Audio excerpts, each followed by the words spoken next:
trash bag. I really need to get a garbage can for this room.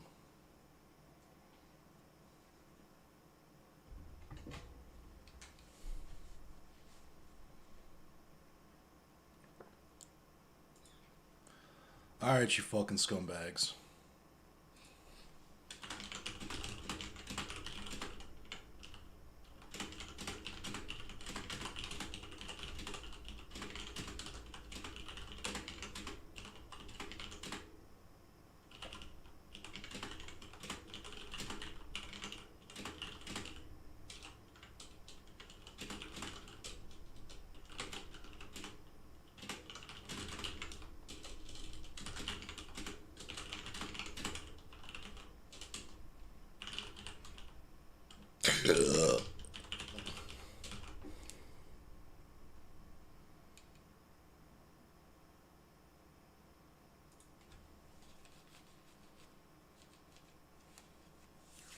How is Gundam? It's good.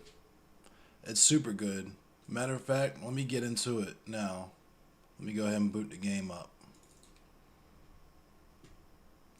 Let me also open Chatterino really quick and open my mod view. Just in case.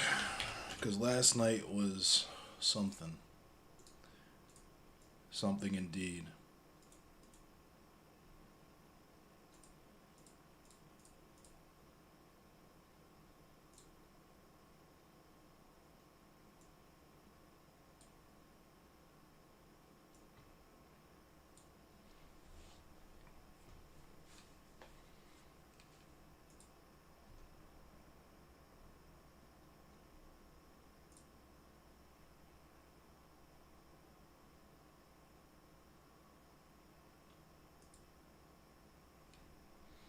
Alright. Game on. Oh, I gotta update. I gotta update really quick.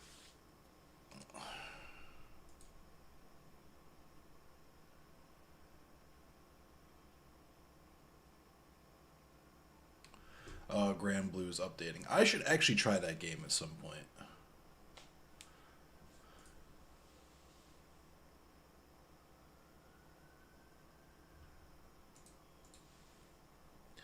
What up, Mage System? Let me put some jams on. I'm gonna put some tunes on so we're not just sitting here bored in silence for the time being.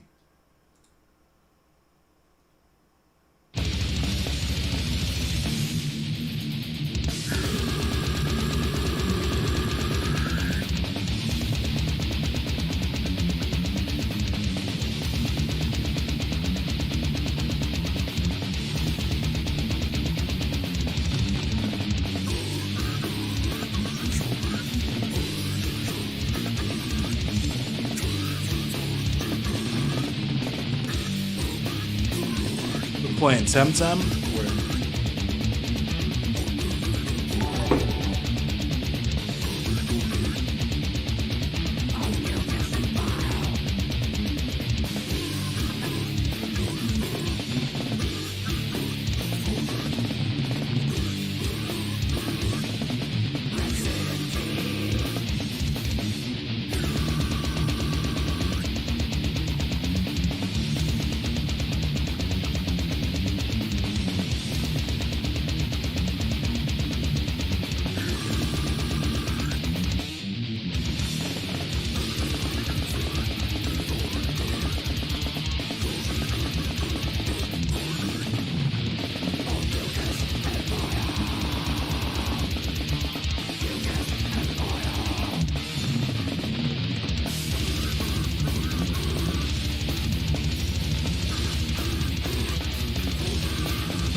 it's ready.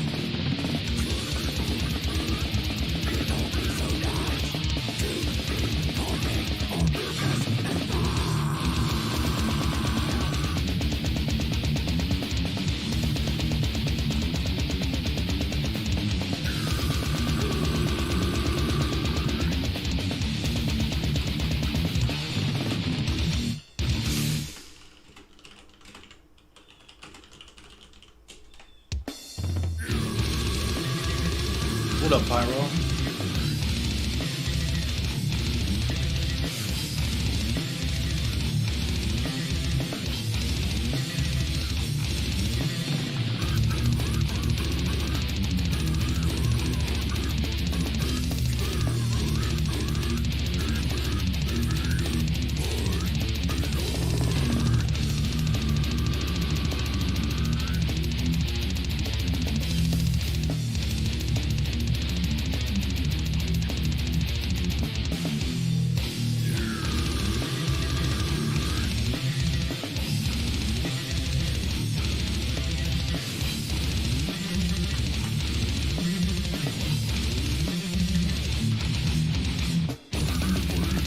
Yeah, this game is dope. I fuck with this game.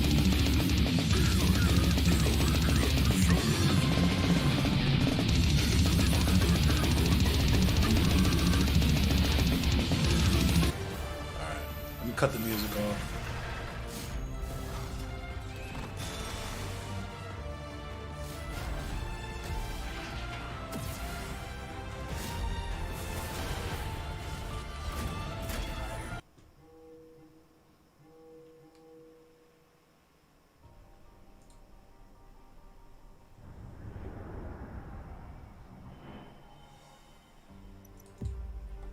Oh my god, we have some shit.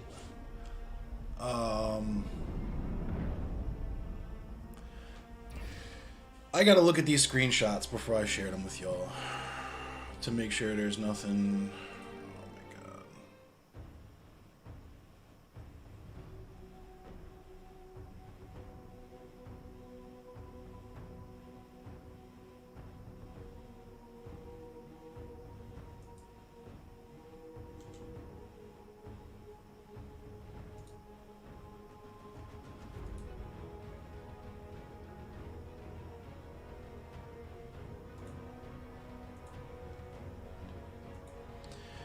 It's a Gundam!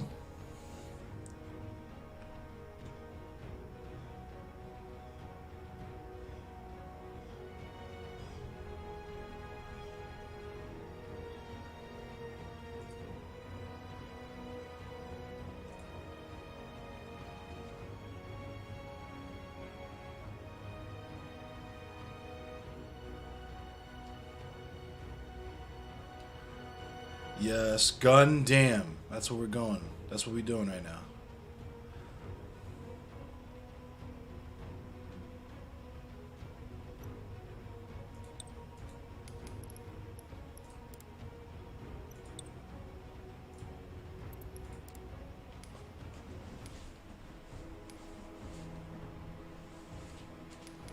Before I get into this, there's unfortunately some business I gotta cover before I get into the games, so that we can get to the games and we can have a good time here. So, some of you might have been present for last night's stream with Tegma. Shout out to Tegma TV.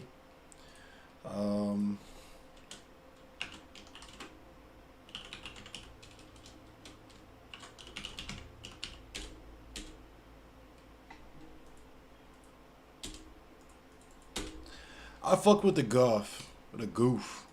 The goof is what I fucked with. But, hang on. I'm trying to fucking do the shout out and it's not working. So last night,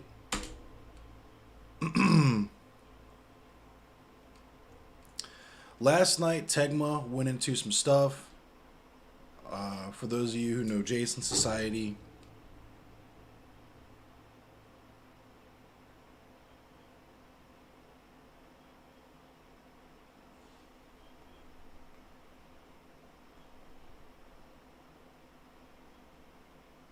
Sorry, I gotta. There's a lot happening. Um,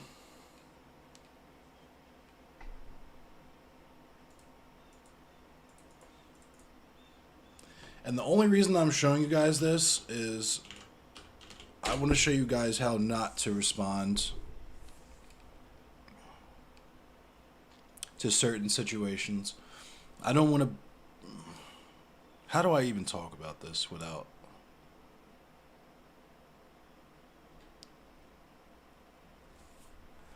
So essentially,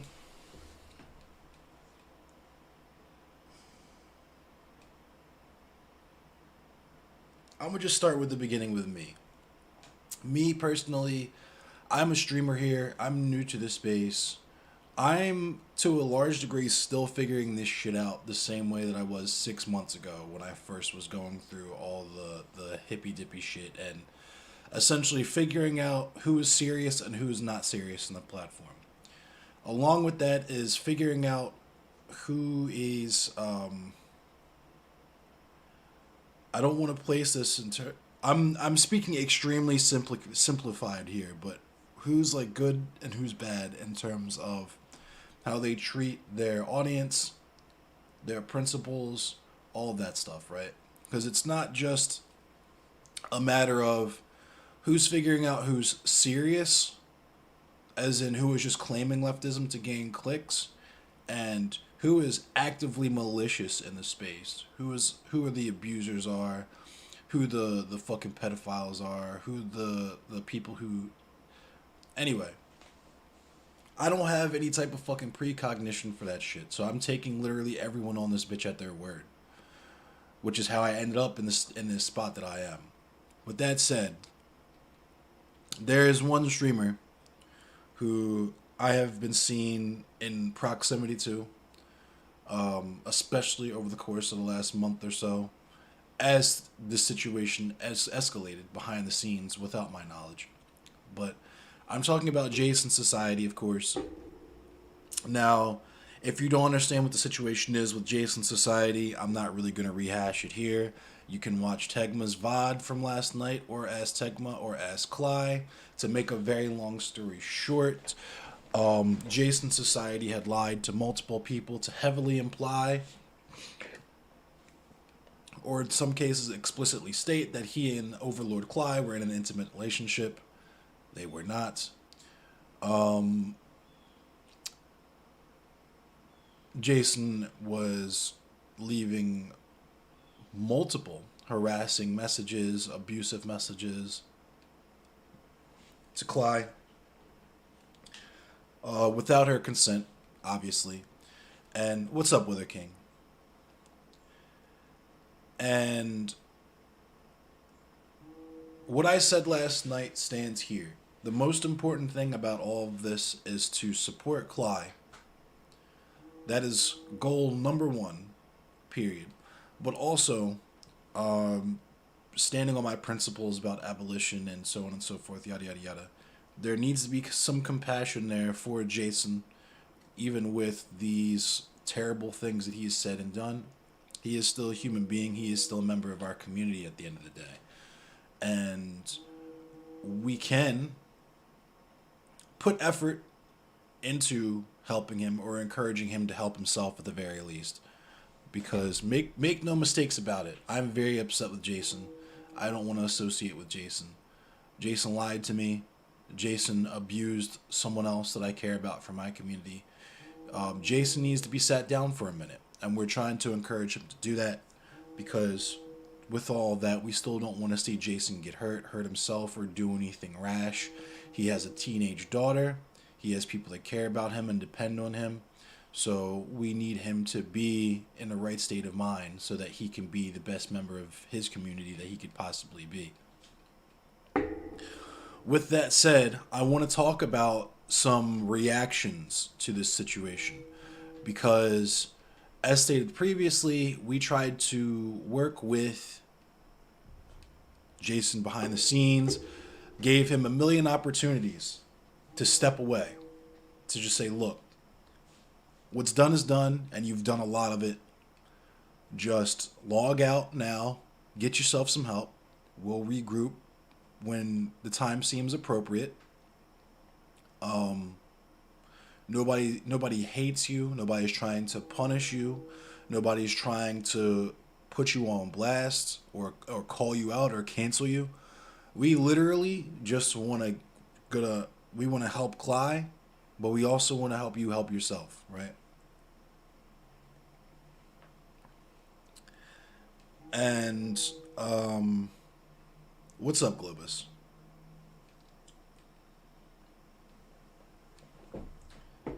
And there were a lot of incorrect reactions to that. Um, the one thing that I really wish people would stop doing, especially the quote unquote woke people or leftist people, is instantly rush to decide this is the good guy, this is the bad guy here. Because when it comes to abuse, abuse occurs in a cycle. There's that phrase, hurt people. And if you know anything, if you paid attention to anything last night, Jason's going through what he's going through because he experienced some deep emotional trauma in his life very recently. And he didn't reach out to get the help, appropriate help for it. Thank you for the like, Kruger. So, um, with that said, I know that people have had some issues with us doing stuff like talking to people like Zonia, talking to people like Sansol, talking to people like Stardust, etc., etc., etc. I have the same reservations, the exact same reservations, for the exact same reasons. With that said, we aren't the ones who did this first. If you listened to us last night, we went out of our way to keep this shit out of the hands of the drama frogs. What's happening right now is literally my worst case scenario. Right? I said as much last night. I wanted absolutely nobody to know about this. Mainly to protect Cly. But also to protect Jason to a certain extent. Even though he didn't earn that. That's why you stop covering the issue after a while. I haven't. This is my first and hopefully my only time covering this. And I literally only have to cover it because I want to draw attention to the different reactions to this situation and why those are the incorrect way to move and how you could put members of your community at serious fucking risk with this kind of behavior. And we're going to shit on F-bombs a little bit. And I want this to be constructive. I don't have any beef with F-bombs. We literally just did the Kevin panels together, playing poker and all that shit. I had some reservations about F-bombs when I saw he was reviewing the conversation I had with Shark. And I went there and he was like literally just letting it play in the background, not even really commenting on it. And I get that his position was, I don't have a dog in the fight, so I don't really have any commentary to offer. And my question to that was, then why the fuck did you play on your stream in the first place? But that's neither here nor there. That's just to say that F-bombs has engaged in some behavior that I've found questionable before, just in that one specific instance. But here we have something that I consider particularly egregious. I am going to make sure that none of these screenshots have docs or anything in them before I show them to you.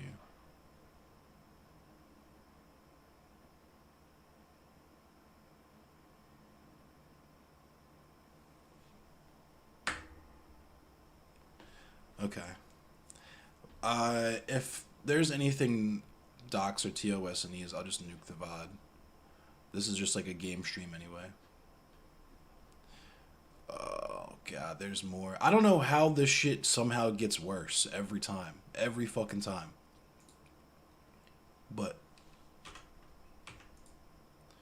let me show you all this.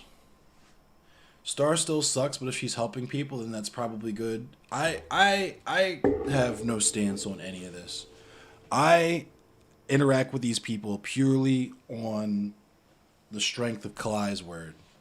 Kali has a plan, and she is executing that plan, and I have faith in my comrade and what she's trying to accomplish. The only thing I can offer is my perspective, stuff that we already know. These people all suck, they have no principles, and they will not appropriately handle any material that they're given. But the one thing that they are good for is spreading shit around as quickly as possible. And that's something that can be useful. That's all I can really say on that. Also, Stardust is helping Clyde tell her story, and Clyde feels good about that. I don't see any reason we should have an issue with it. That's so. As I said before, the issue that I would have is that Stardust does not handle these things appropriately. There's the facade, just like with the whole alt right and like Nazi shit. There's the facade of caring, and I've had this conversation with Tegma too, where there's cut and dry, open and shut cases like this, where it's once you know all the facts, it's easy to take a side, right? All the receipts are out there. So it's easy to come in and say, wow, Jason was an abuser. Fuck that guy. Boom. Easiest position in the world to take. You get to pat yourself in the back, laud yourself as a beacon of feminism, removing dangerous elements from your community, etc., etc., etc., even though you did absolutely nothing, because all of the work was already been done by myself, by Tegma, by Paradigm, especially Cly, right? So that's the low-hanging fruit, and you get to make content out of that, right? So that's for in the. This was my problem. That's for in the future. When Stardust gets caught calling out, or when Stardust gets called out, fucking gets caught calling some trans woman subhuman or something like that on some Sansal shit, she gets to turn around and say, "Look at the time we helped Cly. How can I be a misogynist when I did this?" Right? Because that's what she always does. Aside from being like, "Oh, you're criticizing me. You must be a misogynist." The reason why you're criticizing me, even though you're very explicit about why and how you're criticizing me, it's got to be because you're a misogynist. But I'm not getting stun locked on that. I'm just reading chat. Tegma said something last night in a conversation to me that really stuck with me. Who the fuck are we to judge a victim's sense of judgment? Part of believing victims is putting your faith in them. And that's exactly how I feel. That's why I've taken the position that I've have, which is silence for the most part, which is to say that you have a plan, execute. I can tell you my experience and what I've observed from people like Stardust, Sansal, Chud Logic, etc., etc. They don't give a fuck about any of this stuff. They're not even great people to their own people in their own communities, right? We can see the language that they engage in with people that they like, let alone people that they don't like, right? So understand that these people are not your friends. They will offer you superficial support because it's easy to do, especially in given the circumstance when all the legwork and all the hard work's already been done. But if these people are offering you comfort and solace in this time, that's not to be undersold. And, like Tegma said,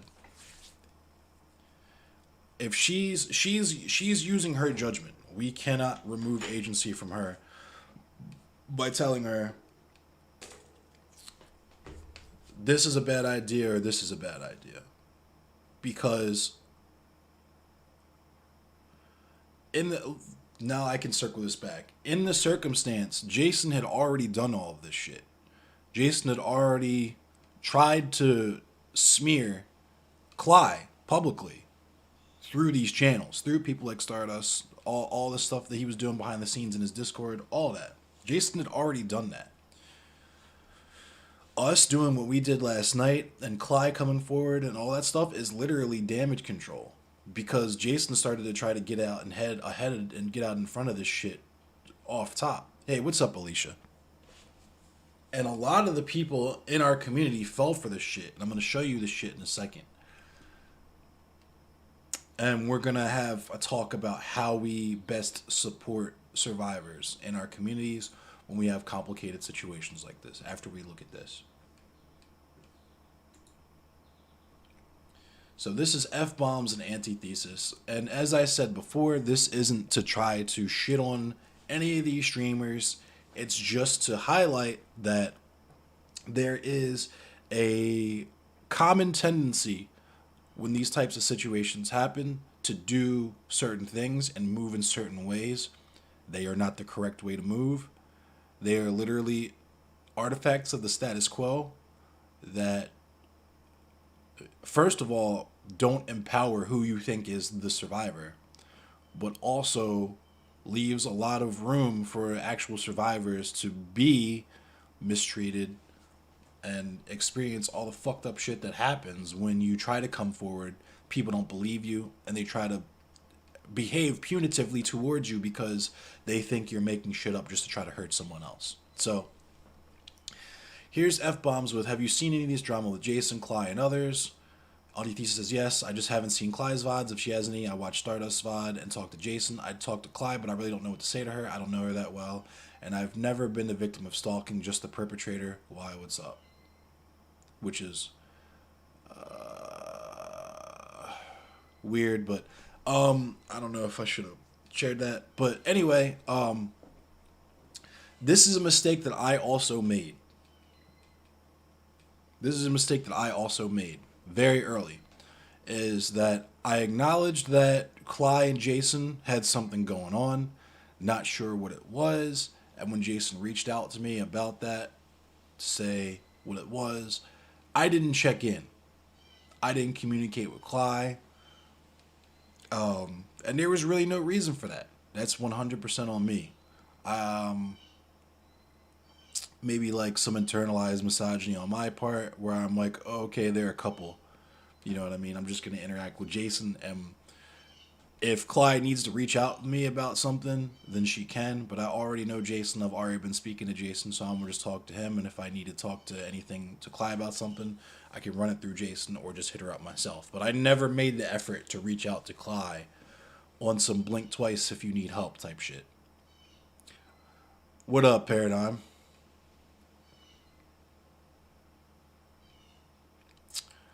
So, this is basically them talking about essentially deciding who is the victim and who is the perpetrator in this situation, which is not the move, obviously.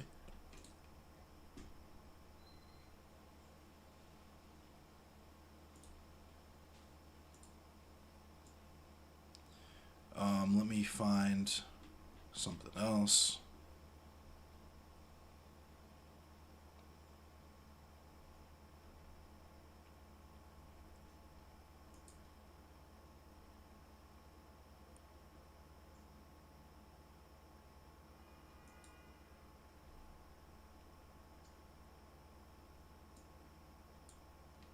But yeah.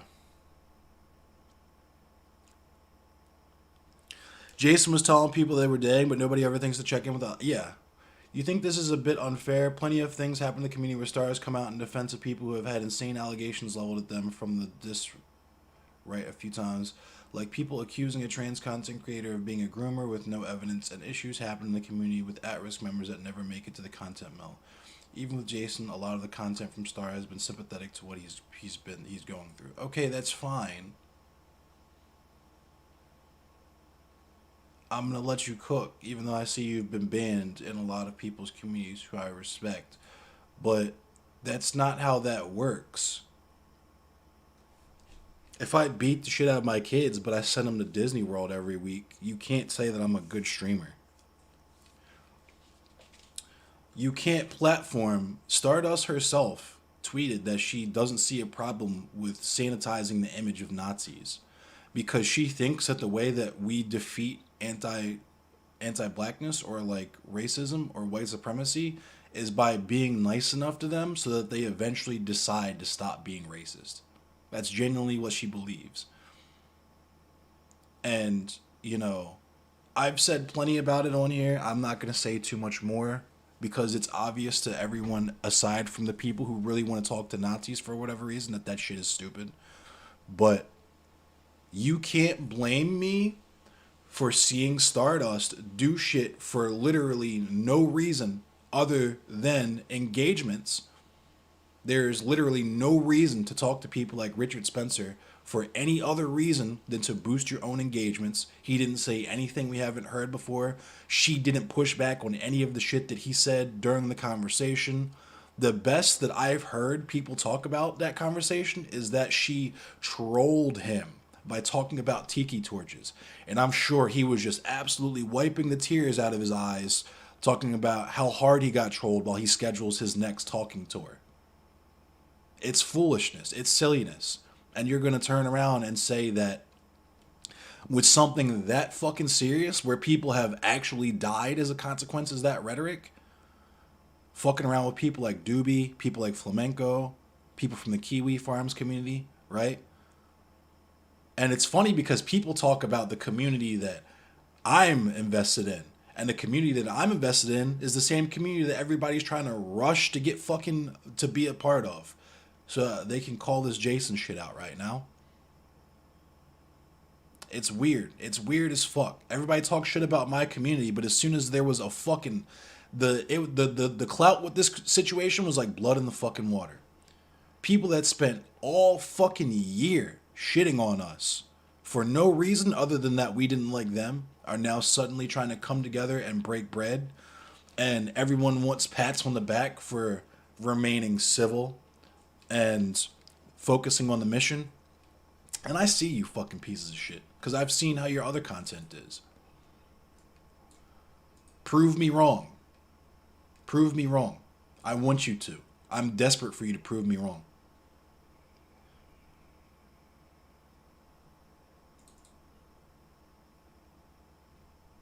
I think it's entirely fair to Stardust to say that the vast majority of shit that she does with her platform is done for the purposes of boosting engagements and for no other reason.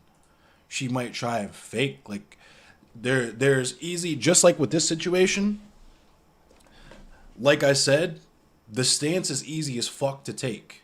You support Cly, and if you want to, even though I would say not to, you shit on Jason. And even if you don't shit on Jason, supporting Cly is the most obvious fucking move in the world here. The most obvious fucking move in the world here. So you just do it. And then pass yourself off. And then people like Becca the Crabs will go, hey, that's a good person because they did that one easy as fuck good thing to do amongst their fucking mountain of shit that they went out of their way to do the wrong thing at every possible scenario. It's just, it's silly to me.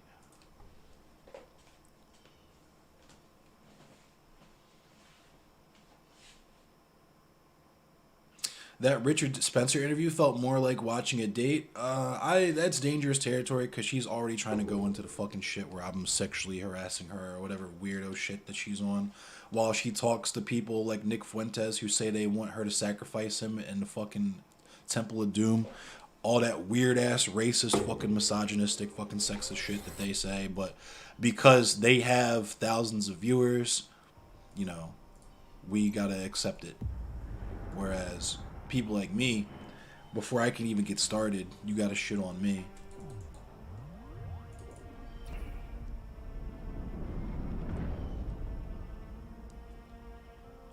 People aren't often looking to get evidence. Often it goes that X is heard of and taken at face value and reinforced after hearing of X perspective if it comes up for them. And this is what I've already noticed in this quote-unquote discourse, is that people are looking for screenshots and receipts, and they want to hear people's side of the story, and this, that, and this, that, and this, that. It's not enough for Clyde to say this. The people in the community to reinforce it. It has to be this nice package of here's the screenshots, here's the voicemails, here's the conversations, here's the VODs, because the intent is not to protect Clyde, because that's already being done. The intent is to properly inform any future consumers. We can disagree on stuff with the stuff with right, but I think that's been done to death, and to be fair, a lot of us don't want to talk about your side. I don't even mention you on stream, but at least you have a chance to at least see we're not all just terrible. I'd rather sit down and talk to not Eli than anyone in the diss right. Well, do that then. Literally just do that then. You don't, and this is what I've been saying from the very beginning. The Nazis and shit, we all know what the best way to deal with them is. To leave them the fuck alone. Don't talk to them. Don't interact with them. Isolate them until they decide to change. And if they decide they want to double down and join some fucking piece of shit neo-Nazi group, oh well. Let Antifa or the police deal with them when the time comes for that, assuming that they don't have members of the police on their squad. It is a transformer, yes. But the reason, literally the reason why, I speaking only for myself here, because I know people like Not Eli and shit are new to the scene and they want to talk to everybody. Not Eli has said to me, where I've told him, you need to stop associating with these people because they're going to fuck your brand up. And he is like, I want to be as unhinged as possible when I talk to these people. And I'm like, cool. I don't know who benefits from that, but if that's your thing, do it. But why do we need to even give people like Doobie, Flamenco, all these fucking obvious Nazis, why do we even need to give them legitimacy by taking them with any level of seriousness? I understand the urge. This person is lying. They're saying they're a pet sock or a ethnat or whatever when they're just a Nazi. So I want to talk to them to get them to reveal in public that they're actually a Nazi. When the fact of the matter is that no one cares. Even if you tried to accomplish that, it wouldn't do fuck all anyway. Me going back and forth with fucking Fresh and Fit fans and shit on Twitter all day doesn't do fuck all for women, right? What I can do for women that actually supports women is change my personal behavior and how I treat the woman that I actually encounter in my life. That is doing the work, right? Sitting on Twitter arguing with fucking TERFs and transphobes all day doesn't do fuck all for trans people, right? Trans people are still going to get killed. Trans people are still going to get locked the fuck up, thrown out on the streets. Laws are still going to get passed. It doesn't do fuck all for trans people. And yet we'll look at that and use that as a prime example of how a person does trans advocacy when they spend a significant portion of their time shitting on xenophobes. It's just as important. It's not that we are purity testing y'all, or that we don't think you are as left as us. It's that you're not educated. You don't even have the fucking... How is a Zaku faster than Sazabi? I was gonna say, god damn.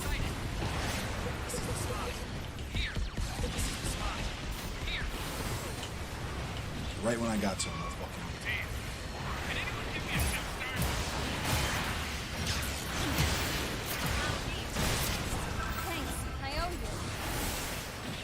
But yeah, just in the period of time that I knew Stardust, I watched her bio go from leftist to liberal to nothing politics, anything related in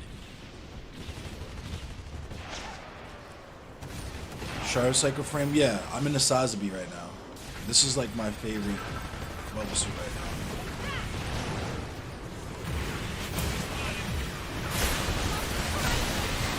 No fucking way.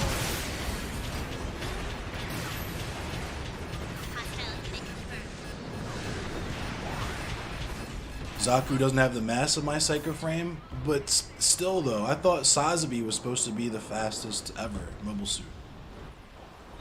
Ties and Wine, Twitter in general isn't a good place to have a real convo with someone in person, talks, engaging with elections, etc. Can actually change ones. That's true. That's absolutely true. Which is why it's weird that Stardust refuses to have any one-on-one conversations. Or any in good faith. It's almost like she just wants to farm me for content. And local elections are the only elections that I think actually really mean anything, honestly. Because there's certain shit that you, in terms of federal elections, and even to a certain extent local elections, there's shit that you cannot vote for. You cannot vote to abolish the police. You cannot vote to abolish Wall Street. You cannot vote to,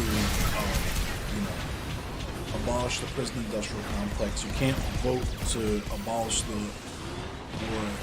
military you can't vote to abolish the military industrial complex. I'm sorry. It's been a wild fucking... a lot of shit has happened over a short period of time. Objective contested. You sometimes worry that they'll be like this regardless of their education and exposure, kind of like the Dubois issue where you believe that white people just need to understand more and they'd move toward equity, but that wasn't how things went. We can't vote out for... Yeah, that's literally it. Once you understand what white supremacy is, even in the most rudimentary understanding of it, as a bunch of privileges that you have, it's like having the speed pass at the amusement park. Why the fuck would you give that up? You're watching all these people stand out in the hot sun, waiting, hot, miserable. Gotta wait 2 hours to ride a ride that you can get on in like 5 minutes because you got your little pass. Why the fuck would you willingly give that up for no reason other than to make the people who gotta wait hot happy?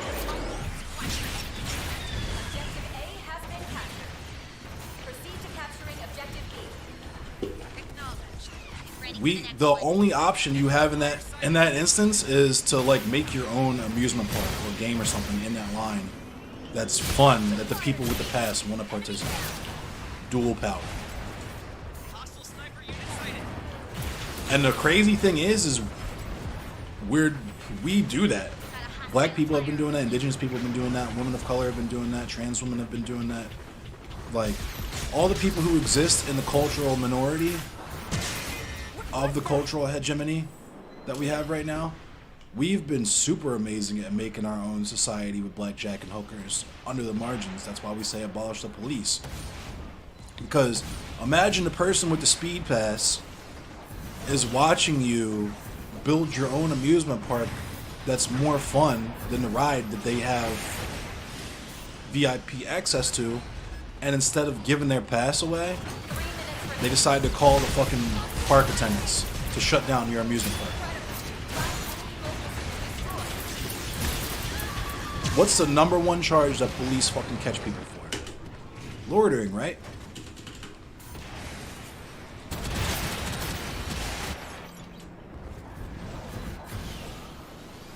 Twerk or Berserk is a tight name.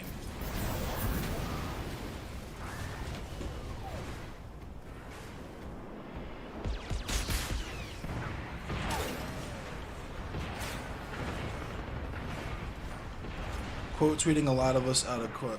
Fam, I don't quote tweet you all. It's not just that I quote tweet you all. You understand? Like right now, if you want to have this conversation right now, my VC is open. If you want to do this, you can come in. No hostility, no shade. Just come through and we can chat. My VC is open like this literally every time I go live. My schedule for going live has been in my bio.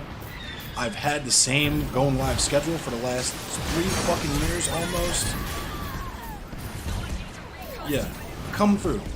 My VC is open. I'll drop a link and show. Okay, redeploying.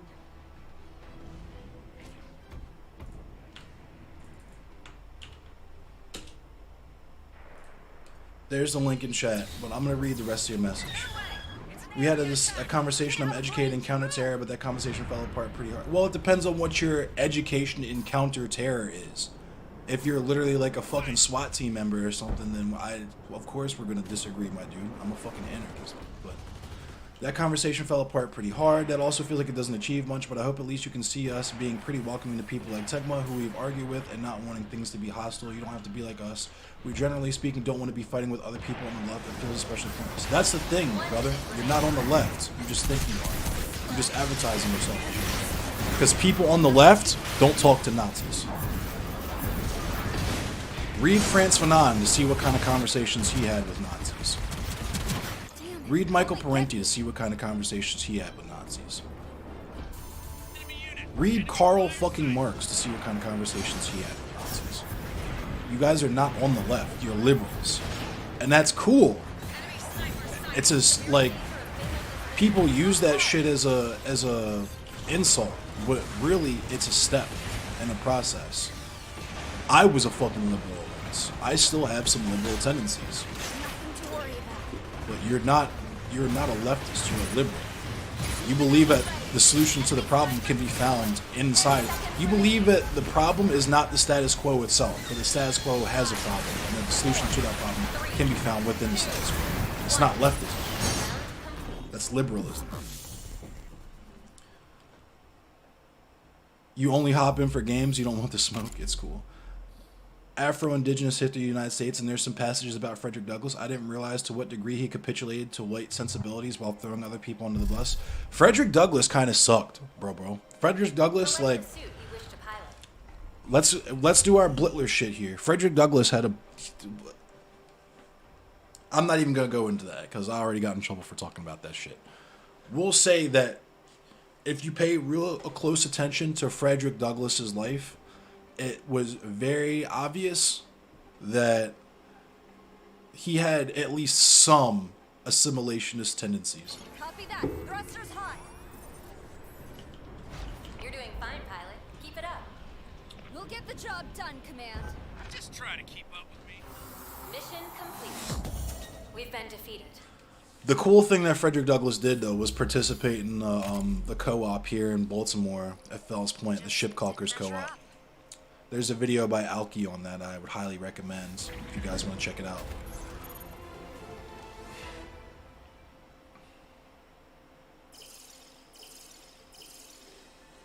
Liberals were forged in the fire of white supremacy. Yeah, it's that you. What up, Talorix? Good morning.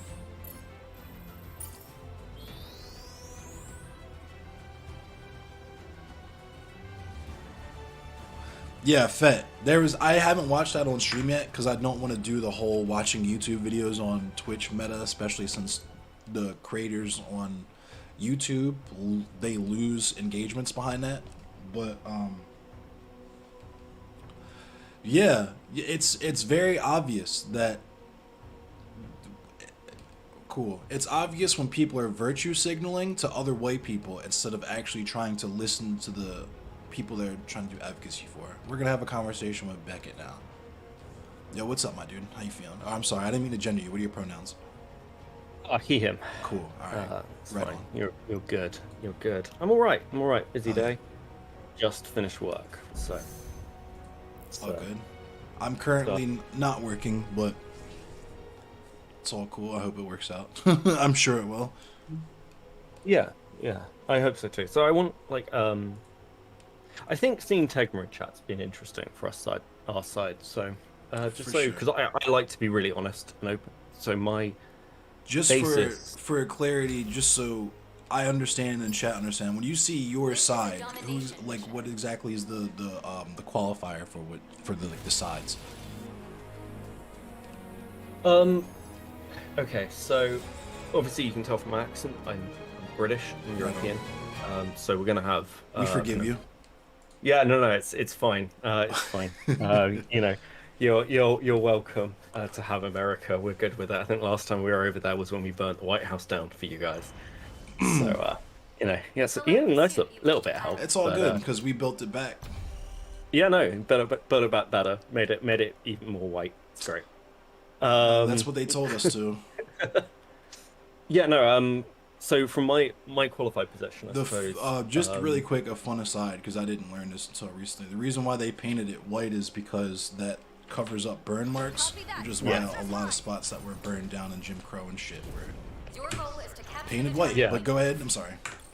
Well, it's a lovely bit of visual irony, but yeah. So from my perspective, I find my background is, and we discussed this before, where I know we're going to disagree on certain sort of like political terms for things like blackness, and that's fine. But my background is, I did my master's degree in counterterrorism, and I specifically studied online extremism. That's what I wrote my dissertation on. Okay. So basically, the growth of online groups. If you want to qualify for my side, it's basically, I would say I want meritocracy, but I also want paths to redemption, so everyone gets basically the same, like regardless of your social class, like everyone gets the ability to turn their lives around. I come from, like, the best way to put European politics is slightly different. Race, I know people like Joe Lewis are going to disagree with me, but race matters here a lot less than actual creed and nationality. I would strongly disagree with that. So, before you go, I would agree in that I also would want meritocracy, but I believe that the way to do that effectively is the elimination of class. because you literally cannot have a meritocracy in capitalism because money is power. That's just how that works. But also, I wouldn't say that there's less merit in racism so much as it takes a different form, just like it does in any other part of the world. Like America and like South Africa and shit have very explicit like genetic, like there's a lot of race science that goes into racism from here, whereas especially in other colonized countries, because there isn't as many actual white people, it just takes the form of colorism. It's not that it's not there, it's just different and less, because there's definitely still some anti-black people, especially in the United Kingdom. You say that. I'd say that, okay, so the thing about the United Kingdom, I'd say that we have far more of an issue with people who are, I mean, this is like root to things like the anti-EU immigration argument. Like, it's not so much your skin color, it's the language you speak, the culture you have, your basic creed. So I would believe that if I didn't know the Queen waited until the 90s to hire any black people. I just kind of feel like... Yeah, I think like you can still take certain institutions and things, and I'm happy to have like take those points and say, yeah, there are some pretty fucked up things there. I don't think you won't have any disagreement with me. And also, much like the progressive kind of like gay rights and trans rights and LGBT rights generally in America, it's come a long way since Bush in 2005 trying to ban gay marriage by constitutional amendment. Britain's come a long way in 20 years, or 30 years from where we were. But our system's a lot more ingrained. I mean, because I was gonna say I also don't necessarily feel like we've come a long way. I view it more as a pendulum swinging.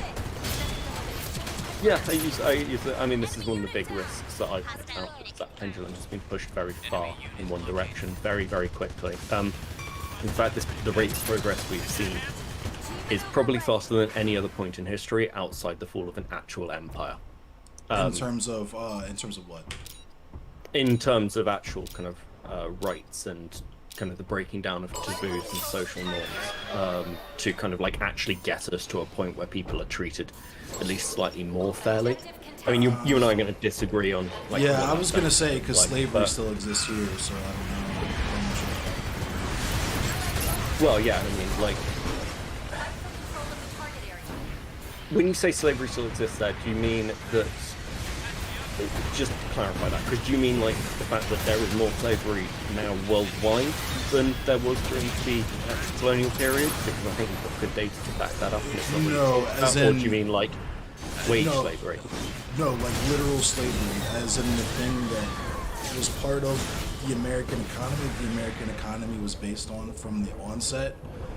That particular institution, like that organization of labor, if we could call it that, still exists. It just took a different form. Slavery was never actually abolished in the United States of America. The word abolished doesn't appear anywhere in the amendment, in the Constitution, anything like that. The United States is built on slavery, and it moved from literal chattel slavery to sharecropping and that sort of thing with black codes and Jim Crow, to now the new Jim Crow, which is the prison industrial complex, which is a book I'd also recommend anyone who hasn't read it. Yeah, I don't think you'll find too much disagreement with me with the shit that's going on with the prison stuff. You can, I think this is part of the reason that it's, okay. So I think conversations like this are why it's almost worth having a conversation between our group rather than kind of the pure hostility, because I think there are points where we could sit down and find some common ground. There's stuff that we're going to debate and see differently, and like I'll come on to the alt-right stuff and why personally I think there is actually an advantage to talking to these people, but it's not about changing them. What's the advantage? The advantage is basically replicating what happened to the left in the mid-2010s. It's not about talking to people who are the pinnacle. It's not about talking to the superheroes, for example, or people on the pipeline. It's about talking to people who are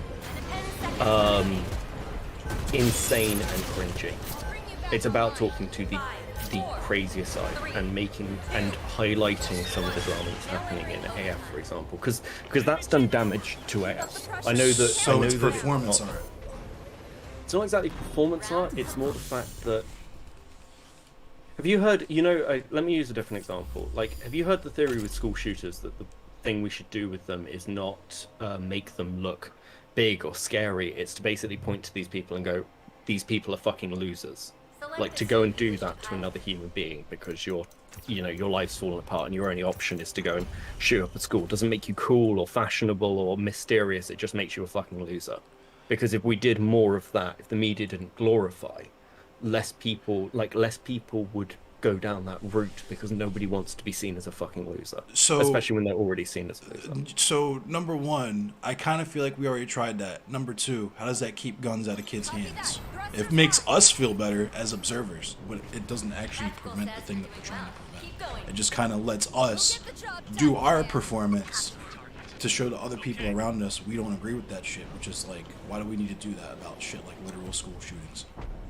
Because at the moment, when you look at a lot of school shooters or the manifestos they leave behind, they'll talk about, like, Randy Stair's a good example of this. He drew, like, art of the Columbine shooters, for example, because they get glorified in a way that people who are very desperate and very fucked up latch onto because they think that act will make them seem cool or rebellious. And there's a thing within the far-right communities or the dissident communities where they get a lot of kind of the pipeline through from the incel community, for example, because it gives them a community to belong to that they feel something cool being in it. And actually, one of the things we should be trying to minimize is that. It's the mystique of it. Whereas looking at what happened between Ethan Ralph, Baked Alaska, all those kind of people, and like Baked Alaska debate Brian the Judge is just ridiculous. It's ridiculous. We should laugh at that shit. Because, again, it removes the ability for these people to recruit. And recruit. Or at least limit. Yeah, so, like, in terms of specifically, like, with school shootings and that kind of stuff, like, using that as an analog for, like, white supremacist groups, which we can't really, but going in that direction with it, you can't guarantee that you won't just invoke the Streisand effect, which is what we see happening in the incel community, where, paradoxically, just like with school shooters who want to become cool by killing a shitload of people, they're people who want to fuck women even though they hate women. And we do constant mocking of those people, right? And it doesn't do anything. If anything, it emboldens them and it entices the people who think that they have something in common with those people. The best method I've seen, and especially with the streamers that I've had personal interactions with, is to treat them as if they're too irrelevant to cancel, right? Like, you're too irrelevant to even acknowledge, because that is when you deny them what they're looking for by not even acknowledging their existence, because what they're looking for is attention, good or bad. And so when you give them that, no matter how you're giving it to them, they still what they want. That's why these fascists continue to talk to these people. It's partially because they have nobody else to talk to, but it's also because any attention is good attention for them. Because it doesn't matter what you say back to them, as long as what they can get is out there. But it's also kind of treating the symptom instead of the illness, because in terms of like alt-right groups like Groupers and shit, like, white supremacy on this soil is older than the fucking country itself. So, like, you're not gonna get rid of that by just, like, arguing with some edgy teenagers on Twitch. And it's always weird as shit to me when I ask the question of people who even have the most, like I was saying before, even when you have the most rudimentary understanding of white privilege, or of white supremacy as, like, a backpack full of privileges, some that have more privileges than others, you have to offer someone something. It's like the line at the amusement park. You're standing in line, hot, sweating while you pass the fuck out. This motherfucker's got the VIP pass. What are you gonna offer him to make him either give the pass up or give you the pass and take your place in line? It doesn't make sense. Like, And that's, like I said yet again, like, it's cool for us when we try to establish our brands as being in opposition to that kind of shit, but it doesn't accomplish what we're trying to accomplish, number one, but also it reduces the time that we have and the energy that we have to actually come through for survivors and the people who actually need that attention. You know what I mean? Like, someone going back and forth all day, I can tell you confidently, as a black person, motherfuckers going back and forth all day with Richard Spencer on Twitch and going back and forth with motherfuckers like David Duke and shit on Twitter does absolutely nothing for me. Even if you show it to me and I laugh at it, that's the type of shit that works one time before I'm like, okay, why are you doing this? Because you see that this doesn't do anything for me. So what's it doing for you? You know what I mean?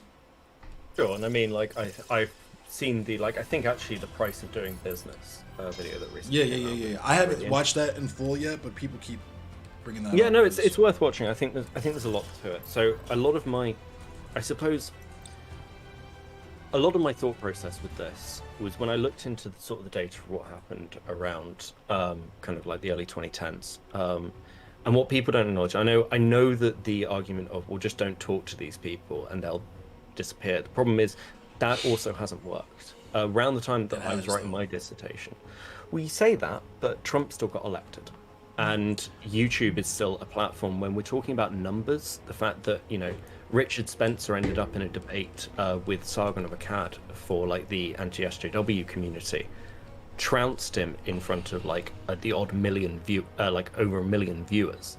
When you say trounced, what do you mean by that? Because if we understand that white supremacists aren't reasonable or logical people, how? By just appearing and posturing, or like what is? Yeah, just appearing better, because so much of this is optics. Okay, so if you don't let people appear, what are you doing?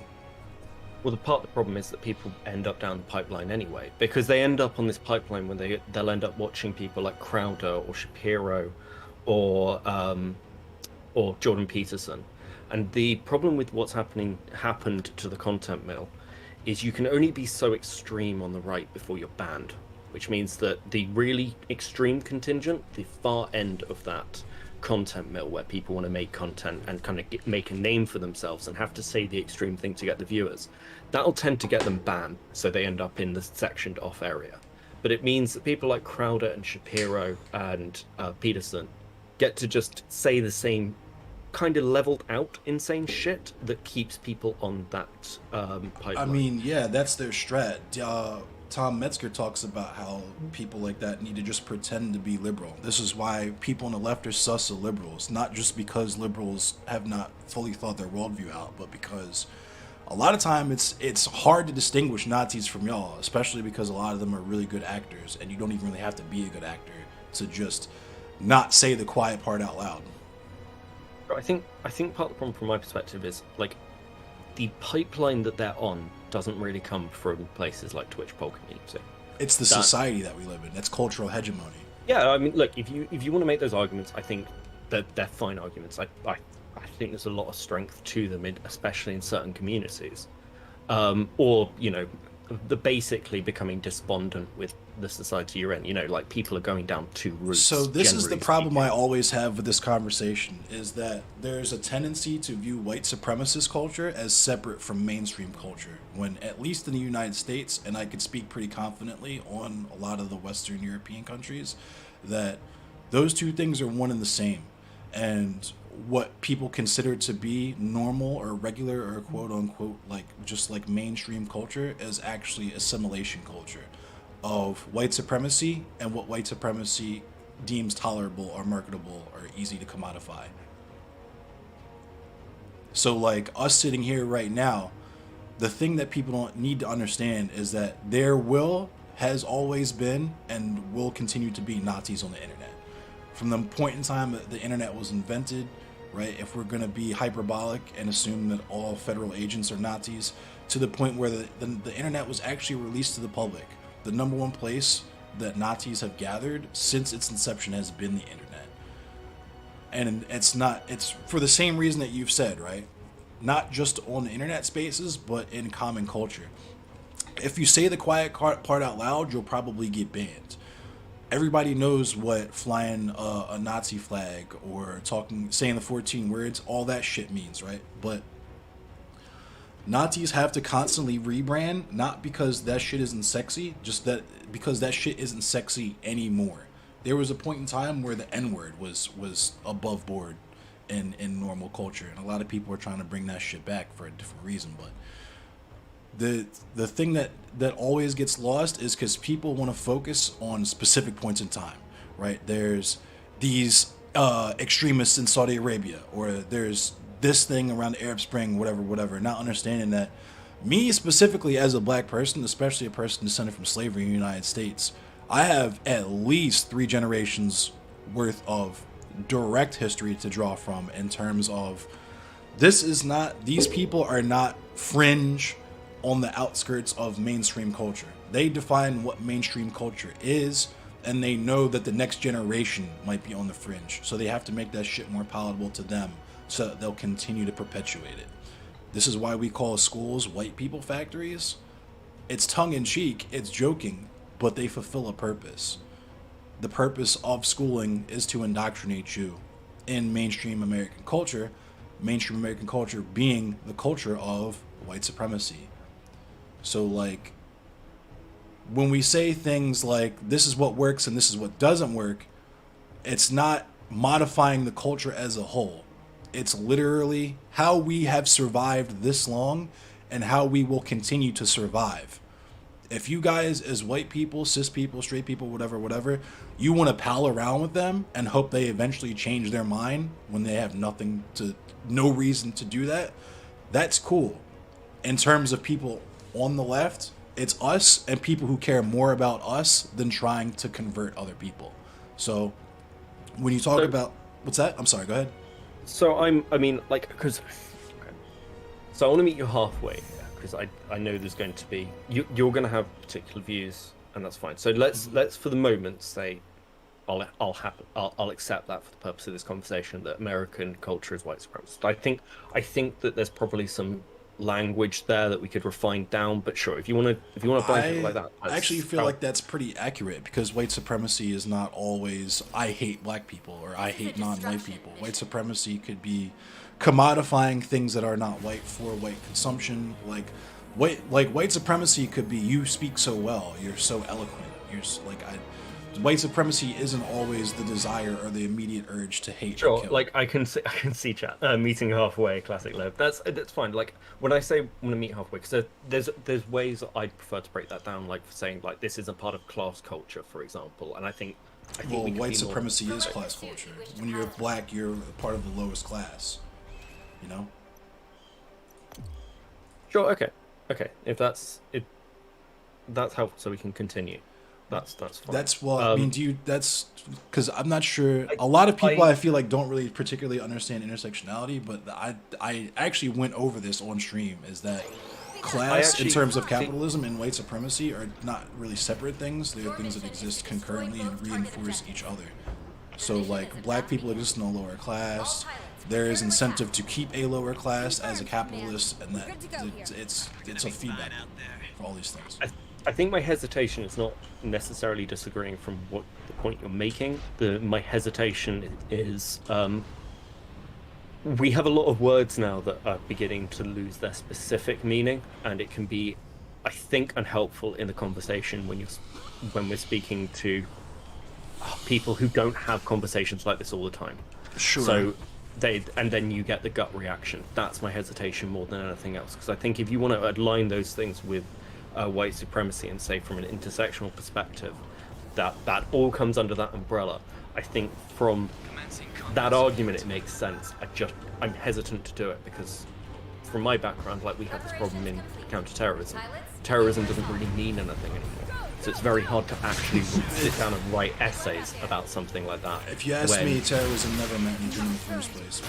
I think there are a lot of anthropologists who agree with you. But yeah, this is my only hesitation with it. It's not that I necessarily disagree, it's that I try and be really careful about my language. Okay.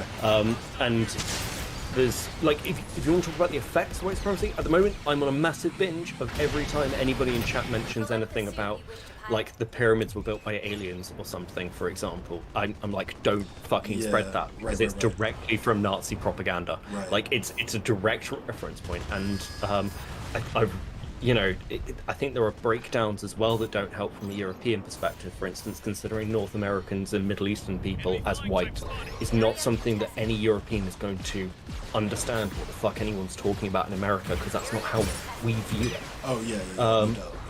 So I'm just a bit more careful when I say meeting halfway. It's just trying to moderate the language to what we're talking about. But my concern isn't necessarily Nazis. My concern is the audience I see. I've got 2 people in my chat who were quite transphobic for a while, and then they saw Zonya debating Mr. Girl, and it changed their perspective on what trans people were like. And that's a slow, gradual change. Now, I've heard Eli making the argument that, well, fuck it, at this point maybe they're all lost and we actually just need to kind of go with what we have. Because anybody who's still at that point so far behind, maybe we need to leave them behind and kind of keep going forward, and if they catch up, they catch up, that's fine. But if they don't, then fuck them. And I can hear those arguments, and I understand where they're coming from. There's a lot... And look, you can hear from my accent, I went to a public school,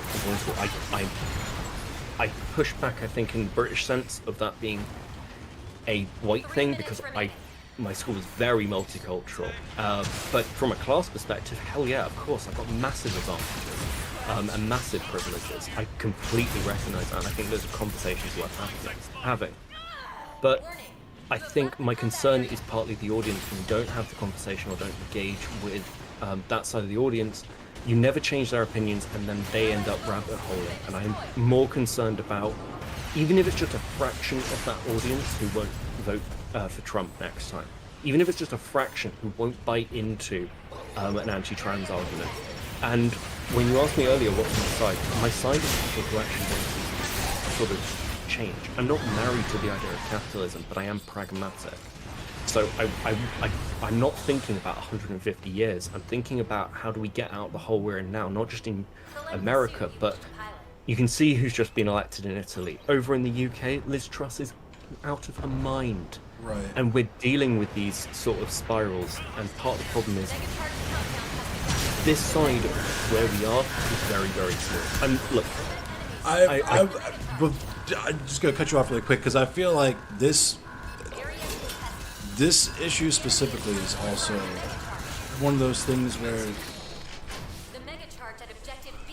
we, again, it's not necessarily a spiral. Like we as I mean, specifically black people, yeah. And I'm not even gonna speak generally. I feel like when I say that we, I mean people who would have similar takes to me, not necessarily speaking on anyone as a whole. But people who would have similar takes to me, we feel this way because we don't view any of this shit as a backslide or like a spiral or anything like that. We just view it as a continuation of what has been. So that's why we don't spend a whole lot of time with the trying to convert a couple of people thing, because in terms of longevity, the same question you asked me, has that actually worked? It's like, has that actually worked in terms of history, throughout history, including today? Because all of this shit has been tried before. Like, John Brown went harder than any of y'all will ever go in the entire lives, and he failed miserably. Malcolm X said he was the only person who was actually an ally. Right. So, like, it's a matter of, like, if we are actually politically engaged, at least on the left, and this is, I don't have, I guess I kind of sort of have a list of people I will and won't talk to based on ideological lines. But in terms of this disconnect, like with people like Stardust, etc., it's just, for me, in terms of who do I take serious and who do I not take serious. You got leftist in your bio, you have all of this anti-racist, all this stuff. Your rhetoric is on point, cool. Your performance art is on point. but you're not in any organizations. You don't support any political organizations in your community. You don't know what the Food Not Bombs is going on. You don't know about any of the organizers in your community. You're barely a part of your community. You don't talk to your fucking neighbors. You don't know who they are. They don't know shit about you. You don't even speak to your neighbors. You don't tip when you go out to eat and shit. Like, this is what I base my shit on. So, like I said before, motherfuckers arguing with racists on Twitter and Twitch and shit all day doesn't do shit for me. It doesn't do shit for black people as a whole, and hasn't. Like, that's what politics fucking is. Empty ass promises. But, like, in terms of what we do, like with my platform, I've said multiple times, I established my platform as a safe space for black people and black revolutionary thought and people sympathetic to that. Really just anarcho politics, so people who fuck with gender abolition, prison abolition, just abolition in general. All those flavors of anarchist and communist and all that. But the work that we actually do outside of, like, me streaming is like, this is bullshit.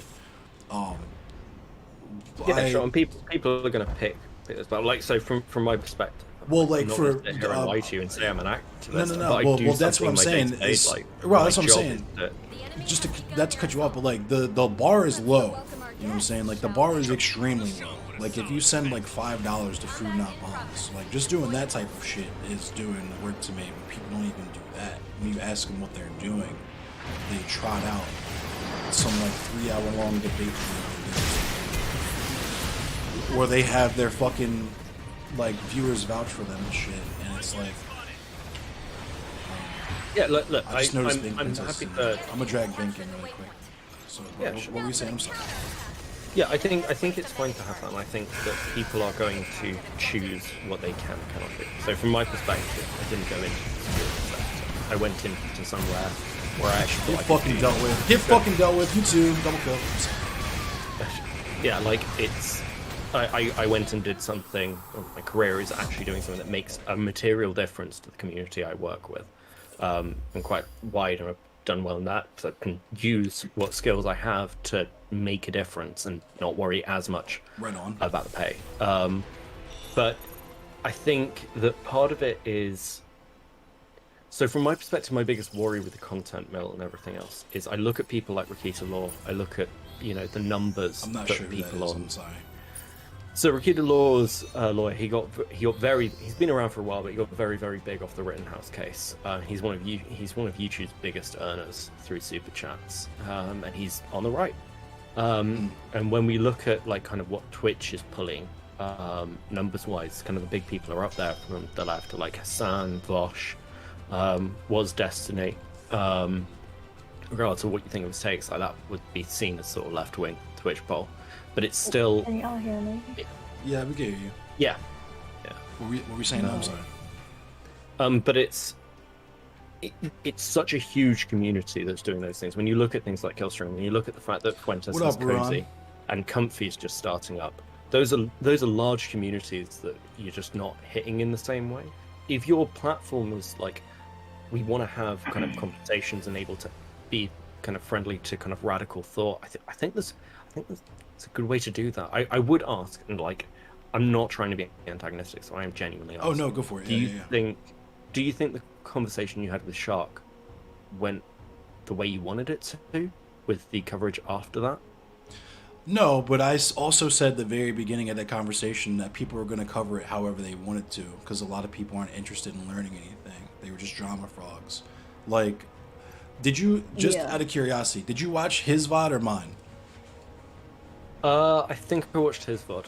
Okay. Exactly. So, yeah.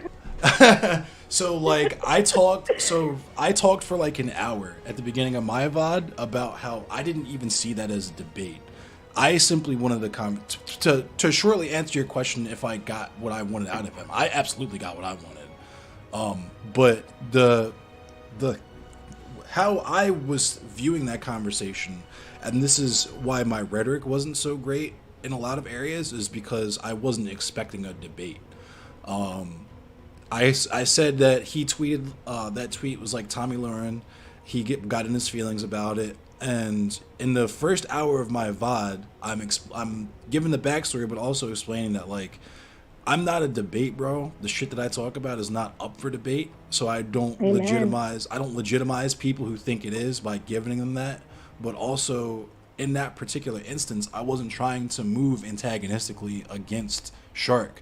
The whole point of me saying what I said was to urge him to fucking do better, so that black people on this platform, especially the most prominent black people, the thing that they get known for is not shitting on other black people, right? And so when I said this is a conversation, I don't know what Shark is gonna do. I just have questions that I need answered, and I already know. I'm like a 30 viewer Andy. This motherfucker is part of VGG or whatever. He's part of all the Destiny clones and all of those dumbass white kids who love them. They're gonna talk about how he owned me or dunked on me or whatever shit. Regardless of what I say, I could fucking teleport out of here and reanimate fucking France Fanon's fucking addled fucking leukemia addled corpse to speak colonized people theory directly to him, and people would still be talking about how awesome Shark did. I watched the review that Vosh did, where he literally watched Shark lose in a conversation that he decided to make a debate in the first 15 minutes of the VOD, but people were coping so hard they had to focus on the other hour and 30 minutes because they couldn't handle the fact that I didn't want a debate, and even when it was turned into a debate, the dude that made it a debate handed himself an L. So I asked him a very simple question. Do you disagree that what you said was anti-black? He said no. That should have been the end, but he was trying to clip jump me at that point, so we got what we got. Yeah. And that's what I tried to impart to people who do this shit of it's beneficial to speak to these people and prove how stupid they are in public, because it's not. Because they know how stupid they are, and the people who follow them know how stupid they are. They don't care, and the reason they don't care is because they have power. And if you're not challenging their power, what are you doing? Shark Shark has power. He's a gatekeeper in the space. They call him Black Vosh. What was I ever really going to do to challenge anything he said or did, aside from somehow get myself a bigger platform to do that? Because that's not how any of this works. It's very obviously not. It's not how it works in real life. Office culture, fucking, it's literally just the high school fucking locker room where we have streamers that we decide are smart or funny or cool, and we don't invest or investigate any of their takes, which is how Destiny has remained at his height of popularity, even though he's, you know, pro N-word discourse. People like Vosh are at the top of the game in this area is because the people who are watching this shit are not interested in that. They just want to. Yeah, I mean, just quickly as well. They just want to watch people argue, and politics is the easiest area to get people doing that. But what were you saying? I'm sorry. Yeah, I just want to just very quickly say, 'cause I see in chat, like, I'm not defending Vosh Hassan or Destiny or anyone else. I'm not fans of that content. Just so people feel right. Like, I think, like, I studied the alt-right. I've seen a lot of alt-right content creators, but I'm not sat here being like, oh yeah, I watch Vosh and I also got to say, because I was going to say just really quick before Bink goes, because my experience with that is boots on the ground. Like, I've redacted several neo-Nazis in my area. I was involved in the metal and the punk scene here very deeply. I worked security. That's where the whole LARP shit came from. I worked security at a local dive, a punk dive. So that being the case, there's going to be lots of diverse characters from within that umbrella of subculture of metal and punk, which includes Nazi punks, Nazi metalheads. And we represented that barrier of remove them from the space entirely before they can even do anything, because that's how you establish like, if you like, I know that the LARP is coming. I think that's, so you know then. I think that's look, we're trying to be like, I say I want a clean slate. I don't want to I'm engaging. I like, legitimately, I have no clue who you are, so I would just like to come in here with the toxicity, as I always it do. Is it is not that I always spit the fire on here we go.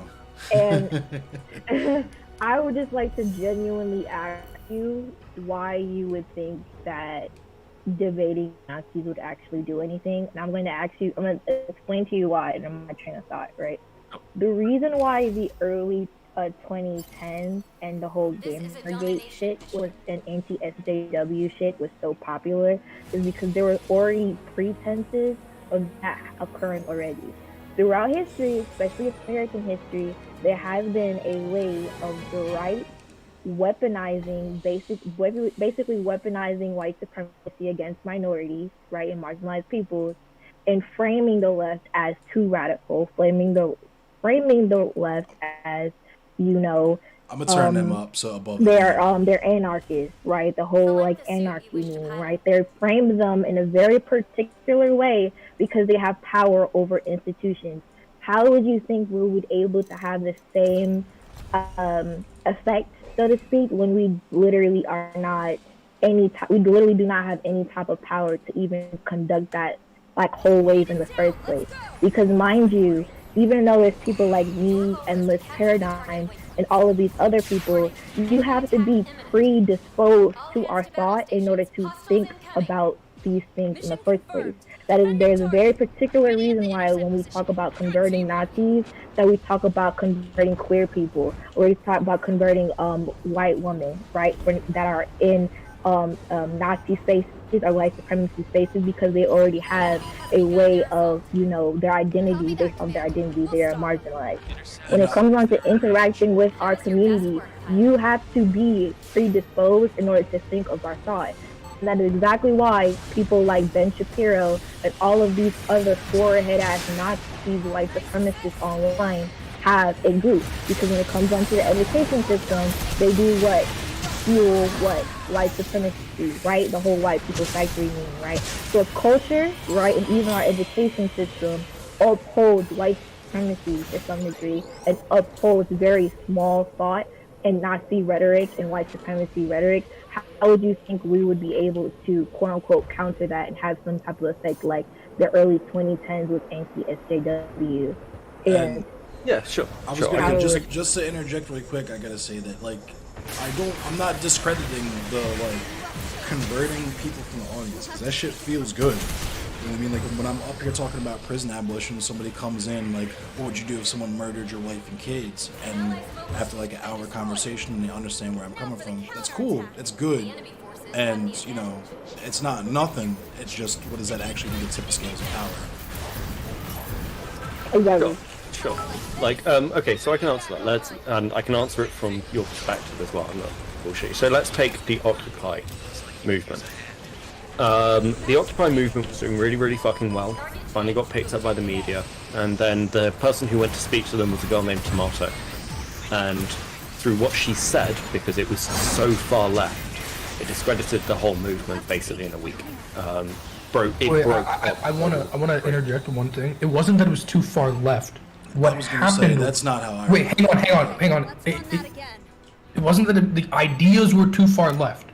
It was that specifically this person did not know how to convey ideas to the masses, right? You can convey a far left idea as something that's very, very palatable, right? If we look at Black Lives Matter, for example, right? Just the most recent like wave of like pro-leftist, like pro like all that shit, right?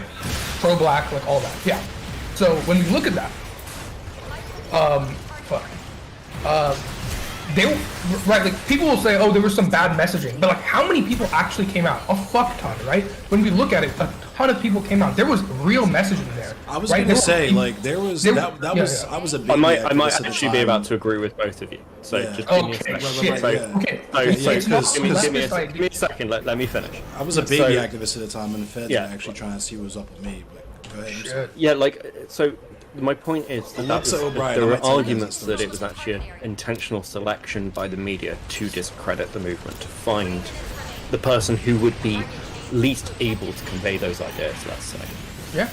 So what I think of is the fact that even if you want to say that, like, if you want to say, and I don't necessarily disagree with you, that the system's in place designed to, whether it's media, social media, or anything else, keep the status quo, then we have a situation where now on those ideas on the left that end up getting highlighted and then mocked are things like recently, like, oh, showers are oppressive, or back in the 2010s, like baking bred out of vaginal yeast. Those things get what? pushed up. Oh, it was Showers are oppressive? yeah, it was a statement by, and it got picked up by. It was said by an anarchist, and then it led to a load of fucking crazy posting about That's a how. fucking psyop. I believe that's a real I thing. think This is partly where I'm going. So part of the problem is at the moment the way that the content mill is structured is that those really extreme far ideas, those badly communicated ideas, and try and not be hyperbolic, are the ones that get picked up by the media and then thrust forward. The problem that that problem doesn't exist on the right in the same way because it's so controlled. Because anybody who's too extreme just gets shut off. So most of the public never even get to laugh at the cringy shit that happens in America First, the Groyper movement, anything else. They see Ben Shapiro at a college He's campus so close. debating He's this an close, 18-year-old who doesn't He's even know this what their close. own ideas fucking are at this point, and taking the win. That's all they see, and then that maintains the status quo. But I'd argue why? But this, okay, I'm gonna explain to you. I'm gonna cut you off real quick, and I'm gonna explain to you why I don't like this idea. I'm gonna explain to you. If you ever sit down and watch what Ben Shapiro says, it's 1,000 and 1,000 billion million trillion % historically inaccurate. It is 100%, 1,000% historically inaccurate. A lot of the things that right wingers say are historically inaccurate. Sure. And I can say that with a very firm stance. So if Sure. that is the case, Again, I'm not hold on, disagreeing with you. Wait, hold on. So if that is the case, right,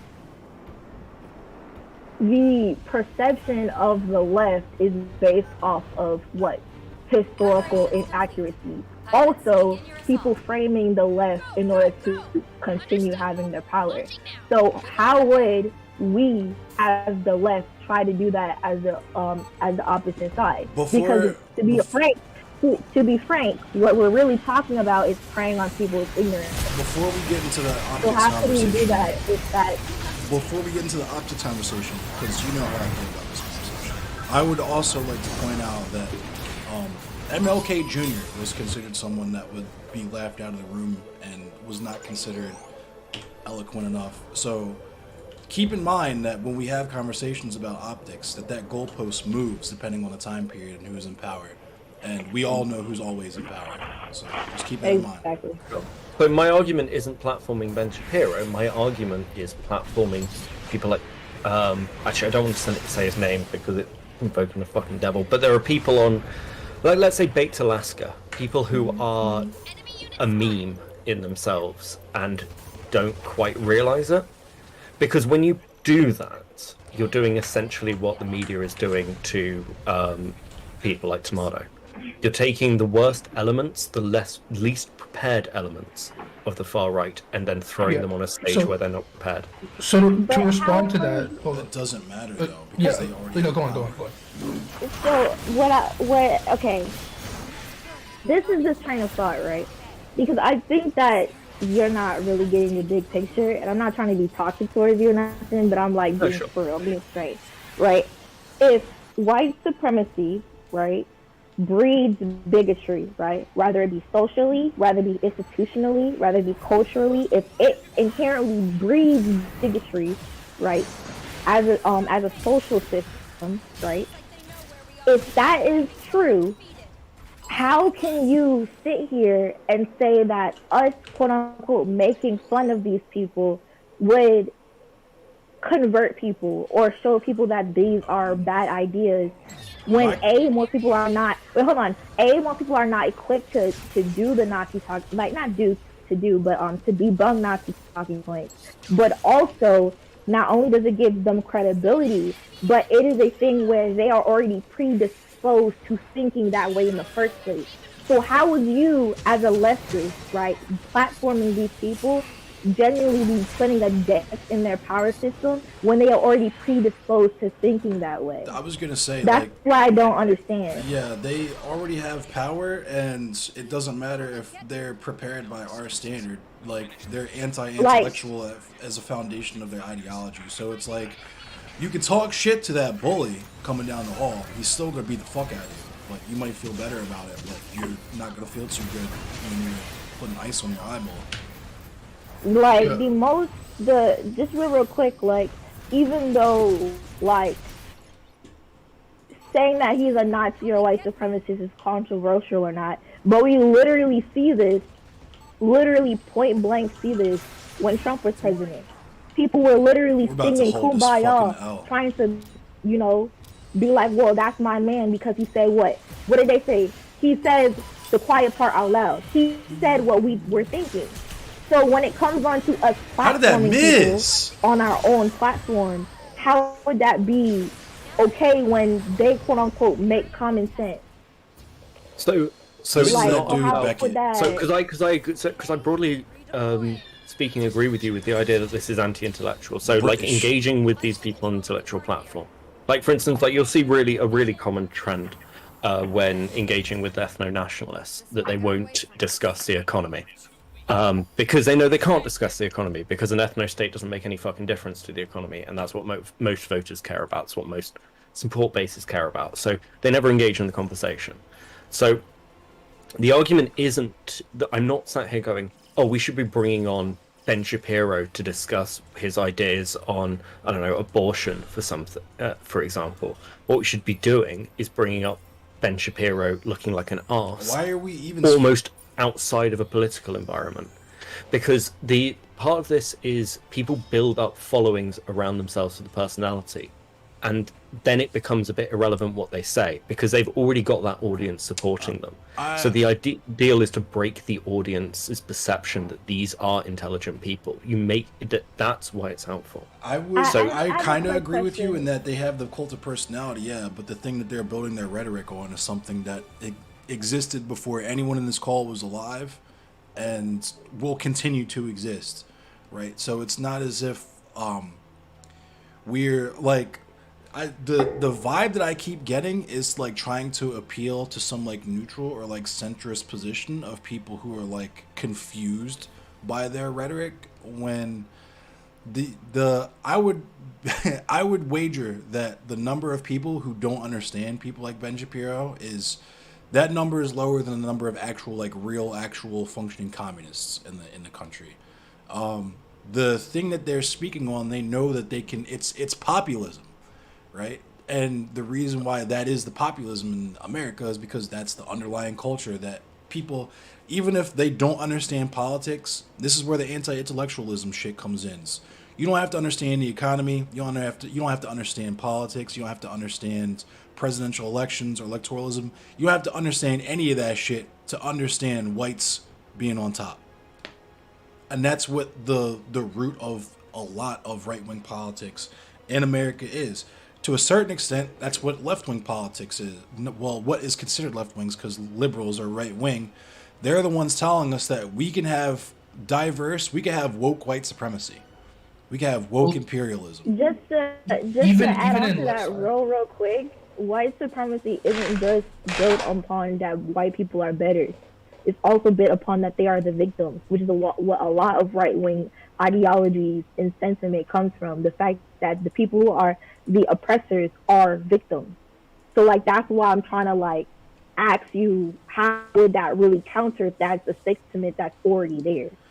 Because if you're because the argument, because Zonia made the argument that you're holding your space, you're not ceding any ground, and I get confused by that because the entire fucking platform is Nazi ground, and that's a completely different conversation in terms of when you get seen interacting with these people, or when you give these people access to your community by letting them know you exist in the first place.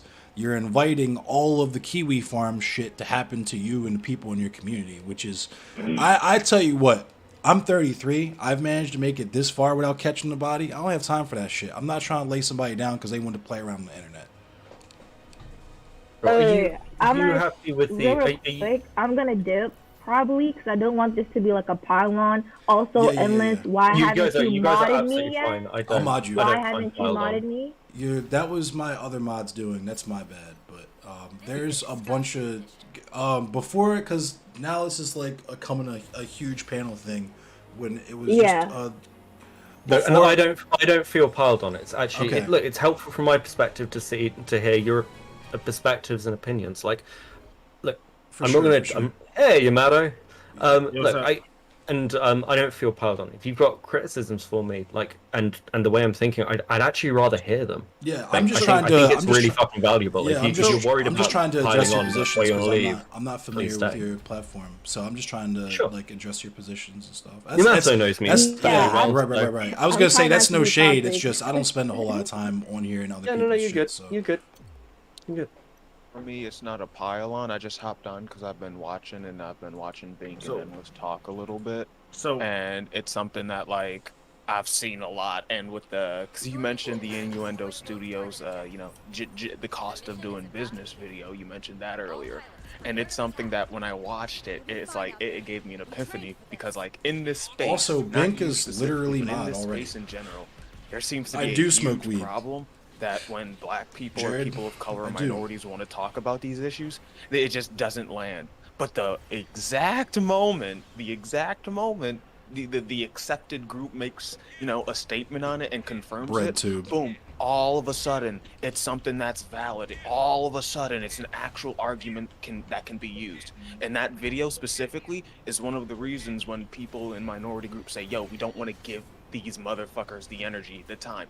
It's partially why. Because when we say it, no one will fucking listen. You'll write us off. You'll have all of these valid scientific excuse. But then the moment a white person says, or someone in the in-group says, make it's another valid. account and tell me how yeah, trash I but am. like I mean, that's like, not just using- to be clear, I've made you wanna know those something? arguments You want to know before. something? It's literally using white people to like validate a black person's fucking argument, and it's like it's really fucked up. Yeah, look, I've made this. I've made Yeah, I at the don't- start I of don't that think- video yeah. the arguments of at the start of the video for the price of doing business. I've made those arguments before that a lot of it is trying to react and that people get sidelined. And actually, like one of the reasons that I felt very pushed out of the left was specifically because I'm part of the LGBT side, and I know a lot of people who speak for me while also being really fucking bigoted, and I fucking hate it. So I get where you're where that comes from. Not to the same extent, but like I don't necessarily disagree with you. And yes, people are going to be more ready, especially because I think there are some dynamics that aren't fucking helpful. To have those, to hear it from kind of a white voice, if you like, or a straight voice or a hetero voice. I don't think you'll hear that disagreement from me very much. I think partly because I'm going to come from the European perspective, and I come from a very multicultural background, I guess. I just grew up in one of those environments where, class was the denominator, not your skin color. Well, here the problem is that people feel comfortable with like being surrounded by like. I'm so stupid. I haven't used my shield a single time.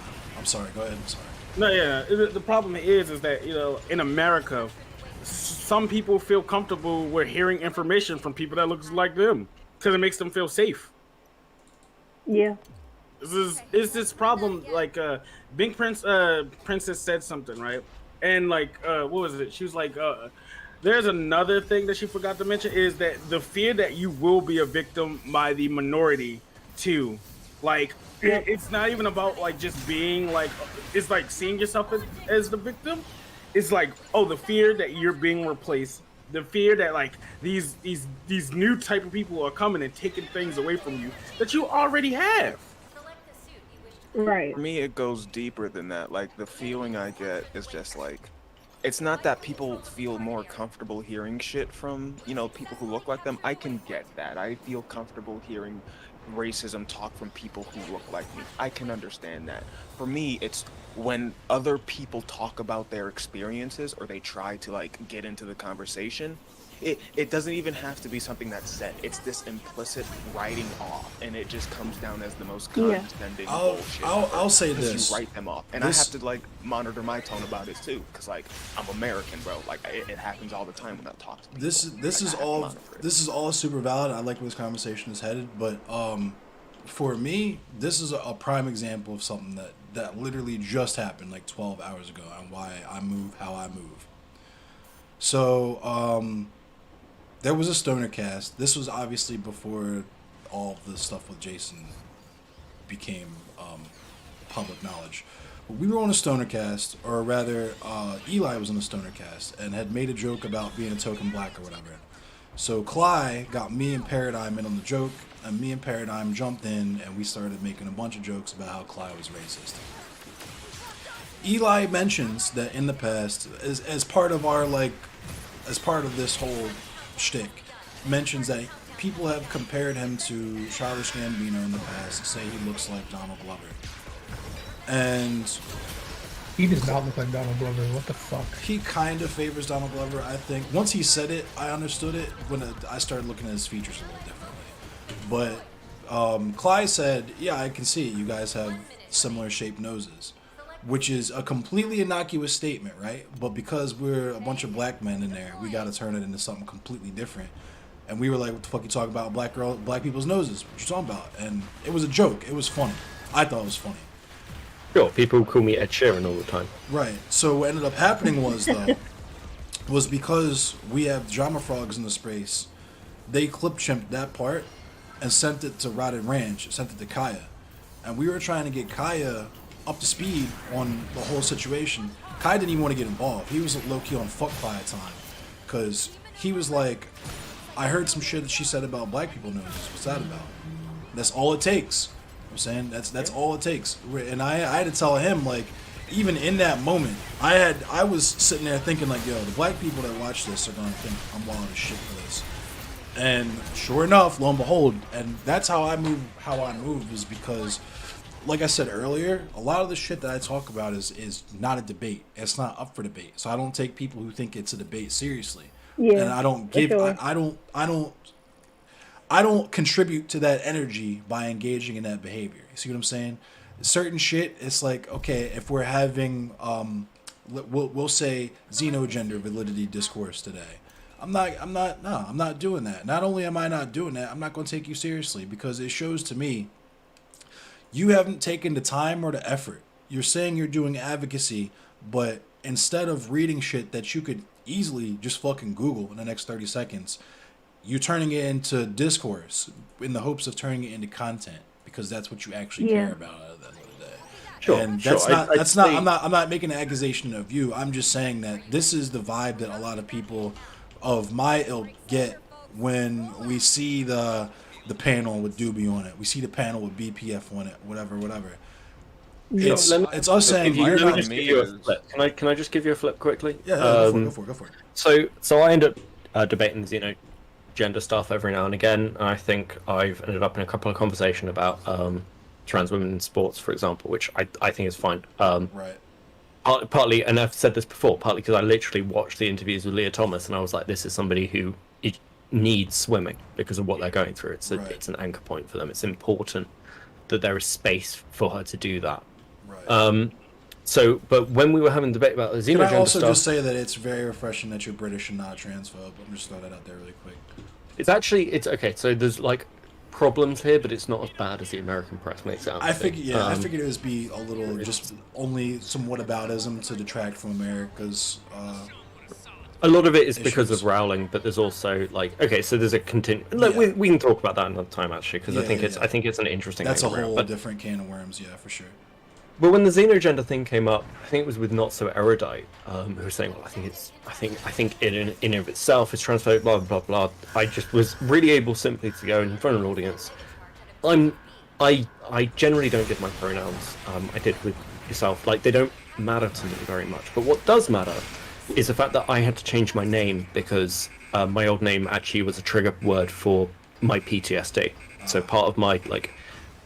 the dynamic psychotherapy I went through to treat me was I literally legally changed my name because every time I heard my old name, it would basically be a trigger. Yeah, so I end up having a panic attack from it. Familiar with that. So understanding from another perspective of why things like dead naming or mispronouncing can actually be damaging, and why intentionally doing it is... I had the example I used was I actually had an ex who every time we were in a fight and she was angry at me, she'd use my old name to trigger me as much as possible. Like, being able to give that other perspective, because the debate gave the format for audience members who didn't understand it, and I had people in my audience being like, oh, why does this fucking matter? And I was like able to go, this is why it fucking matters. This is because it's not just wokeism, it actually has an impact on people's lives. And I think that's helpful as a through line. For sure. So you suffered from the method that I like to call it's not a problem until it happens to you. Not saying that you're doing this right. This like you're saying that anything, but like that's like just like you don't understand why this thing is so upsetting until it starts happening to you. And you Most go, people oh, aren't fuck. empathetic, Yamato. Right. Like Yeah. most people feign empathy, and this Yeah, is one of for my sure. big criticisms of leftism. A lot of it, it's a look. I'm quite open about this. A lot of it is virtue signaling, and I don't think a lot of people think about. I think a lot of people are morally lucky, and I come from a Morally perspective where lucky. I've had to actually think about why I believe the things that I do, and I'm not perfect. And like I've said before, like there are things that I have to check and update, and I find a good argument from somebody, and then I can change that perspective. But if I'd never heard those arguments or debates, if I just stayed locked in a little middle class bubble, I'd be exactly like every other fucking conservative in the UK, like who went to public school. I'd never have had those opportunities to kind of change my opinions and see the world in a different way. I think that's valuable, Yeah. and I think that happens more than we realize. I think so. The thing that I've always said is like, you don't need to involve those ilk to like to make an example of them, because nothing they're saying is new. You know what I mean? Yeah. So like I said, I don't want to detract from that, because there's a lot of different angles to come at that. There's the with Yamato was saying people don't give a shit until it happens to them, and that's true. But you gotta hold people accountable after that point and say, all right, now you do. Now that you know, what you gonna do about it, right? Yeah. And the same vibe where like you could like you were exposed to that shit and you got lucky in how you were exposed to it, but in terms of where you were at in life and your mindset, I feel like it's not. I feel like you're giving the content too much credit. You understand what I'm saying? Yeah. Well, I'm saying the content's like a route through that I can see. Oh, yeah, like, yeah, from yeah, my yeah. own personal Right, right, right. experience is Okay. a different one. So, but yeah. I will say this quickly: that commenter, who I ended up having that conversation with, has since brought me and highlighted to me transphobic stuff, because they've changed over time, and they've gone, I think this is problematic and damaging, and like I see that now and here. So I think you can, like, these are minuscule examples. Like Right, yeah. I accept that. But I also agree It's with not nothing though. that you can have those little things, and there is a path to progress. Now, like, if the perspective is everything is white supremacy, and this is like a massive battle that we need to fight, like, again, even agreeing with you, I suppose my challenge back is, okay, we need to do something, like, Yeah, that's what I was gonna say. Two We things need can to- be true at the same time. Like I think that, like, so that is something that is absolutely true and happens. I've seen it happen before in my chat. But the thing is, like I just said, it's happened before in my chat. I don't interact with these people. I don't engage with them. You can, how I have my shit set up is I want to be a resource for people who want to change, or people who are amenable to that, but I'm not going to subject myself to what it means to interact with the people I would be fishing for those people from. You know what I mean? So Yeah. so my content exists regardless of who I interact with on the platform or not, which might, because it is what it is, because the other thing that's kind of sucks about being us is that we always get shuffled to the bottom of the algorithm no matter what. But that Right. being said, people will get like the benefits of trying to beat the algorithm to appear higher up by appearing with those people and near those people is kind of doing more harm than good, because you might get Right. lucky with someone like you who sees that and is like, that's something different, I want to look into that. But I feel like the vast majority of the time it's received the way that it's presented. Look at this psychopath, this subhuman R slur, whatever, and everybody points and laughs. And sure, you might get one or two members of the audience who are like, this is wrong, I'm not really with this, but like, you've subjected yourself to all that, and you've made yourself a target for if they want to continue to do that outside the confines of whatever goofy ass little debate you got going on. And it's just, for me, and speaking exclusively personally, I'm sure there's a lot of people to vibe with this, but like for me, it's just not worth it. Like, I'm not saying that getting those people from audiences, those 1 or 2 people isn't worth it, because it does something for me personally. That's a battery charger for me, honestly. But what I'm saying is we don't have any benefit from directly interacting with people whose talking points we're going to shit on anyway, because we already know them, because they're not saying anything new. Right. You can't, like, you literally cannot challenge a cult of personality. That's what a cult is. You got to deprogram those people. You got to do some type of conditioning over long periods of time in private with those people.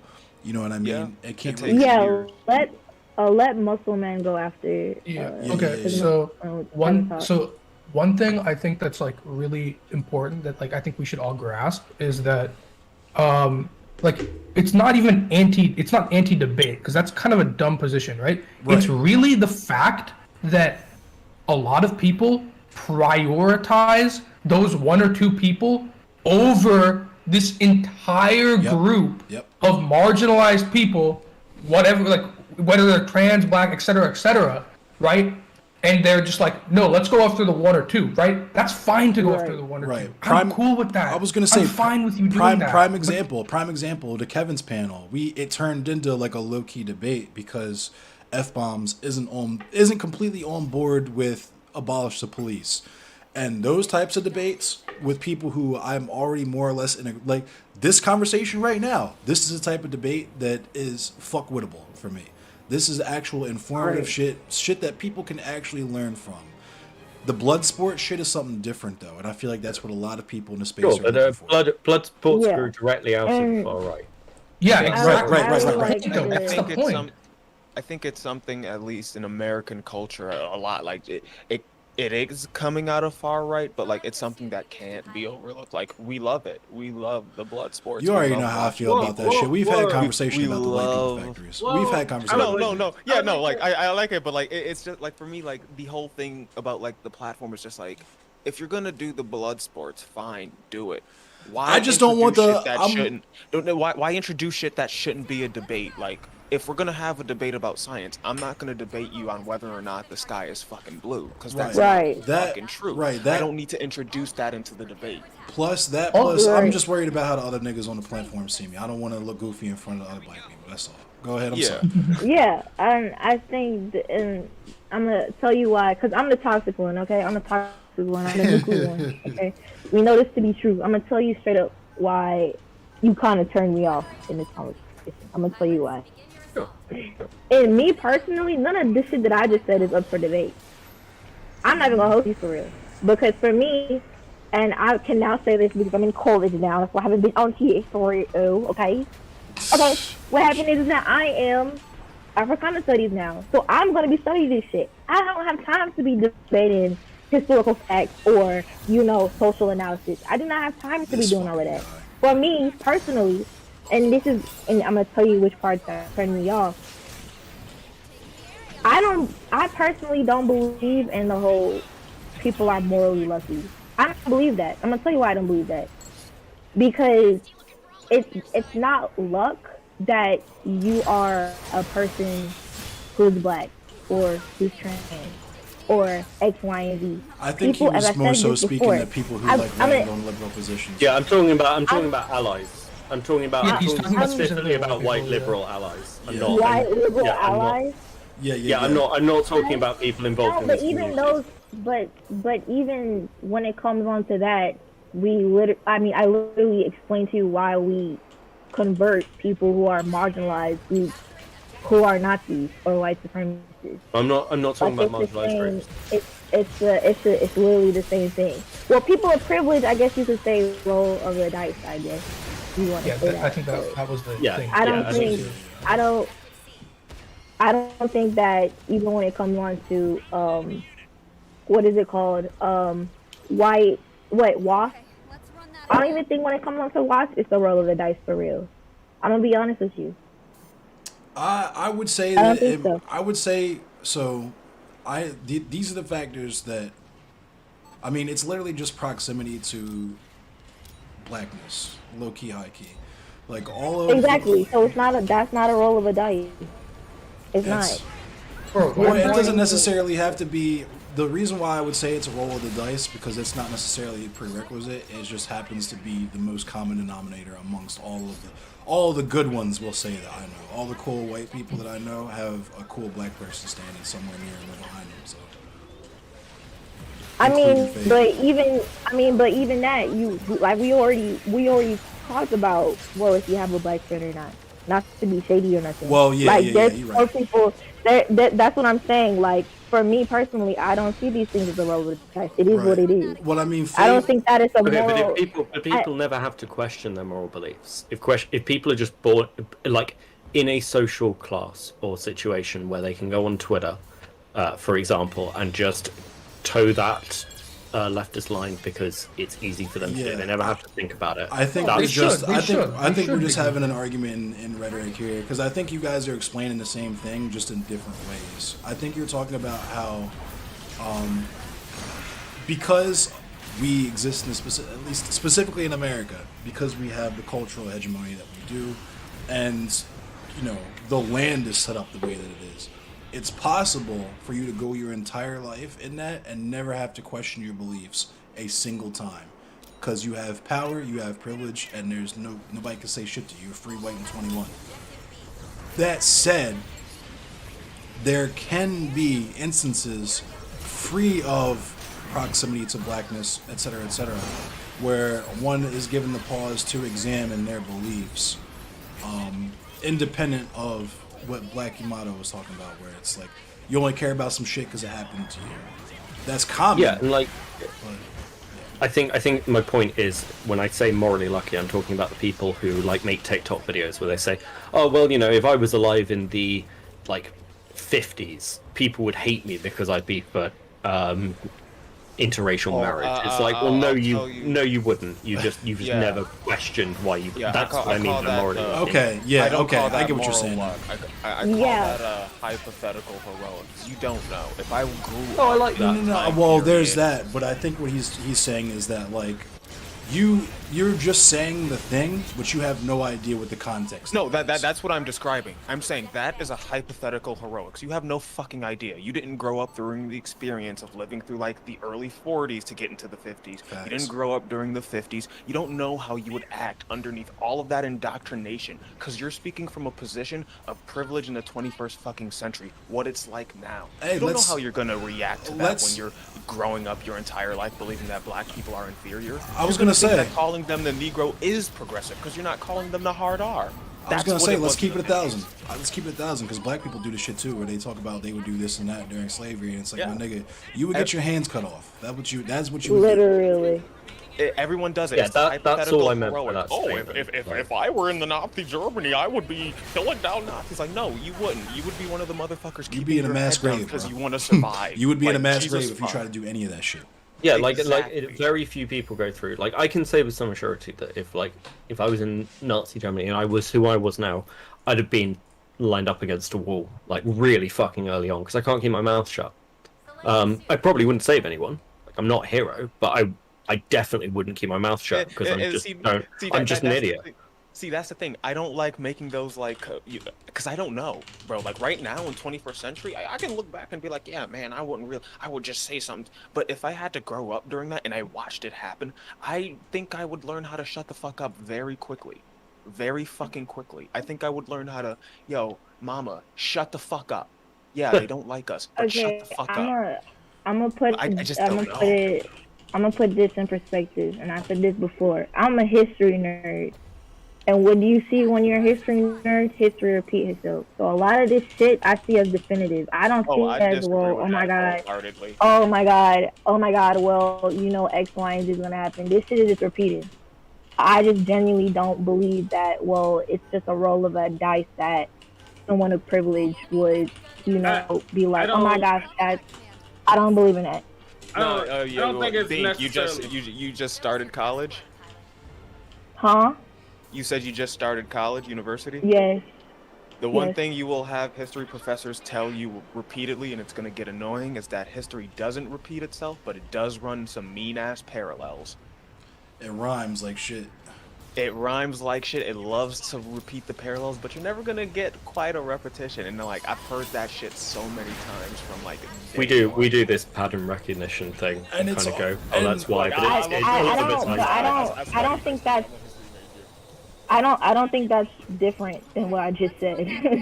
Yeah, there's just a novelty to it. Yeah. Yeah, like, of course, like racism, like the Romans did, are not like 101 to like what we did here. Like we understand like bigotry and systems is transformed throughout history. We understand that.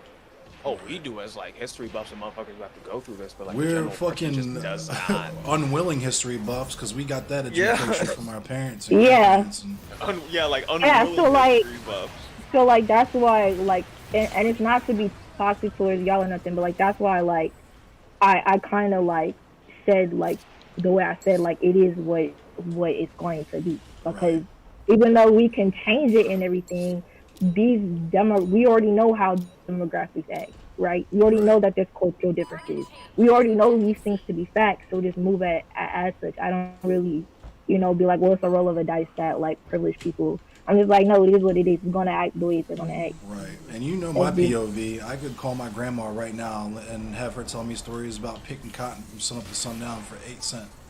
And I could call some nigga in Louisiana and have him tell me about how they got him out there picking cotton from sun up to sundown for 8 cents. I mean, yeah, if you want to like have a conversation about like sort of like you want to make the argument that like in groups are always going to start being suspicious and attacking out groups, especially times of economic trouble or like fucking social structure strife. Humans like, again, are gonna act like humans.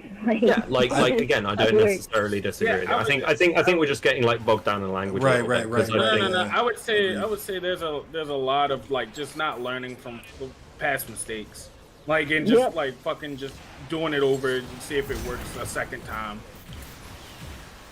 I don't think it's that. I think it's we've talked about the white people factories on this shit before. I think it's concerted effort not to teach people their history, so they do make the same dumbass mistakes over. Yep, that's true.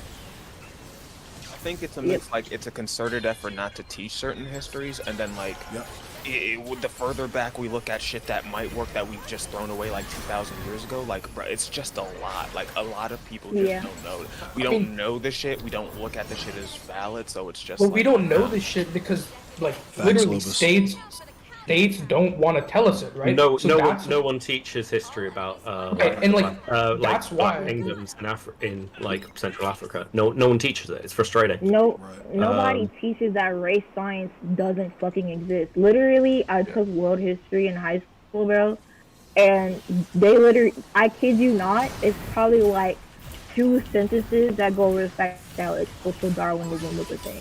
Like, I kid you not. Like, what state are you from? Modern medical textbooks have like scientific racism in them.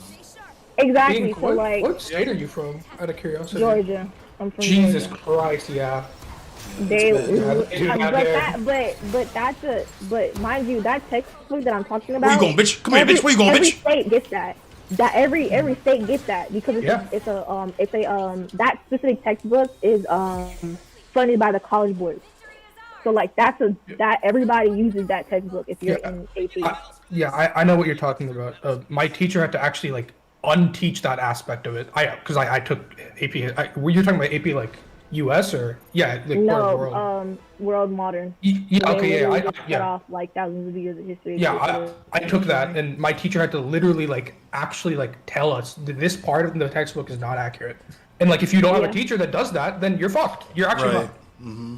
Yeah, and like that's what like to run it all like circle, right? Run it all back. That's what we're talking about. I would say we are indeed morally lucky because I'm not gonna lie, that shit pissed me off. I ain't gonna hold you for real. That shit was, I was like, what the fuck do you mean morally lucky? No, but we are predisposed to these ideas, and that's what we kind of like. What I kind of was like trying to relate. That even if we were to but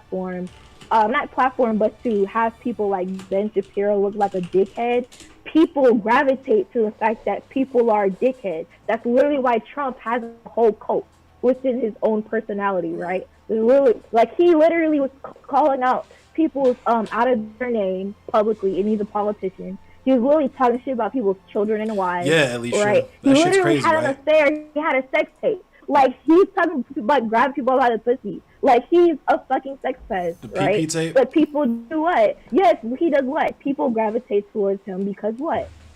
And that's what more so like I don't really, understand where it's like you have to hit it at the root, and I don't think doing, putting both of us on a platform is really gonna do nothing for real. I think it's actually quite insulting when people suggest that, because if I were to turn around and do the thing where it's like, cool, let me get a fucking Nazi and a Jew and have them debate in all honest honesty and give them both time. Oh, politically provoked? Like I'm fucking... Yeah, like, you would look at me like I'm fucking crazy, you would call me a Nazi, and you would do everything in your power, rightfully so, to get me banned. So, like, the idea that we're going to do this for people of color, indigenous people, and have these debates like they're actual debates, it's like, no. And they fuck up because they make it... It's like a way of disrespect. I was going to say, they make it really easy to step in shit with that, too, because that's how I ended up on Hippy Dippy Recruitment, where I was like, oh, cool, we're going to talk about Kyle Rittenhouse, not knowing that it was going to be Stardust, talking about how she's seen her dad's dick before, and also that if you question why I'm not even trying to get stun locked on that. I'll link you the VOD if you want to see it. But talk about how fucking if you question why Kyle Rittenhouse was out there, it's like questioning a sexual assault survivor or why she went on a date with a dude. Like it was fam. I had the same reaction. I had that same fucking reaction. Like you could literally see the little 20s and 30s and shit flying up around me from all the psychic damage I was taking. It's really weird that in all of these debate panels, like whenever we talk about the black experience, it can't just be like, yeah, there is this experience that black people have experienced, whether we're talking about, geopolitically worldwide or we always got to talk in analogs about something that's very fucking we gotta analog basic, it. You mean the slavery, like the Irish or like the other? Yes, but this one was black slavery. Oh, right. You mean like this or like that or like the Nazis or yes, but we're talking. We can never just sit down and talk about the issue. We have to analogize it, and then eventually we just switch over. That's the fucked up part. Is like I was gonna say that's the fucked up part. Is there ain't nothing. It's a part of a minimized tactic, bro. That's all that is. Yeah. So yeah, I'd actually agree with you to an extent. This is part of the problem. Like when people bring up like historic slavery, you're talking about something so wildly different from slave trade. Thank you. Right. Amen. Right. Hallelujah. Like finally, again, someone had to say it. Yeah, like of course. Thank you. Can I hold up? Pause for a second, Becky. Thank you for coming in here and not being like you people who usually come in here to disagree with me. Thank you. Just thank you. Thank you. I mean, this is just. Sorry, I don't want to. But like, so this is part of the thing. When we like had a Twitter conversation, and I felt. Did we? Like, yeah, we did, and like it was. Like, I got really badly cut off because I really tried to reach out and have a conversation like this. And because it was tied up in antagonism, and this is kind of my point before, I don't think that's been helpful. Whereas now, partly because of ironically, the shit that's happened with Jason, right? I finally went, fuck it. And actually, do you know what? Let's talk about it. Because I didn't want to have this conversation after interacting with you on Twitter, because I just thought I'd come in here, be clip-chimped out of context, but actually... Which is funny, because that's the number one thing I complain about people doing all the fucking time. Oh, don't worry. Yeah, and I think we linked in with the Holocaust. Don't worry.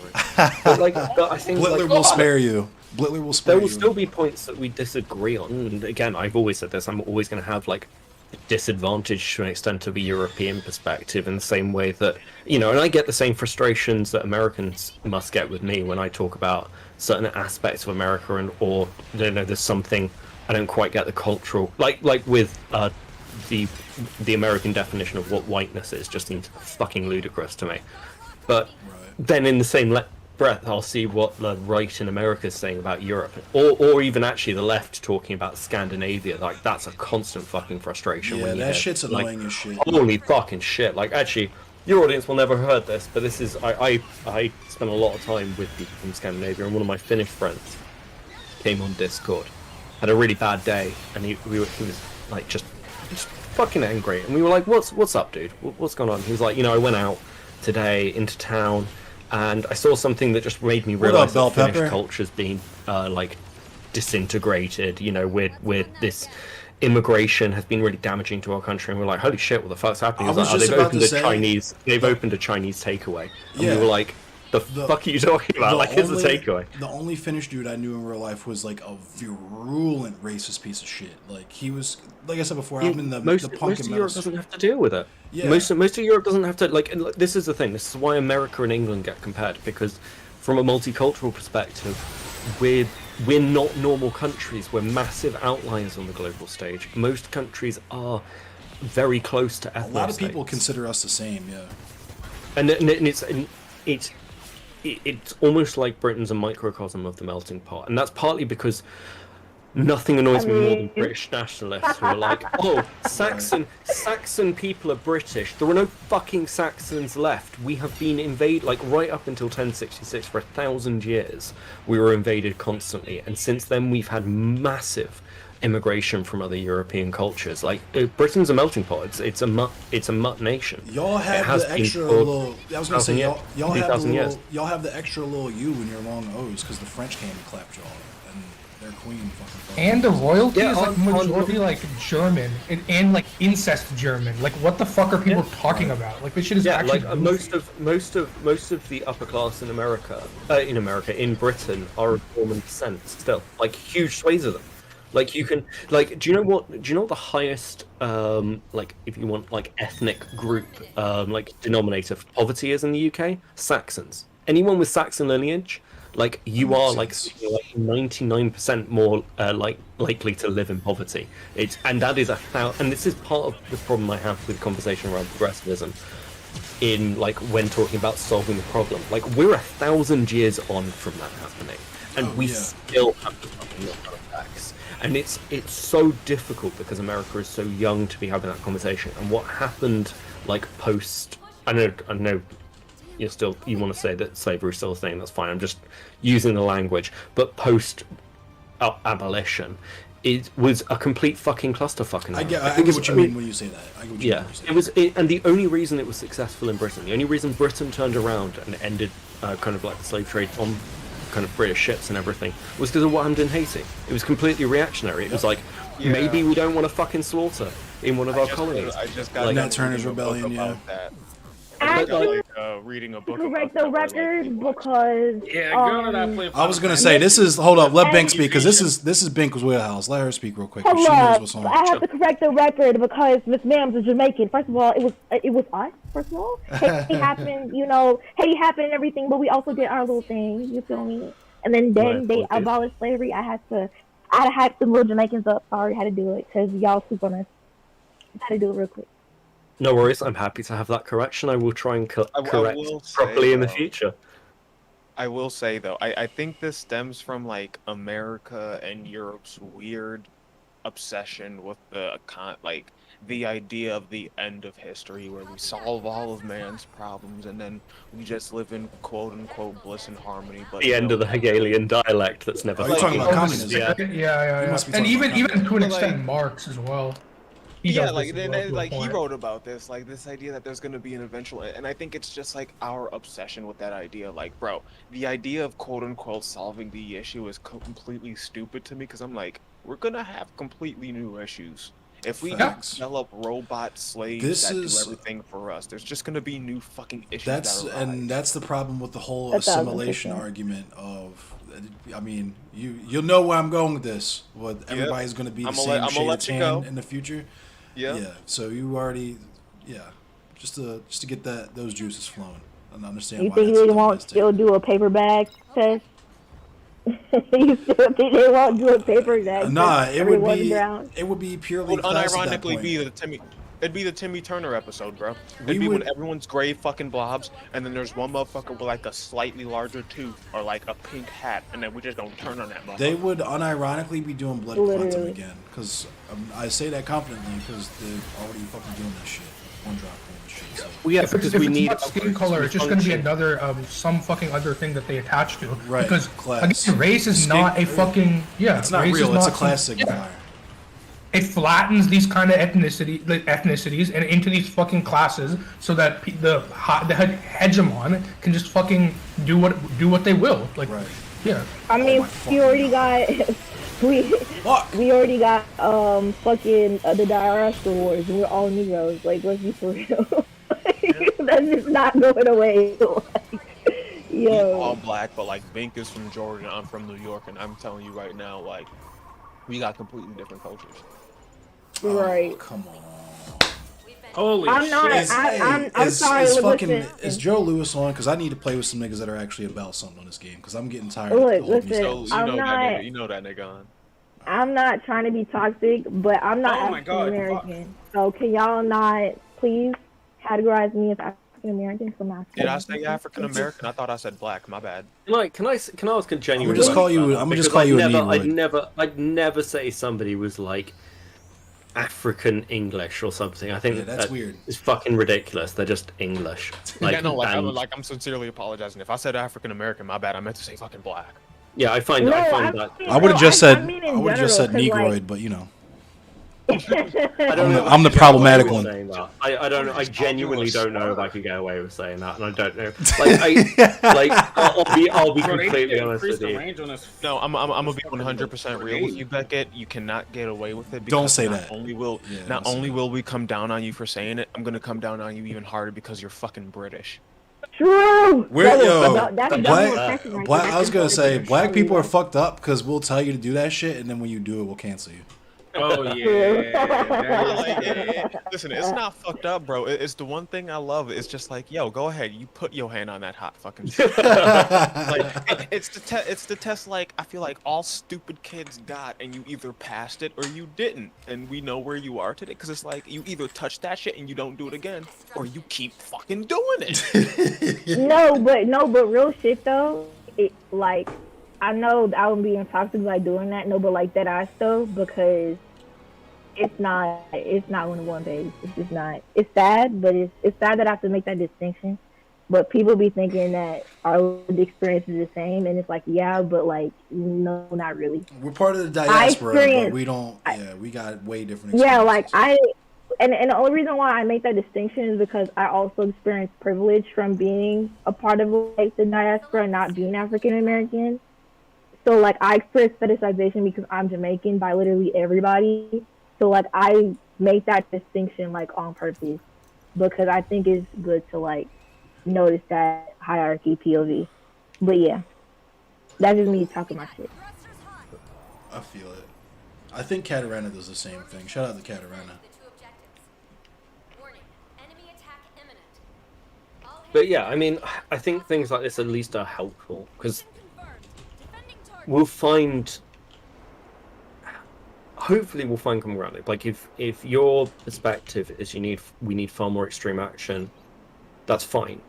Like I'm not gonna tell you. I'm not gonna sit here and talk to your experience and say that you're wrong. I don't fucking know. But at the same time, like when some other things are going to happen on the platform with people like Stardust, and obviously I'm well, Stardust was like fuck. Like I'll be straight up. I'm good friends with Star, and Right on. I think that I'm sorry. I'm gonna be defensive of no. I mean, look, it's fine. I think if people want to criticize Star for certain things, I think we can have those conversations, and I think that they can sometimes be helpful. But at the same time, Star gets attacked from so many different angles. Oh, so yeah, constantly. I It can understand feel that. like a fucking pylon. For sure. And because then it just turns into it can never turn into this, which is at least a conversation where Right. two different sides of the community can sit down and go, well, here are points where we agree. We are like actual reasonable people and can, as you said, like have a conversation like this where something good can come out of it. Whereas, and you might say, well, platform Nazis or whatever, like, is never going to help. It's like, okay, well, let's say that never does. Let's say it's never fucking useful.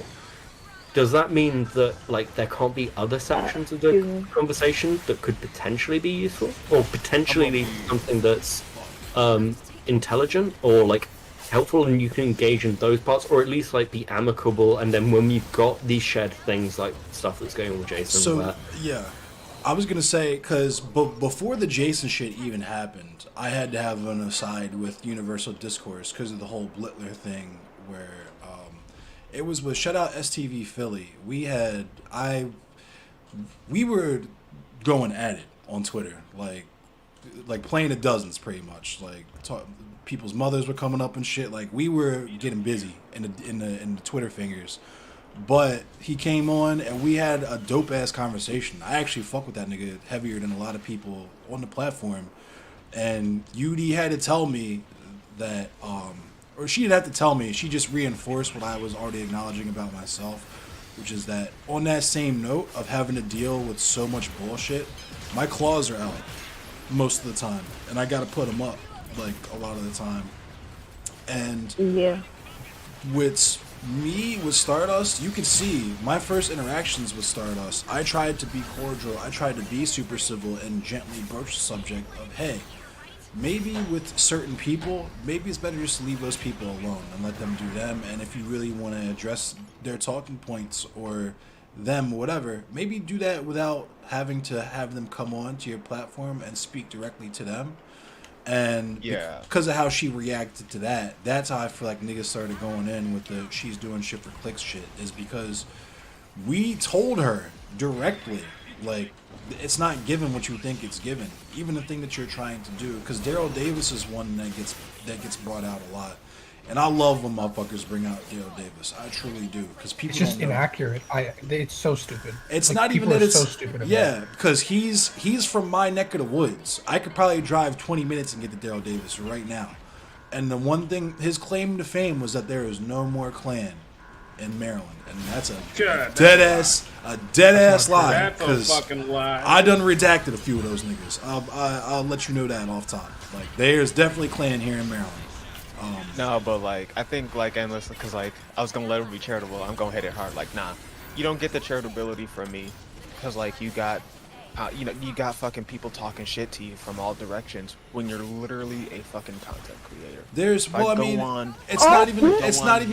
I won't say that, because I'm a content creator too, you feel me, and I don't deserve all that shit a lot of time. Where it comes from, for me, it's not about the deserve or not. It's the fact that you know you're putting yourself out there. That should be an expectation, whether niggas like you or hate you. You're just gonna get your shit flooded. Right, you're gonna get your shit pushing like that, especially the larger you become. That's true, but I'm speaking for myself here, personally, only. I wasn't on that wave where how I started to engage in Stardust with bad faith was after that conversation with after we had the Richard Spencer conversation. It might have been before that. I was gonna get to the Richard Spencer. Because I was trying to explain, like, I get what you're trying to do, and I understand the motivation for it. I'm telling you that there's not a single example of this working before. Not only that, the impetus that you have can be better used in other areas. I specifically told Stardust multiple times, I would so much rather hear about your experiences, not with the chuds and with these goofy ass niggas and shit. And I don't want to. The chaos cast shit is fine. You want to do the chaos shit for the geeks and for the lulz, that's cool. But the thing that I have most issue with is, like, you got niggas like Doobie, Flamenco, BPF. No, that's what I was talking about. Like, all these goofies in the circle. Yeah, that's those what are I was Kiwi talking farmers about. too. Like, those dudes straight up that's Kiwi what farmers. I was originally. That's what I was originally talking about. Like, when you get the fucking content flack for that, like, one, you're a streamer, you're a platformer, you should be expecting the level of hate. Two, if you're gonna platform actual Nazis on your shit, bro, like, so nah. one like, of the I things think like if you're gonna do that shit, do it behind closed doors. Right. If you Like actually care imagine about if that shit, you I don't hopped my platform. happy ass on here to talk about, hey, I'm gonna talk to this Boko Haram dude who fucking cuts women's fucking clits off and shit, and we're gonna sanitize him because he is a human too, and eventually, if he's in our community, he'll eventually decide that women don't need to have their fucking vagina lips chopped off when they're born and shit. Like, it's just. The Beckett. thing is, those people aren't in their communities. They're just coming out for the fucking platform. So Beckett, like, you remember when we were having the whole Couples discourse on that one Stardust stream, and fucking Flamingo just pops on, and I just stopped speaking because I was like, okay, yeah, I don't want to be fucking like around this dude or anything. I don't want to say anything. Right. But I said like maybe He's one goofy. thing to him. And that was it.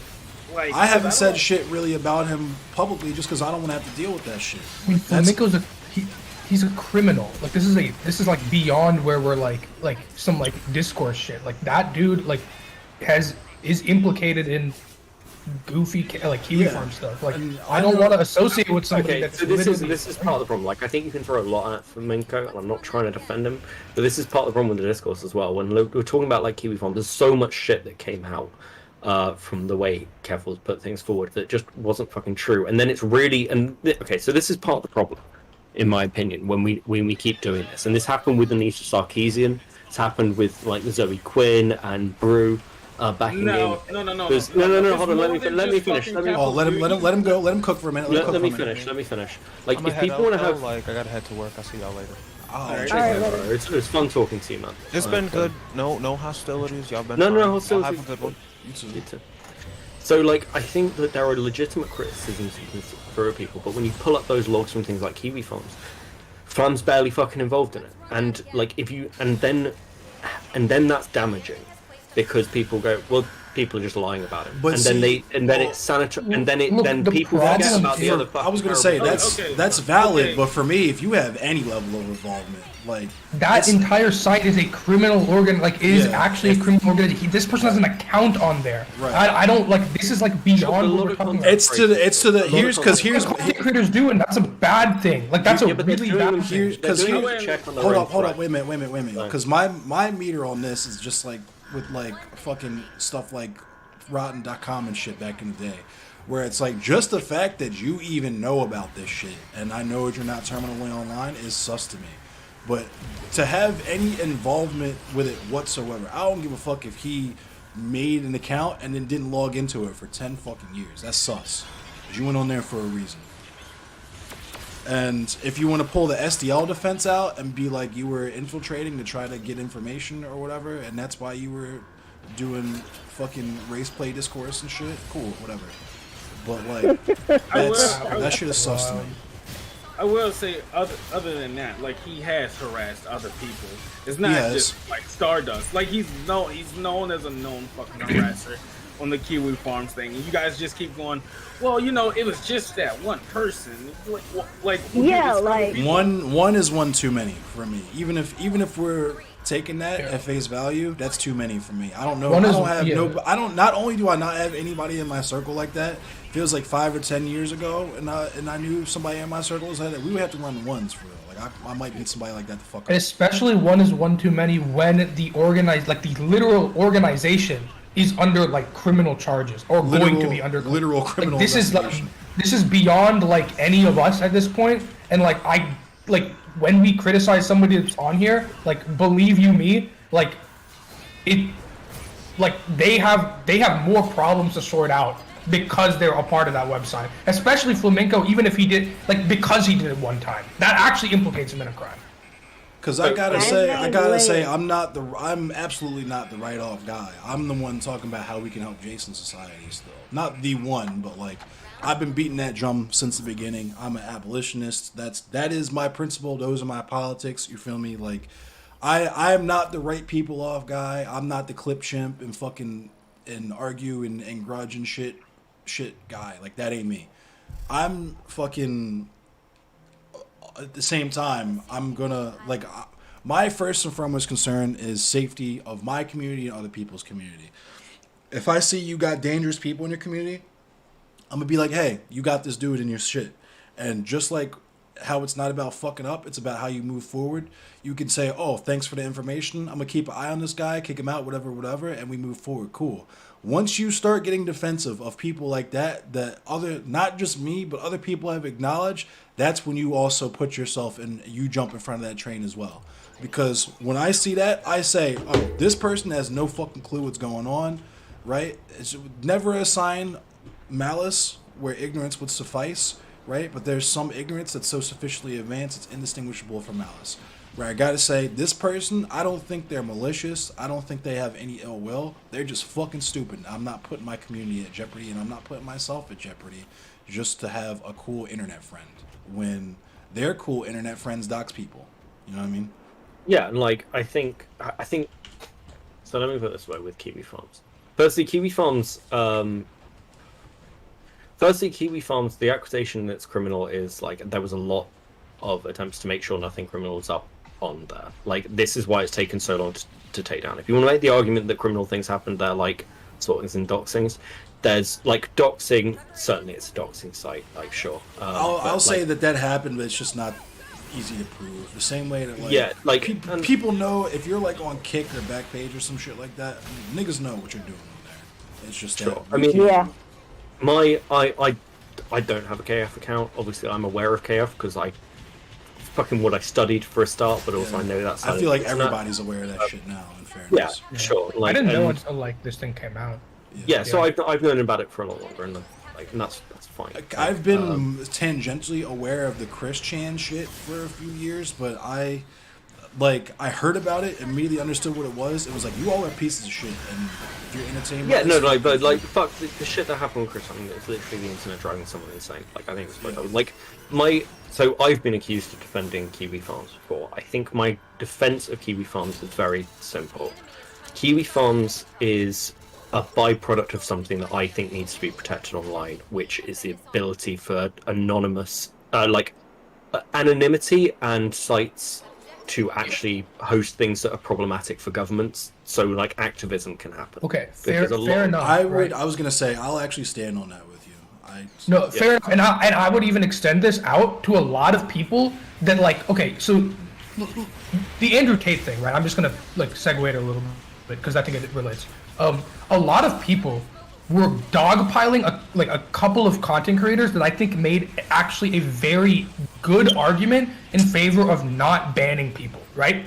I'm not saying I agree with them, but point is, right, there's this content creator, Some Ordinary Gamers named Mudahar, right? Yep, he focuses largely on internet privacy, right? And as a result of that, and also internet anonymity, right? And so when he made his argument for like, hey, let's not ban Andrew Tate because of X, Y, and Z reasons, right? His first initial statement was a little weird, right? But then he clarified exactly what he meant, and I was like, okay, that's that. But then a ton of lefties online, quote unquote, right, who, in my opinion, just posture, right? They're personally, like, this is my personal. You know what this reminds me of the trucker convoy from Canada, where they froze all the truckers' assets. You know who the only fucking person who had a good take on that was fucking Vosh, and I hate it. I hate how he was the only person who had a good take on that. Right. It was so stupid because it actually like really showed that like, god damn it, a lot of the people that I fucking watch are also just scumbags as well. It's like, not even. I feel like it's not a lot of them are scumbags. They just don't have, because a lot of them are in their 20s and shit. They're white kids from the burbs and shit. They don't have the life experience, right?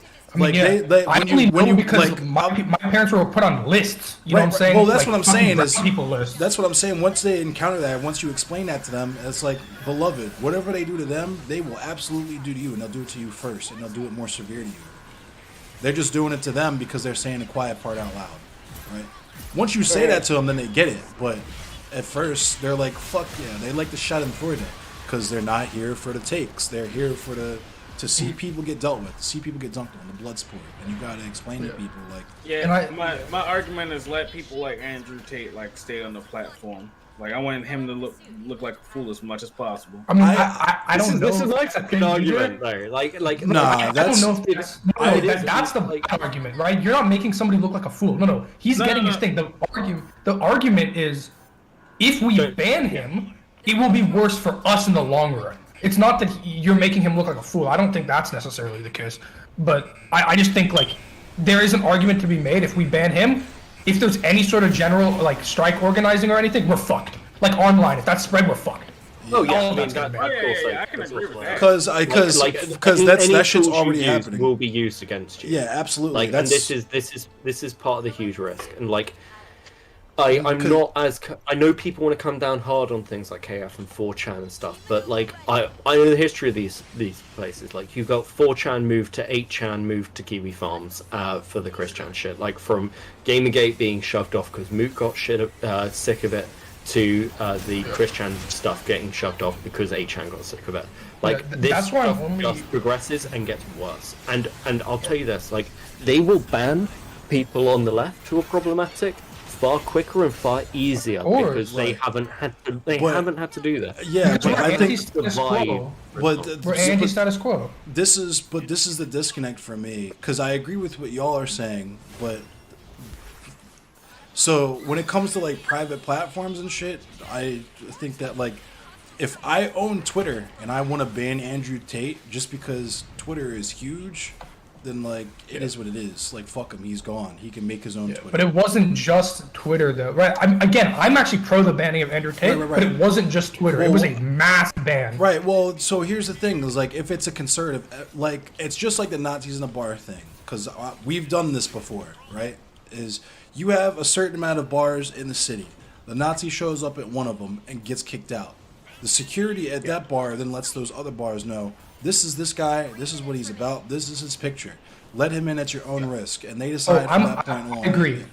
No, I'm agreeing with you. Yeah, it's not. I have your argument. Yeah. Yeah, it's not that that person is now not allowed to drink alcohol for life. It's just that these specific platforms.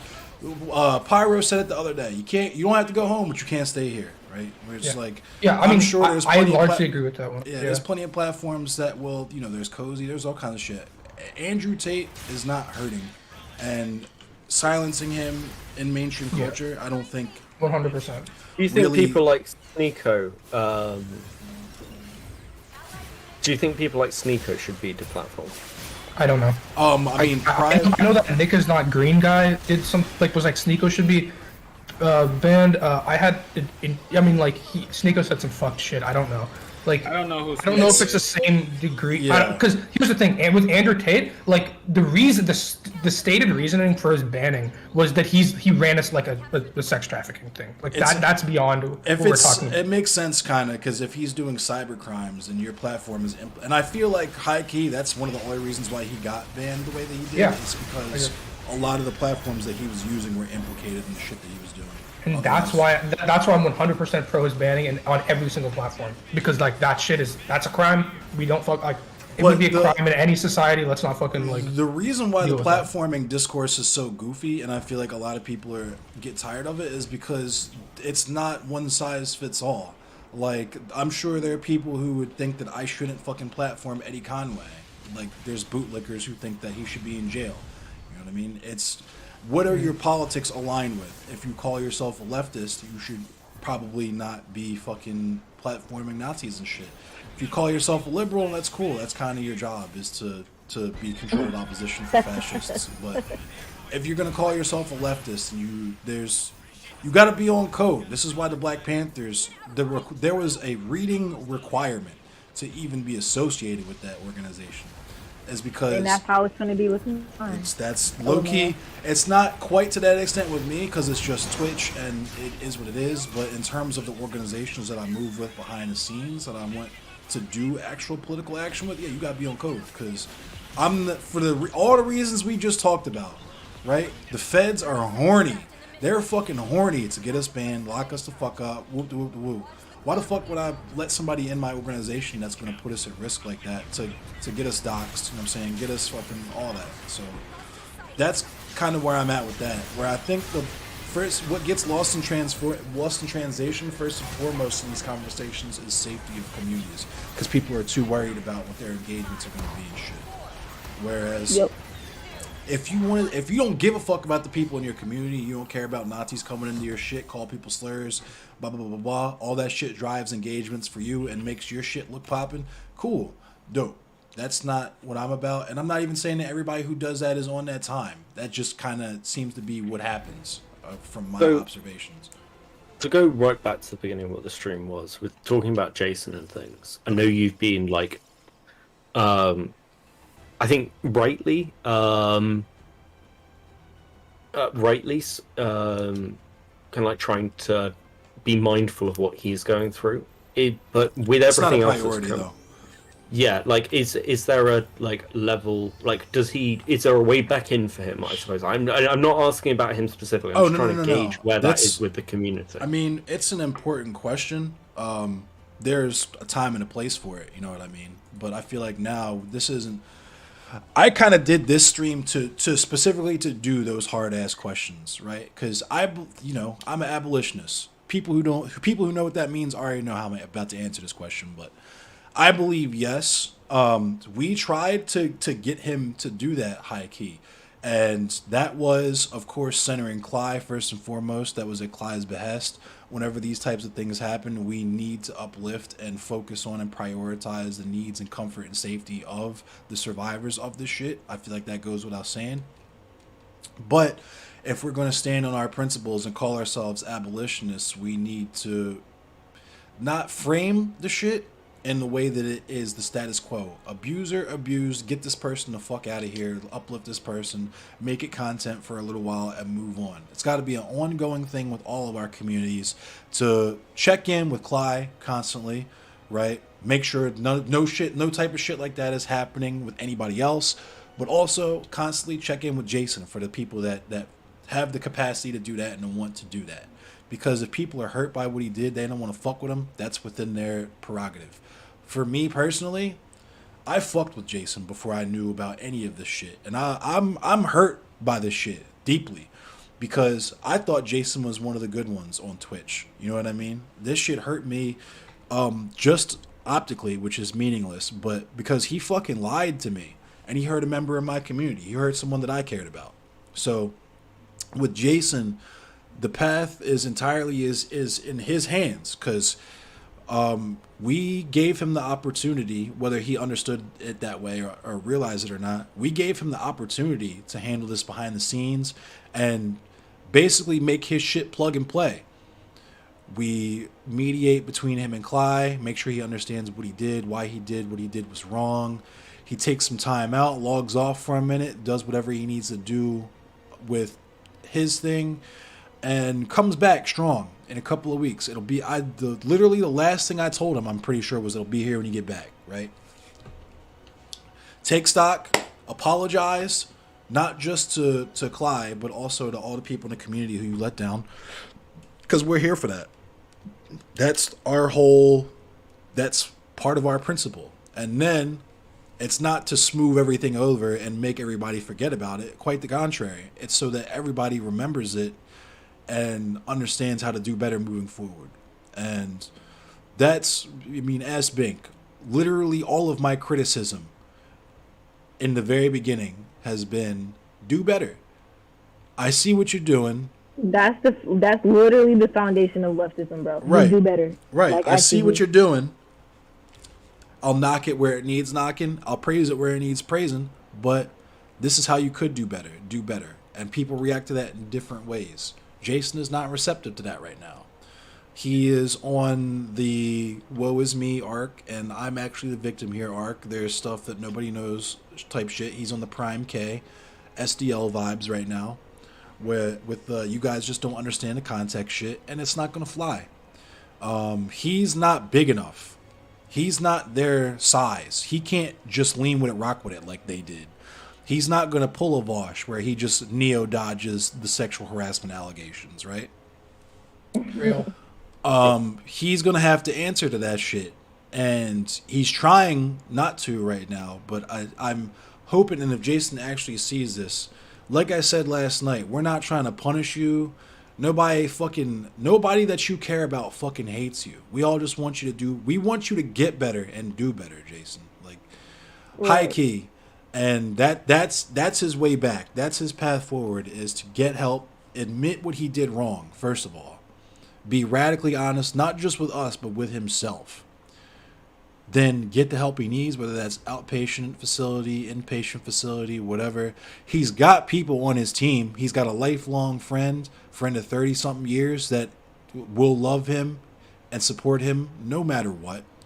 And he's got people like me out here that as readily I'll say fuck that nigga Jason Society, and as mad as I am at him about it, I understand that he needs people like me.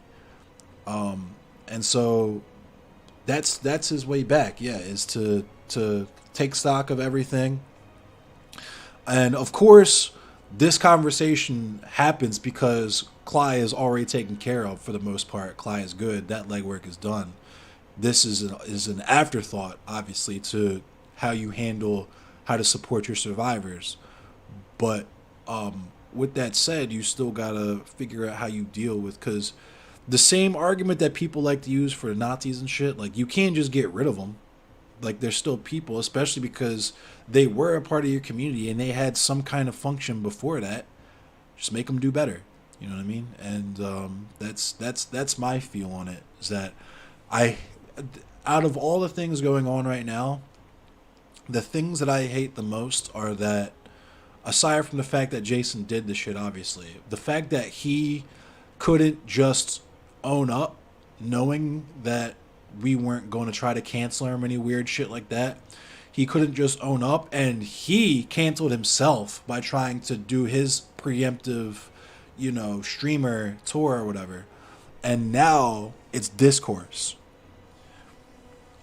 Because it should never have been, obviously Jason should have never did this shit, but none of this shit should have ever been any type of public. I actually prided our group of streamers, talking specifically here about Tegma, Paradigm Shift, Eli Monty,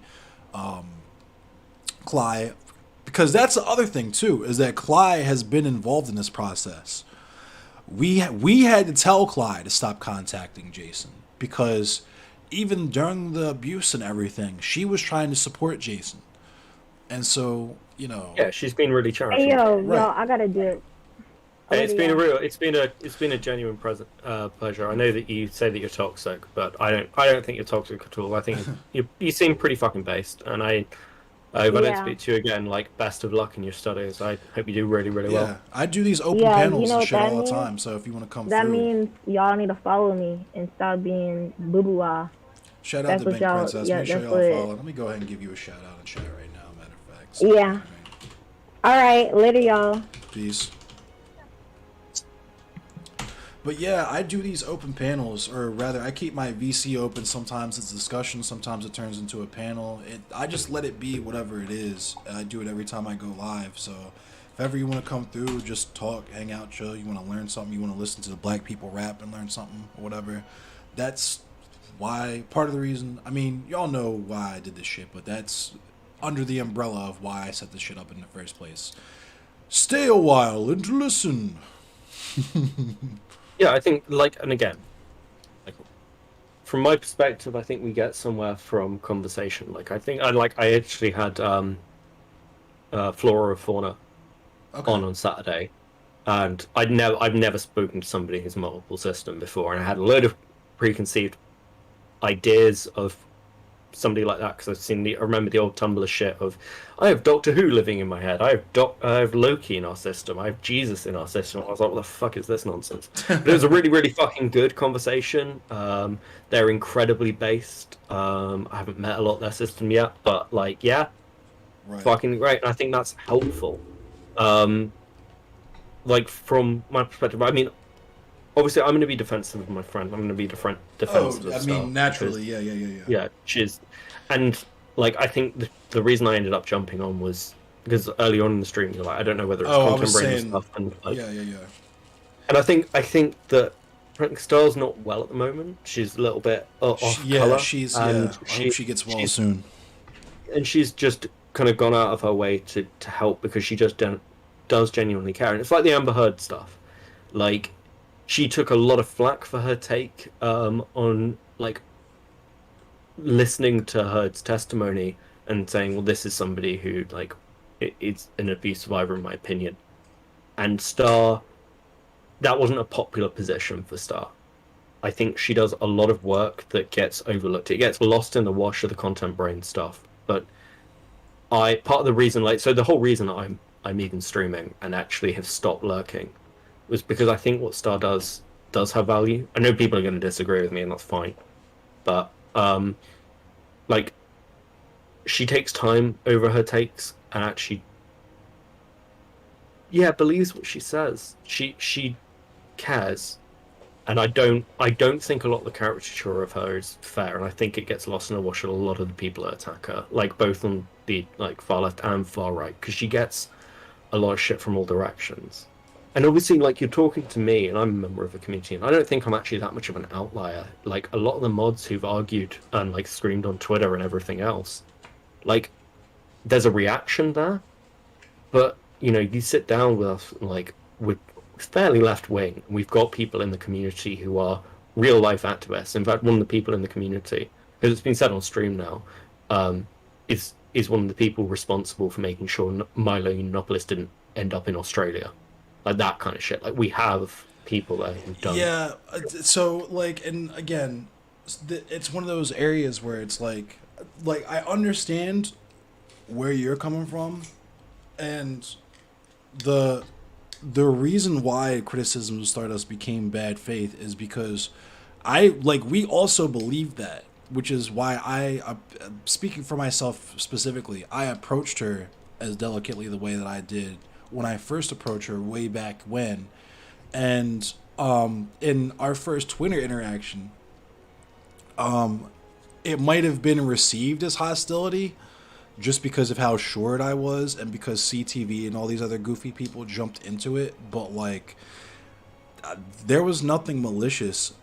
The way that I did it was kind of snarky, whereas like, I'm going to see what Stardust's take on Amir Locke is. And the reason why I presented it that way was because she had so much to say about Kyle Rittenhouse. If you actually care about this issue specifically, then what is your take on it? And she had none. And there's people that would have leapt on that and been like, see, you're a hypocrite. I waited to do that because that's not what I was looking for, right? And she said she was going to look into it. That was cool. It got weird because she said I requested that she look into it, which I absolutely did not, and I have no idea why she would present it that way, especially because that doesn't really help her case in terms of advocacy. But I don't know if Star would describe herself as an advocate, though. I think she's made this argument before. She's an entertainer. Right, yeah, well, that's what I'm saying is, like, if you're in entertainment, because I actually just had this specific conversation a couple of days ago. You're selling a product. If you're an entertainer, because this shit's not free, so you're selling a product. What is that product? What is it made out of? And who is it made for? Very important questions, right? Because Al Jolson could say, I'm just an entertainer. But that's a very, very specific form of entertainment, right? So when Stardust says, I'm presenting myself as an advocate, I'm presenting myself as someone who cares about these issues, but I'm going to platform the most toxic people imaginable to the people that these issues affect, as well as in tandem with shouting down any of the people that have these criticisms of me to the point where I won't even acknowledge individual criticism. I gotta put it all on a panel so that I can get these people screaming at me. So even when I'm losing, I'm winning because these people are shitting on me, but I'm making content and money off of them. It's extremely cynical to me. And I've said a million times, I have no negative, like, personal, like, ill will shit towards Stardust. I don't fucking know Stardust. I don't know Stardust from a hole in the wall, but I have issues with what I've observed, and what I have observed, what I can explain to the best of my ability is there might be some genuine care in there, especially when it comes to issues that directly affect her. Sure, so like certain feminist issues, this Jason Society shit being an easy dub in that area. But when it comes to stuff like white supremacy or, you know, trans advocacy, because I've seen her do like fucking menstruation discourse and shit before, it's just like I said earlier in the conversation, it's not that we're doing leftist infighting. It's that you guys decided to start calling yourselves that without doing the work. Not speaking about you specifically, because you seem like you're up to snuff with all of your principles and the work that you've put into the things that you've done. I'm saying with people like Stardust, you can't just call yourself left-leaning and then do that shit. There's work that you need to put in. Also, I don't think Stardust would like call herself like a leftist. Well, yeah. I know she did at one point, and it was literally just for clickbait. But this is what I'm getting at. This is what I'm talking about. Where it's like, she's your friend, and I get it. You guys have interactions or whatever. I'm sure if I knew her outside of stream or whatever, we would probably be cool to an extent.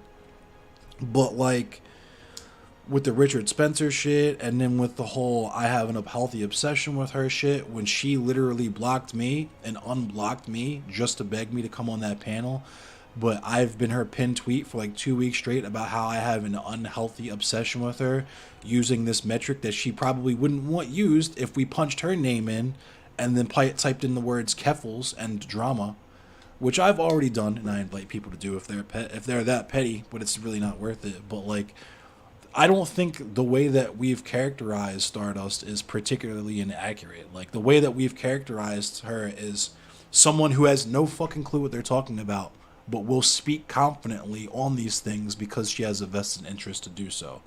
I think that's unfair because I think, so firstly, like this is what happens with a lot of stuff with Stardust. Did you, just out of curiosity, you didn't watch my one conversation with her where I had to explain to her that, like, put it this way, when I say that she doesn't know what she's talking about, it's not because I've watched some clips or whatever. That is a product of me sitting down and having a one-on-one conversation with her about something that she was claiming to be an expert in due to her own actions. And I could tell she didn't know what she was talking about immediately. Yeah, but we've had this before with kind of those conversations because some of it, like I remember that convo and I remember the one with Jason Society. It flew off the handle relatively quickly. Yeah. And also, like we had this earlier. Like sometimes the language, like we had to do this whole thing around white supremacy to talk about why we were using language in a particular way. As for Star stuff, I think part of the problem is people make this assumption. They look at one interview, and then go, "That's what Stardust thinks," and that's not fair because Star produces so much content that so much of it's taken out of context. Like, let's take the whole. Just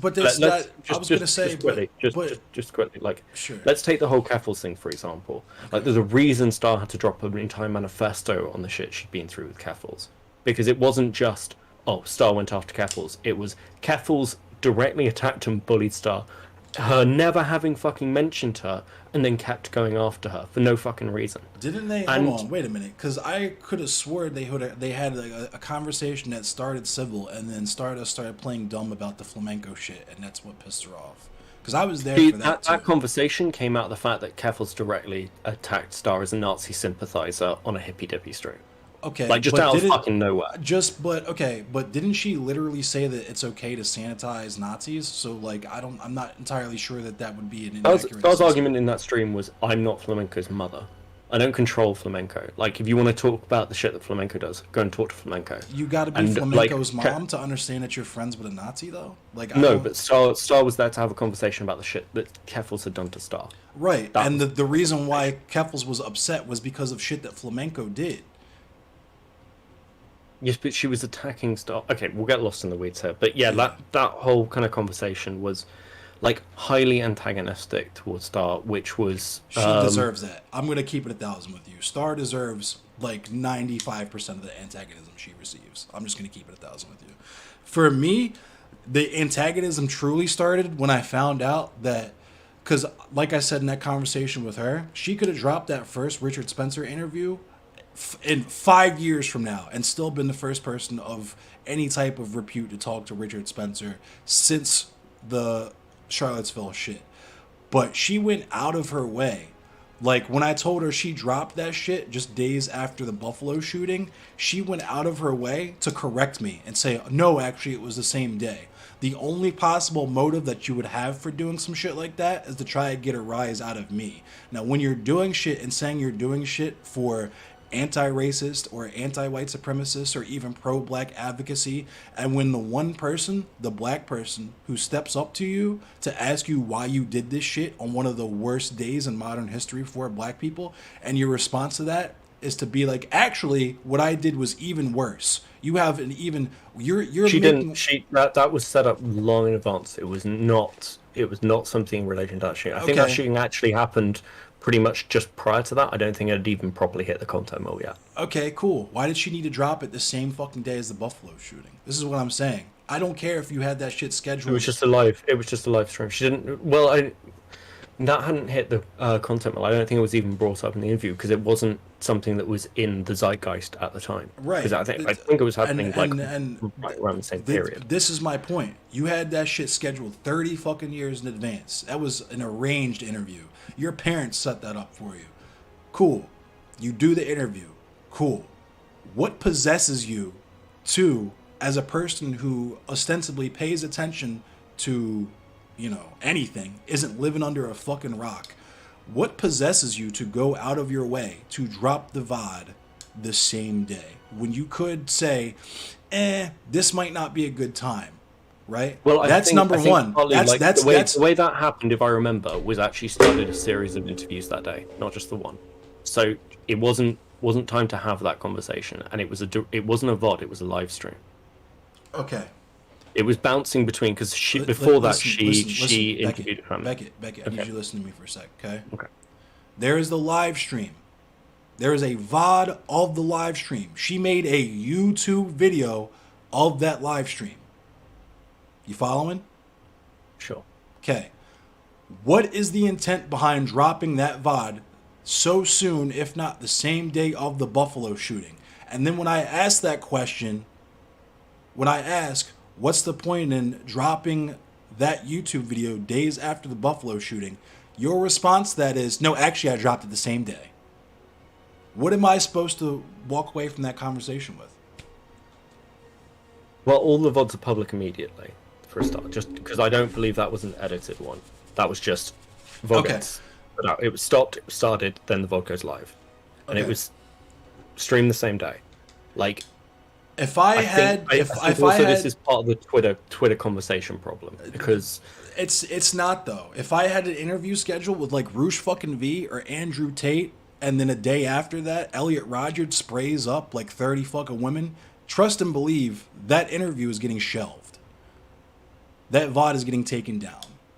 Because I have principles about that kind of shit. So this is why I asked, for what reason, for what purpose, for any reason other than relevancy, which means clicks, which means dollars, for what other reason would you drop the Richard Spencer interview in that fashion? That's my point. Because you're not going to gaslight me about what happened behind the scenes, what gets published, etc., etc., etc. I fucking know. I have eyes. I could see the date on the shit, and I had a conversation with her about it. So if that was a defense, she could have used that defense in our conversation, and she didn't. She said that the interview was already scheduled. I said, cool. Why leave it up there, first of all? And then when I ask you that, why double down and say, actually, what I did was worse than what you're implying, for any reason other than to get a rise out of me and create content? okay. Yeah, So she I can just see to where- just try. She streamed on YouTube because Richard Spencer is banned on Twitch. Yes.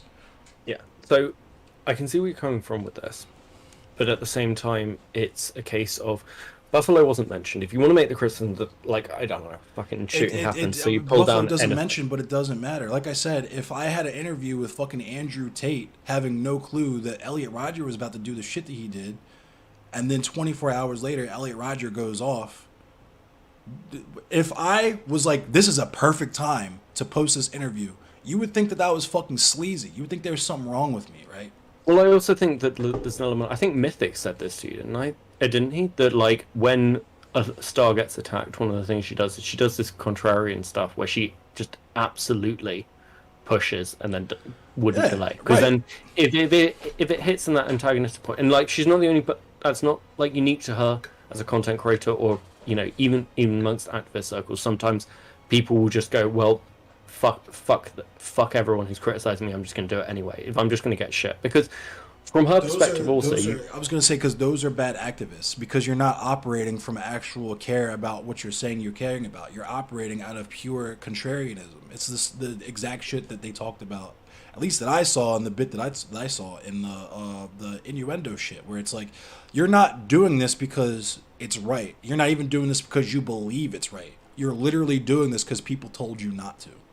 Yeah, no, and that was the I'm not primary saying that criticism. again, like, not saying Star's an activist, but just as an entertainer, like, you and I both know that there are, if you want to say bad activists, that's fine, who are on sort of like, you can see this on BreadTube. Okay, my bad. Right? If Like, we're who will- talking about pure entertainment value, then there's a reason why we have different kinds of entertainment on the platform. Like I said, Al Jolson is also just an entertainer, but when you say that about him, you leave a lot out of context, and there's a lot of room there. Especially if he himself, if you pull up on him like, hey, what's this fucking this blackface shit about? He goes, I'm just an entertainer. You would feel a type of way about him. So when I pull up on Stardust and say, hey, what's all this anti-black shit about? And she's like, I'm just an entertainer. That makes me feel the way that I feel about her. Like, I get if she did like some cool stuff somewhere along the line behind the scenes, and that's like a small part of her content, sure, whatever. That's charitability. People don't apply to me. I'm known as the angry black guy, the drama streamer, whatever, even though I've been streaming for like 10 fucking years. I've only known a lot of these people for 6 months, and not even half of my content since that time has been me addressing these people. But that's how I'm known, because that's not in my control. But that's because of the, like, and let's be fair, that is because of all the Twitter interactions, right? Like, it's only when, like, you and I sat on a stream together and can have a conversation, we can, like, have, like, antagonistic points to conversation and still not fucking hate each other. Yeah. But part of the problem is when so much of this happens on Twitter, it just becomes this fucking mass of I tiny ain't talking little... about Stardust on Twitter, though. I'm talking about Twitch and Discord. Twitter is a bonus. With Stardust, at least. My interactions with her... My very first interaction with Stardust was via Twitch. Via Discord, right? On that hippy-dippy recruitment panel. And off top, that was when I knew this person is lost in the sauce. They don't know what they're talking about. They might be well-intentioned, but this is a person dumb enough to be dangerous. Because they started off with, number one, get rid of the school-to-prison pipeline. Either just put kids to work or send them to jail. Which is the most heartless shit and the most ignorant shit I could possibly imagine someone saying, and not saying it ironically. That was number one, after we got finished with her letting us know she's seen her dad's dick before.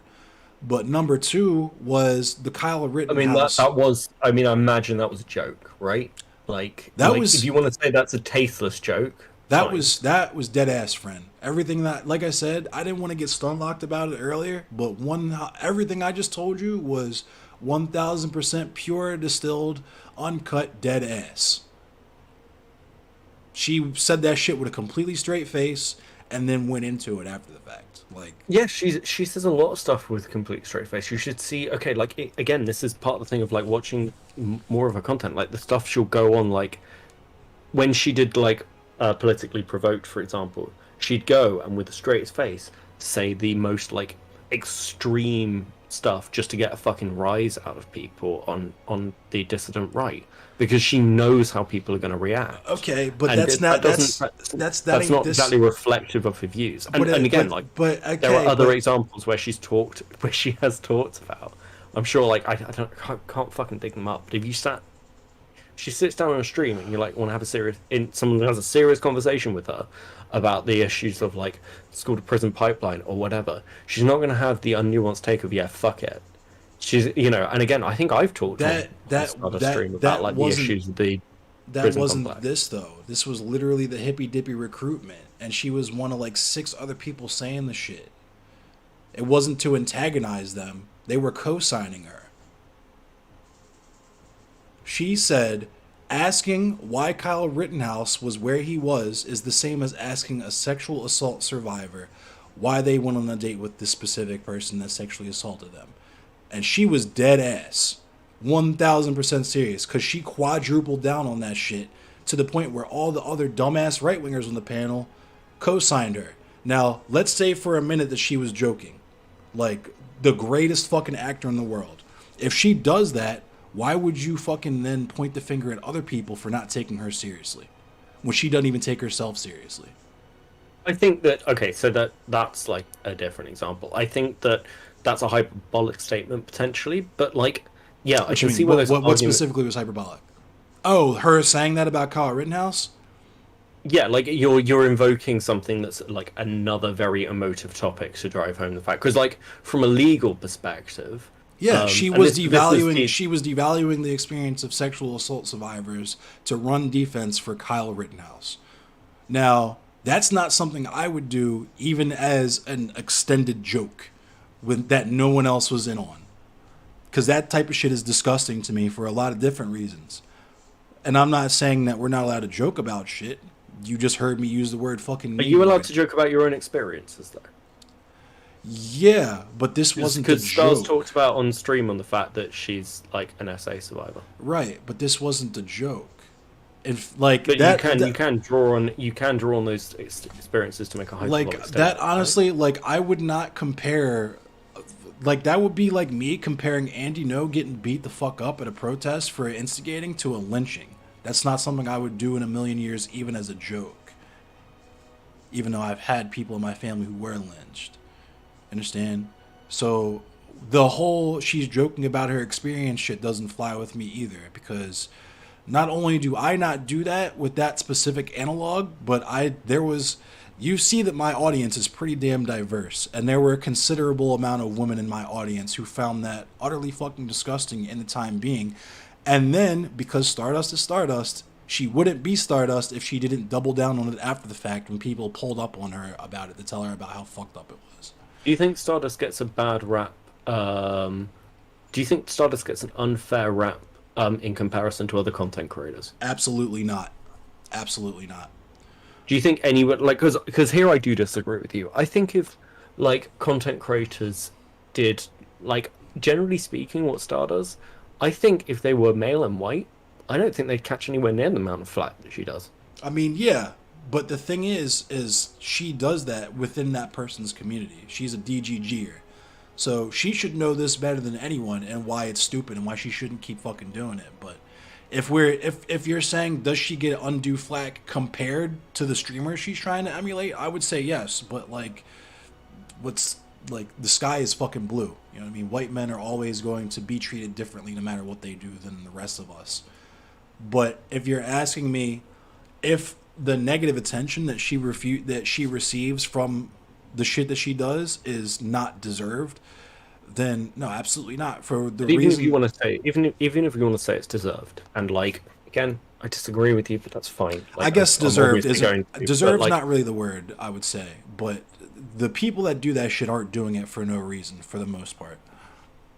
Sure, but like when you pull up like tweets on Star and things, and like the Twitter war that's happened between the two communities. I should also point out that I have never a single fucking time pointed up any of my Twitter interactions with these people on Twitter. I've done it like once or twice, but these people seem to make like regular habits out of doing the Twitter thing. Like, there's someone that unfollowed me because one time out of like 1 month and 2 months, I was fucking around with Twitter while I was live. So just keep that in mind. Is that sure, no? I'm more specifically saying about the stuff that's been said on Twitter. Right. Would you go like?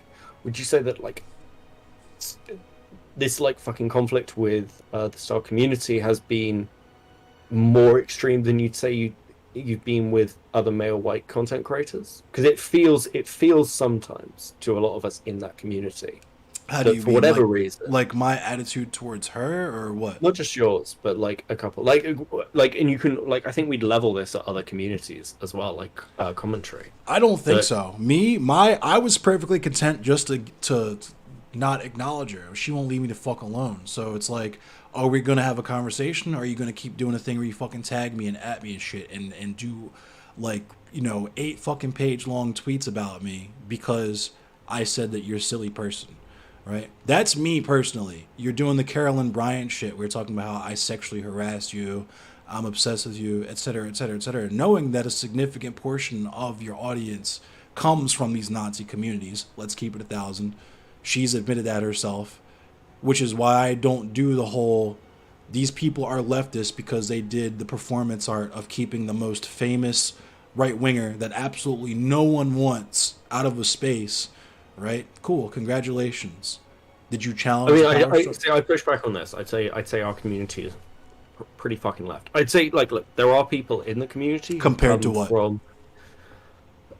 What compared to fucking hell? Because a dead fucking animal is further left than the Nazis that Stardust considers her friends. Just so you know, that's where I come from on that. Is that okay? So I mean, would you say that? I mean. Okay, are you considering that anybody who's not a leftist is going to be right wing? I mean, that's kind of how it works, right? You're either on the left or you're on the right.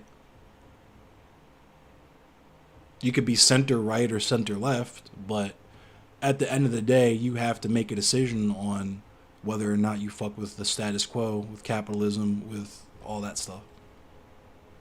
Would you be happy with people who are like I don't know, like there are other Twitch poll communities, like when we look at like even Chud's community.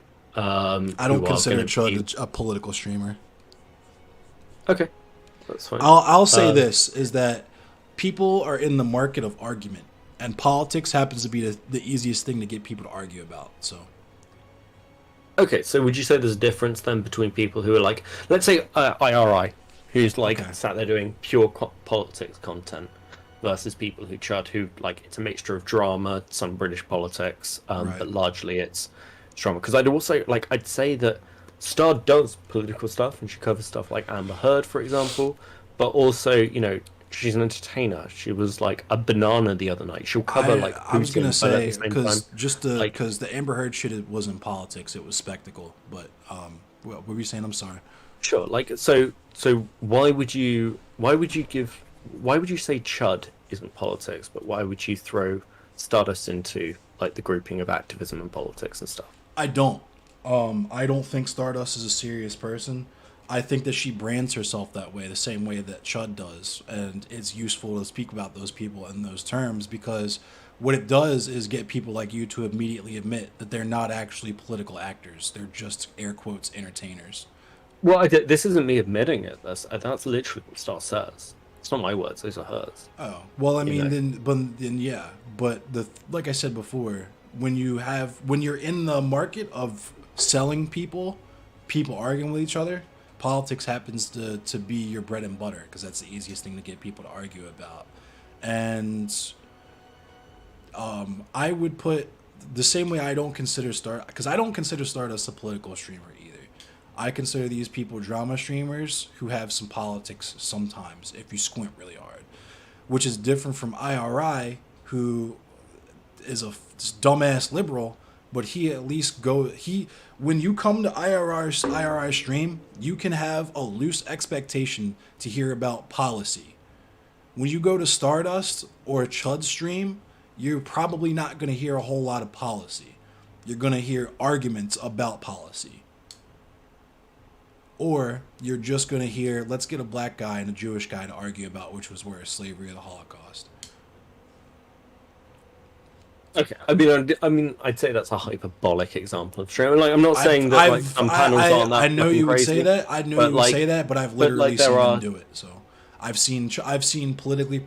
They literally have the word political in their name. I wouldn't include politically provoked anywhere near this kind of conversation. Yeah, politically but provoked is like a very, very like look. If you want to throw criticism at politically provoked, I'm not gonna say. So here's the problem. I fucking so here's my problem. Right, is people get upset about the guilty by association shit, but it is what it is.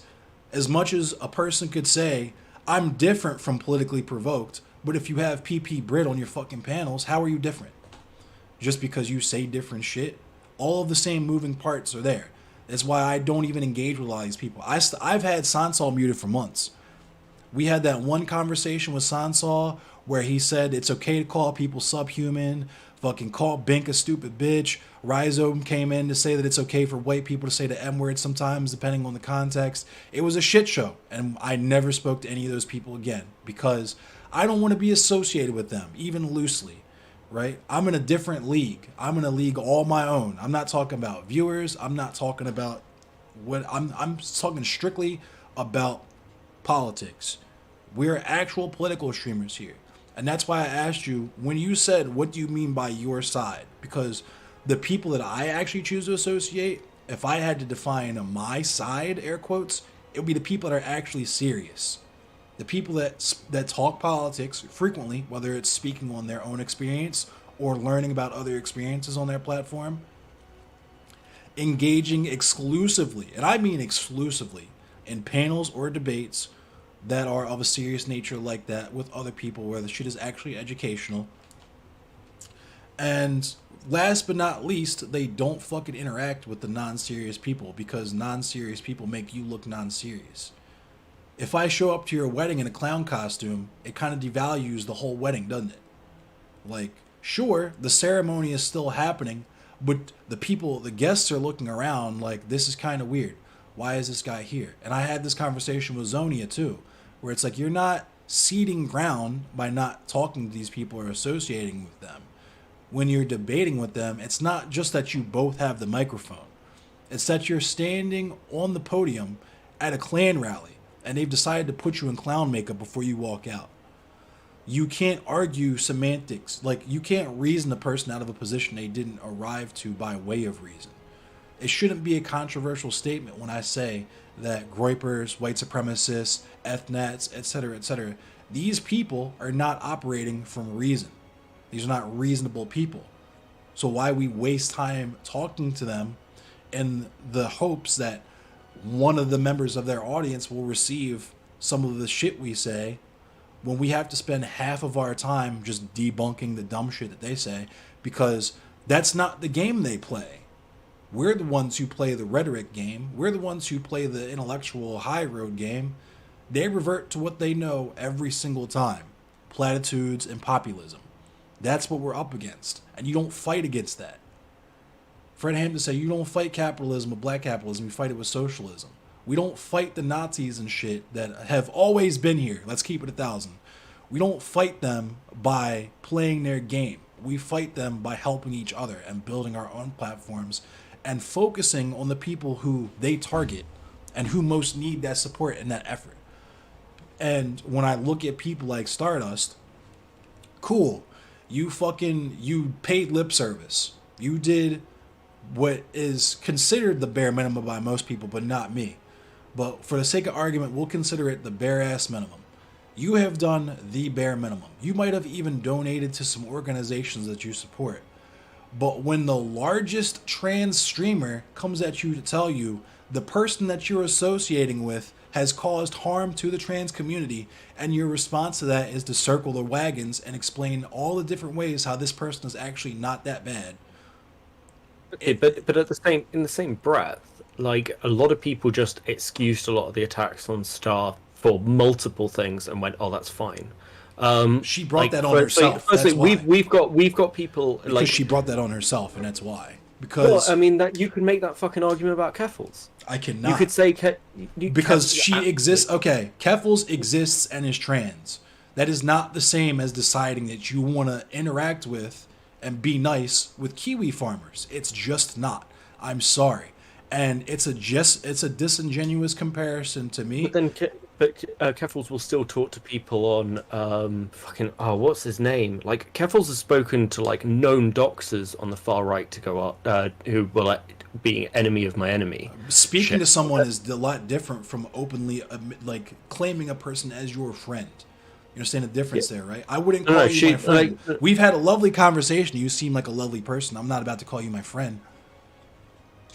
Sure. But I mean, like, at the same time, if like Keffels is like talking to other known doxers and collaborating with people like Ian Miles Chong, who's docked fucking tons of people on the left because it's convenient for Keffels to do that. Like, and this again doesn't excuse any of the horrific shit. Oh, that behavior, sure, is fucked up. I don't like Keffels for a few different reasons. That should be known. Yeah. What I'm saying is when we look at the advocacy, because this is what I have given credit where credit is due for. In the aftermath of the Amir Locke conversation, Stardust donated $75 to Amir Locke's memorial fund. That's not nothing. That is to be saluted. Same thing with the Ahmaud Arbery shit. I guess she donated 50 or whatever, how much money she donated to that. That's cool. What people look at when they talk about the politics shit is the work. What work have you put in, right? And this is why I don't like Keffels, but I will put Keffels above Stardust, is because Keffels put in work, mad work. She worked with people like Chelsea Manning, et cetera, et cetera, et cetera. Are you happy with like when we talk about putting in work, even if you want to look at other stuff with Star that you don't look upon as charitably, and like, I don't want to get too caught in the weeds, because again, I think we've had a long conversation which hasn't been horrifically antagonistic, and I'm of the belief that that's part of the point. Like, I don't want to see so much fighting left. I don't think it fucking achieves anything. Well, but they're not. like, that's the whole thing too. Is like they're not on the left. Okay. Even on the left, even on the left leaning. At best, we're talking at absolute best. We're talking our IRIs, et cetera, et cetera. Those are our center left people. The vast majority of people on this platform are on the center right, and it doesn't matter what fucking politics they pay lip service to. You can just look at how they treat their followers and how they treat people who criticize them, and that shit. Sure. Are you happy to give charitability that with stuff like what's up, Max? That she's doing like work to try and help somebody who's reached out and asked for it? because she hasn't sat there and just done a stream about What up, why Jason's a Innocence? fucking terrible person. Oh yeah, She, no and doubt. in fact, even when Jason was having that fucking meltdown, she was sat there in chat going, "Just log off. This isn't doing you any good. No Like, doubt, yeah. nobody wants to see." Right. So, like, and I think, but this is it's not that I don't give her credit for that. It's that it wasn't hard to do. It's not. It just wasn't hard to do. By the time, because I was saying this at the top of the stream, Tegma had already done all of the heavy lifting when it comes to that situation, both in terms of comforting Cly as well as addressing Jason. All that heavy lifting had already been done, and all of the receipts had already been out there. There was no difficult position to take with that. So yeah, cool. Her community is supportive of Cly. She's supportive of Cly. She said what she said about Jason. Doesn't detract from the fact that she was already set up to say all of that shit, on top of the fact that you can turn that into content. We watched Sansol do this, the way that he was interacting with the shit. Like, two things can be true at the same time. In that she can have decided that she should fill the role that was already set up for her to do. And I don't know the background here, but like, wasn't like Cly ended up on Chaos Cast because they actually had a conversation, and like Cly, like Stardust wanted to interact with somebody with a massively different opinion with them, right? Like, like she wasn't just hugely antagonistic. She said, "Come on, Chaos Cast." I don't know the full background, but that's my impression from what a couple of tweets. The full background is like, how do I even put this? There was a project that we were working on behind the scenes, and Cly, just of her own accord, decided she wanted to go on Chaos Cast for whatever reason. Now, all of us involved in this particular project had said, with this project, this might not necessarily be the person to approach about this, because they're not a serious person. They don't take any of this shit serious. It's all content for them. This was my, and to a certain degree, this is still my opinion of Stardust. But that person said they had a plan. Cly said she had a plan. So I say, okay, execute. If you got a plan and you know what's happening and all of this shit, execute.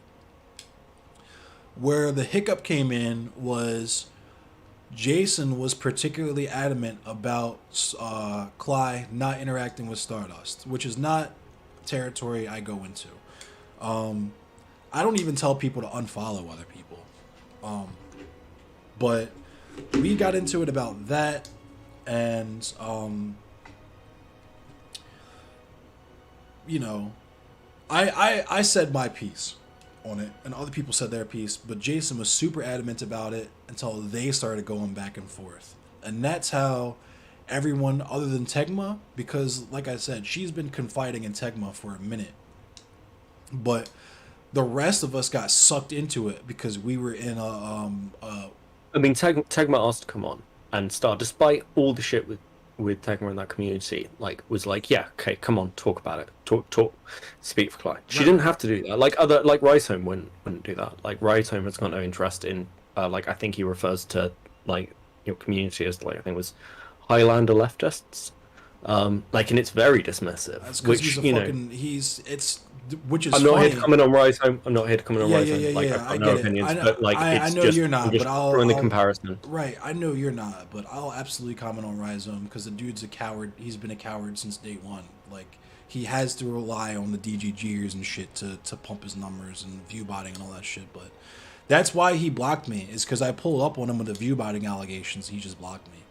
But anyway, but on that note, like, Tegma went on to, because Jason was doing his thing with his platform, so that was the best way to counter the narrative, because that is, yeah, it gave an actual space to have that heard, because there was enough people watching Starstream to get a counter narrative out, right? And Star didn't have to provide that space. She's been ill recently and trying to, like, even when fucking on Rhizome's stream, somebody came on to attack Cly, and Star still came on and ran defense while she was ill, because she thought it mattered, and she thought it wasn't true to what she'd heard out of Cly. She's not getting content out of that. She's not even streaming at the moment. She's not streaming any of this drama because she's ill. She's yeah, I know this, but that's still, it doesn't mean that it's not. You can still totally be like, I have this going on behind the scenes.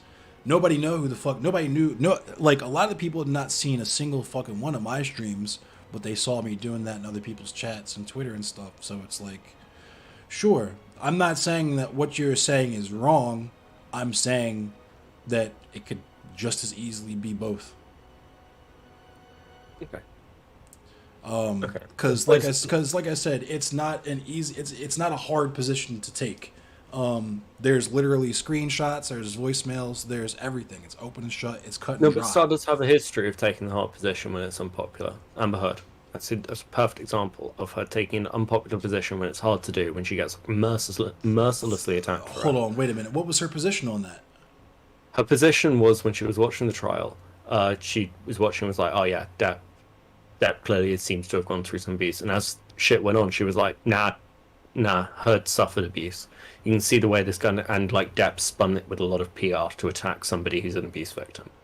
Because when she was watching through, she was like the way Heard talked and the way like the evidence came out, and she went and did research on the British case. She fully went through like what came out of the defamation trial with the Sun, to bring up the evidence that was left out of the American case, to basically come out and defend Heard when everyone was fucking attacking her, when everyone on the space was attacking her, because she was like, nah, there's something fucking wrong here, and Heard's being abused and is unfairly being attacked by the media and everyone else.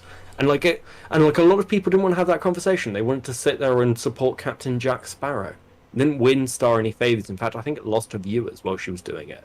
She had to fight with chat while she was sat there going, no, we're going to listen to this, and you're going to listen to what Heard says, because it is fucked up what's being done to her. And like Star actually does have a pedigree for like, look, and again, like I brought this up when I first commented, when like Alexa was getting attacked by everyone with grooming allegations, Star was the one that came out and said, what the fuck are all you talking about? There's no evidence for it. Star actually does have a pedigree for defending people when everyone else is I am absolutely not, because I watched a video of Star joking about making up pedo allegations about Tegma's father, and while she did apologize for that shit, it means absolutely nothing to me when you talk about. I just got to tell you that point blank. Also, with the Amber Heard shit, didn't you say that she also decided that Amber Heard abused Johnny Depp? Or did I mishear you? So at the beginning, when we were all watching it, like many people, we were watching Depp's testimony, and it's like, oh, there's evidence for abuse. I said the same fucking thing. Okay. I was like, like the way Depp talked and looked at Heard and everything else, it's like, yeah, he's got a really good fucking legal team. He's well coached. Star didn't just take one opinion and stick to it. She allowed that opinion to develop over time based on the evidence. Like, okay, if you want to like point out the stuff with Tegma, yeah, like fuck, I think that shit got like massively out of hand. But also like, this was at a point when like the tweet you sent out of like this your community with the N-word tower, mm-hmm. where like our entire mod team sat down and were like, we don't recognize anyone other than Sonsol. They're not part of our community. Interesting. You didn't recognize any of those people. No, they're not known to our community. Like I think there might have been one, but like generally speaking, no, they weren't our community. Because people get banned for shit like that. Right, and I'm glad you brought that up, because interestingly enough, aside from the conversation where Stardust told me that you guys ban people who use slurs in your community and then use the slur against me 3 minutes later, I saw Testy Johnson in Sansol's chat while an N-word tower was happening. Now, that's one of those things where I would take what you just said at face value and be like, we didn't recognize anybody in Sansol's chat. But you saw that, didn't you? Your entire moderatorship saw that. And you decided, after you saw that, you know what? I'm going to end up getting caught. Not only am I going to continue to interact with Sansol's community, I'm going to get caught in a screenshot while they're doing this shit. So okay, but question, that means absolutely nothing to me. So as far as I'm aware from that, Testy wasn't participating in that N-word tower. Let me stop you right there, because like I just said, y'all know that shit happens in his chat, so why go there? And then it's bad enough that the one time that it's, and if we're being charitable to Sansol here, which I fucking hate to do, but we gotta, assuming that shit is rare, right? It happened once, everybody saw it. And the second time it happened and we saw it, it was just so happening to happen while Testy was in there and at the top of chat. But then, but that's Sonsol's community, not Star's community. There's no overlap whatsoever between, first of all, there's no overlap between the two communities. Second of all, is Testy Johnson not a member of Stardust community? Testy is a member. Okay, that's true. But like, then is the expectation there if anyone ever sees anything problematic, they instantly leave that community? Literally, yes. That is the bare minimum. That is the bare fucking minimum. If someone's dropping N-bombs in their fucking chat, you wouldn't expect your black friends to be like, hey, you should probably not interact with them. That seems a little fishy to me. Okay, well, there's been comments in like Wix community, right, that have been problematic. Like, I think one of Wix moderators was accused of transphobia, and Yamato is still one of Wix moderators. Yamato was accused of transphobia? No. One of Wix mods was accused of transphobia. There was a huge fucking thing about Wick. it. There's and this is another thing where it's like you asked me about other streamers. Like Black Yamato is someone who I specifically have gone back and forth with about the communities they choose to entertain and tokenize themselves in. But that's my principle, and that is the same. Like I kind of feel like when we go this route of like, but what about this? You're expecting me to. Is Yamato's in your community, right? You talk to Yamato. Would Fuck you say no. that Yamato's? Fuck no, he's not in my community.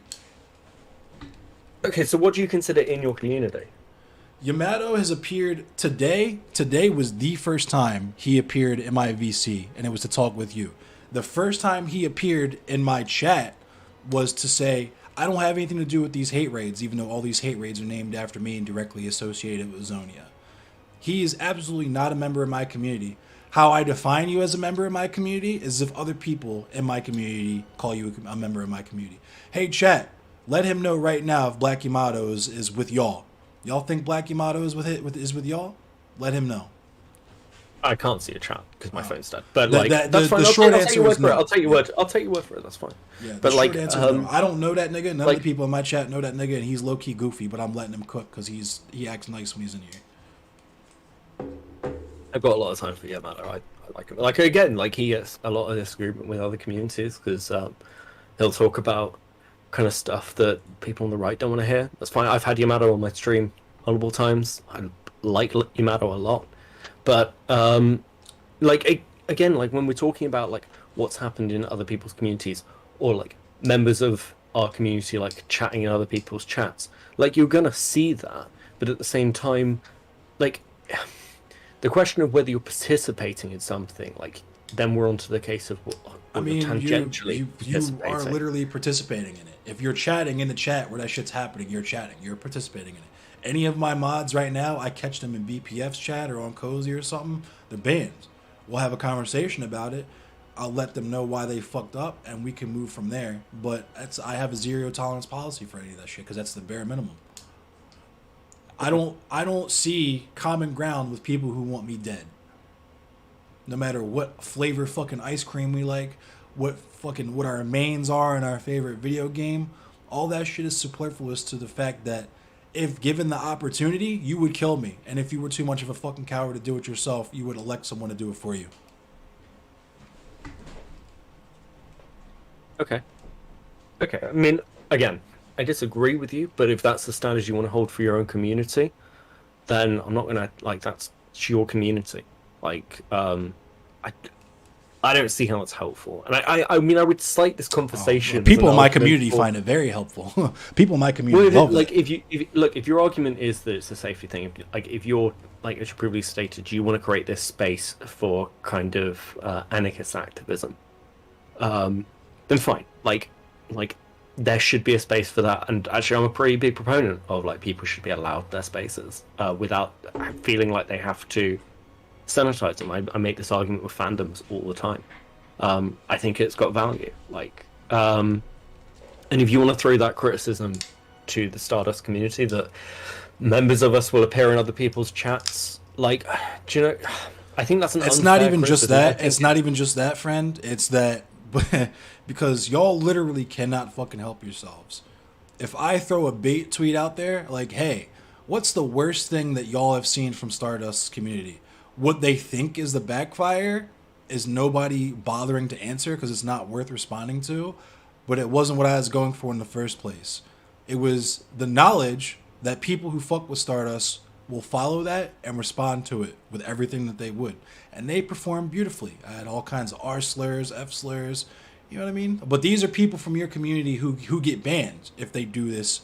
So it makes me wonder, is there like a double standard for your Discord? I think there are. I think it depends on what we're talking about with slurs and things, and like I feel how like far slur we go has a with pretty that, rigid definition, but go ahead. Oh, well, I think it depends what, like, okay, so I think it depends, that's a good way to put this. I think it depends on the context of things. Like, I think that people are going to make edgy jokes in the DGG community. I don't know it very well, if I'm honest, but... Isn't DGG the dude that hangs out with Nick Fuentes and streams on the Nazi platform with the people who talk about how black people have lower IQs because they have smaller brains and smaller skulls? We're talking about that DGG. We're talking about that DGG guy, right? That's the people people are trying to emulate. Just for my personal. When we say like Destiny's community, for example, but Destiny being that guy. Oh, okay. Like, I don't know. I don't watch Destiny, so I can't really comment too much on what he says on stream. Okay, so just to fill you in, he has said things like rednecks need to mow down protesters and stuff. He obviously, you've seen the pictures of him with Nick Fuentes, and the platform he currently streams on also features prominently a neo-Nazi who talks about how black people have lower IQs because they have smaller brain sizes because they have differently shaped skulls. And the reason I'm familiar with that person is because I have been watching his rhetoric and seeing him move for the better part of the last decade, maybe even longer than that, because he was originally on YouTube. And I watched this happen on YouTube. He's still on YouTube. Like, Alternative Hypothesis? Yeah, there's still Nazis on YouTube too. But the thing is, the thing that I'm trying to say is that just like with the whole history thing, even the thing that y'all think you're giving, you're not giving. Because I watched a whole crop of much smarter and more capable people try to do it on YouTube 10 years ago, and they gave up. Why? Because they realized it was a fruitless fucking endeavor. These people are going to believe whatever they want to believe, and they might come around because the cognitive dissonance gets super strong at some point. But that comes from personal experience. That doesn't come from seeing Stardust on Cozy. You get what I'm saying? And that was something I told her. So when you do that, first of all, you can't be upset that you've risked your brand. Just to be clear, just because I know, just so it doesn't get lost in the weeds, Star doesn't stream on Cozy. By that, I'm assuming you meaning Stardust being seen on someone else's stream on Cozy, right? You don't get that from watching Stardust talk to Richard Spencer. That better?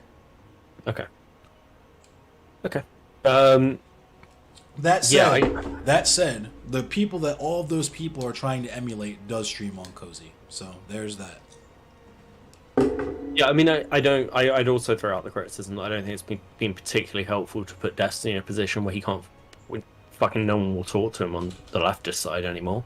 I mean, like, he and earned also that. like, he like, earned are you throwing these same? I mean, I'm assuming, but I just want to clarify as well. Are you throwing these same criticisms to people like Vosh and fuck Sam? Vosh? You clearly don't know me very well. Fuck Vosh. No. I'm just for the purpose of this conversation. Just want it out there that if you're under the umbrella of DGG, so put it this way: you have a bad apple.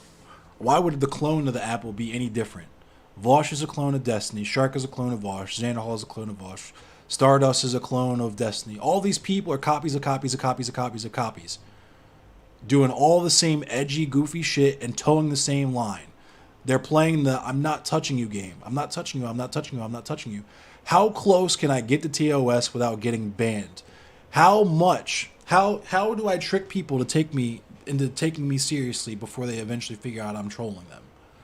That's the game being played.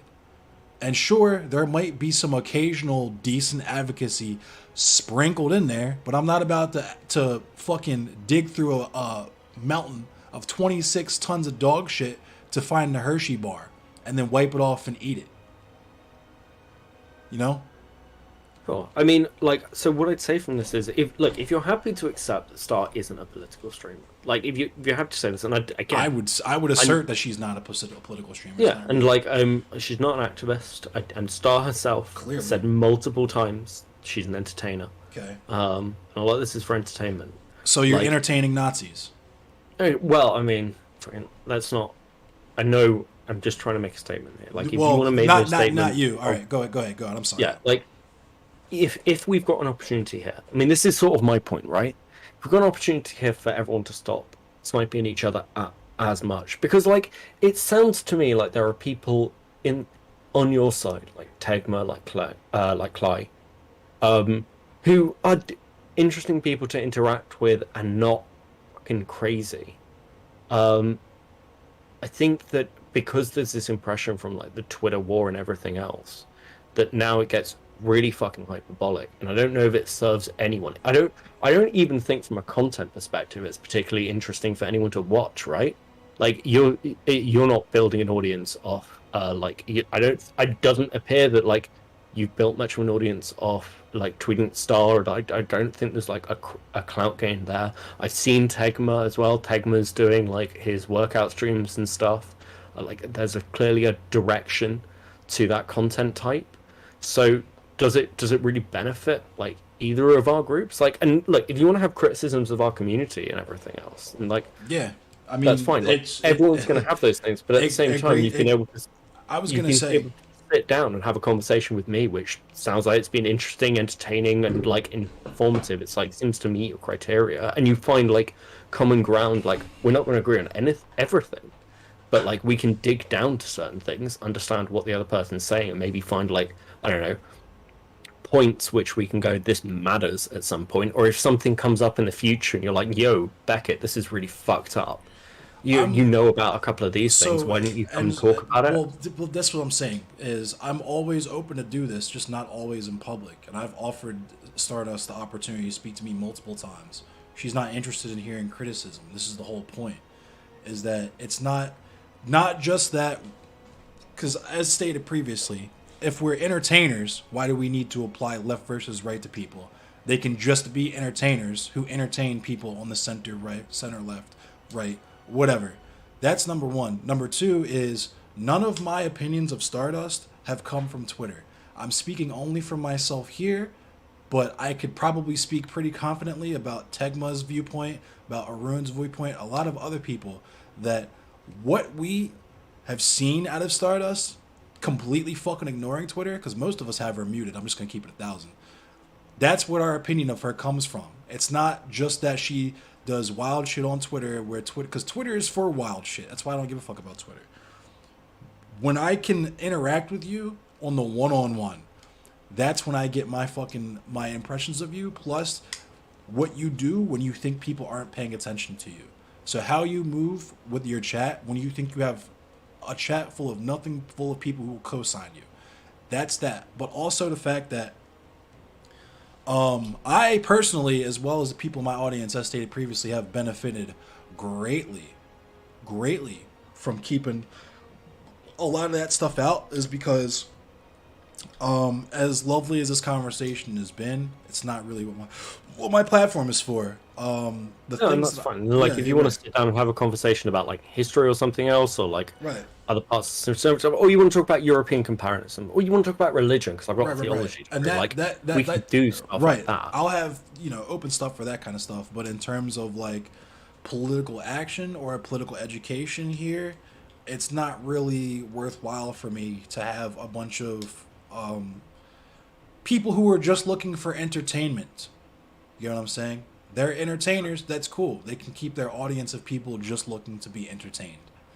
Then as a byline, if your argument is like it's the actions people take, then the only thing I'd ask it for my friend, but I'd ask it like, even if it's a little, and you've spoken to me in a slight endorsement with the stuff with Cly. But I'll say because we have what's going on with Cly happening right now, we have how do I put this? Kind of like an uneasy peace, where I just generally don't have a whole lot to say about these people, specifically Stardust, but like all of the vitriol is like her making that shit up, because nothing I've really said about her was unwarranted, even if we have disagreements on the veracity of it. But I'm playing nice right now because I have to. When there are certain criticisms that I have, I'm going to voice those criticisms. And as I've offered the opportunity to Stardust multiple times, if she wants to have a one-on-one conversation, public or private, we can do that. I'm not doing this thing where I get farmed for content because she wants to get a bunch of people to scream at her so she can make content. That's not happening. And it's the fact that, and this is another thing for me, just on principle, is when you know that a lot of people have criticism of you, to try to turn that into, to not even acknowledge some of it. You don't have to acknowledge all of it, because a lot of people, especially when you're that big, people are going to say whatever.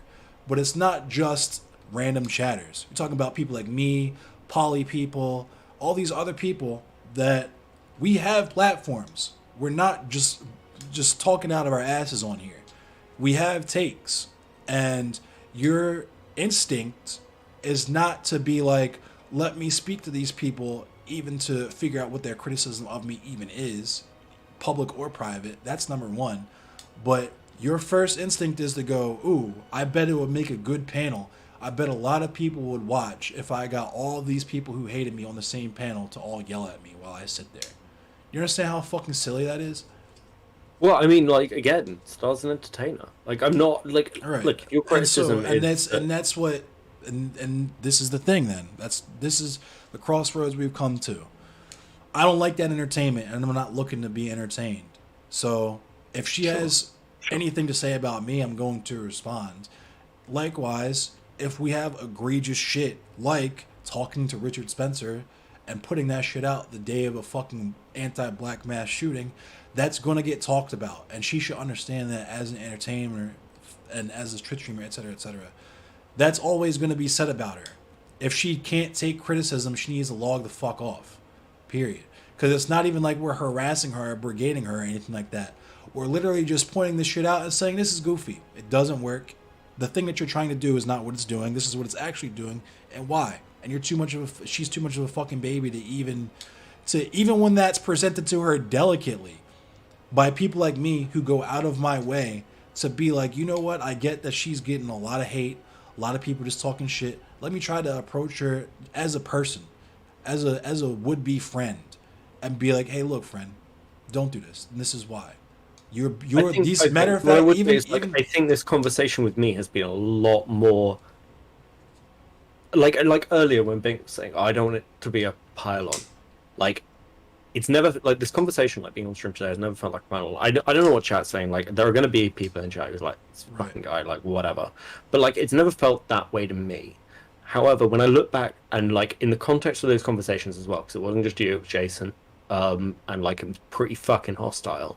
And it got hostile fast. And I would also posit that, like with me, we've had back and forth over contentious points, which have gone far better than they went with Star. And I don't know whether it was like, I don't know if there's other heated things. I was going to say, that's one, because you can see in my conversation with, like I said, I talked to STV Philly, and we had just finished talking on Twitter about how we were going to fucking, like, talk about fucking each other's moms, talk about linking and throwing hands and that type of shit.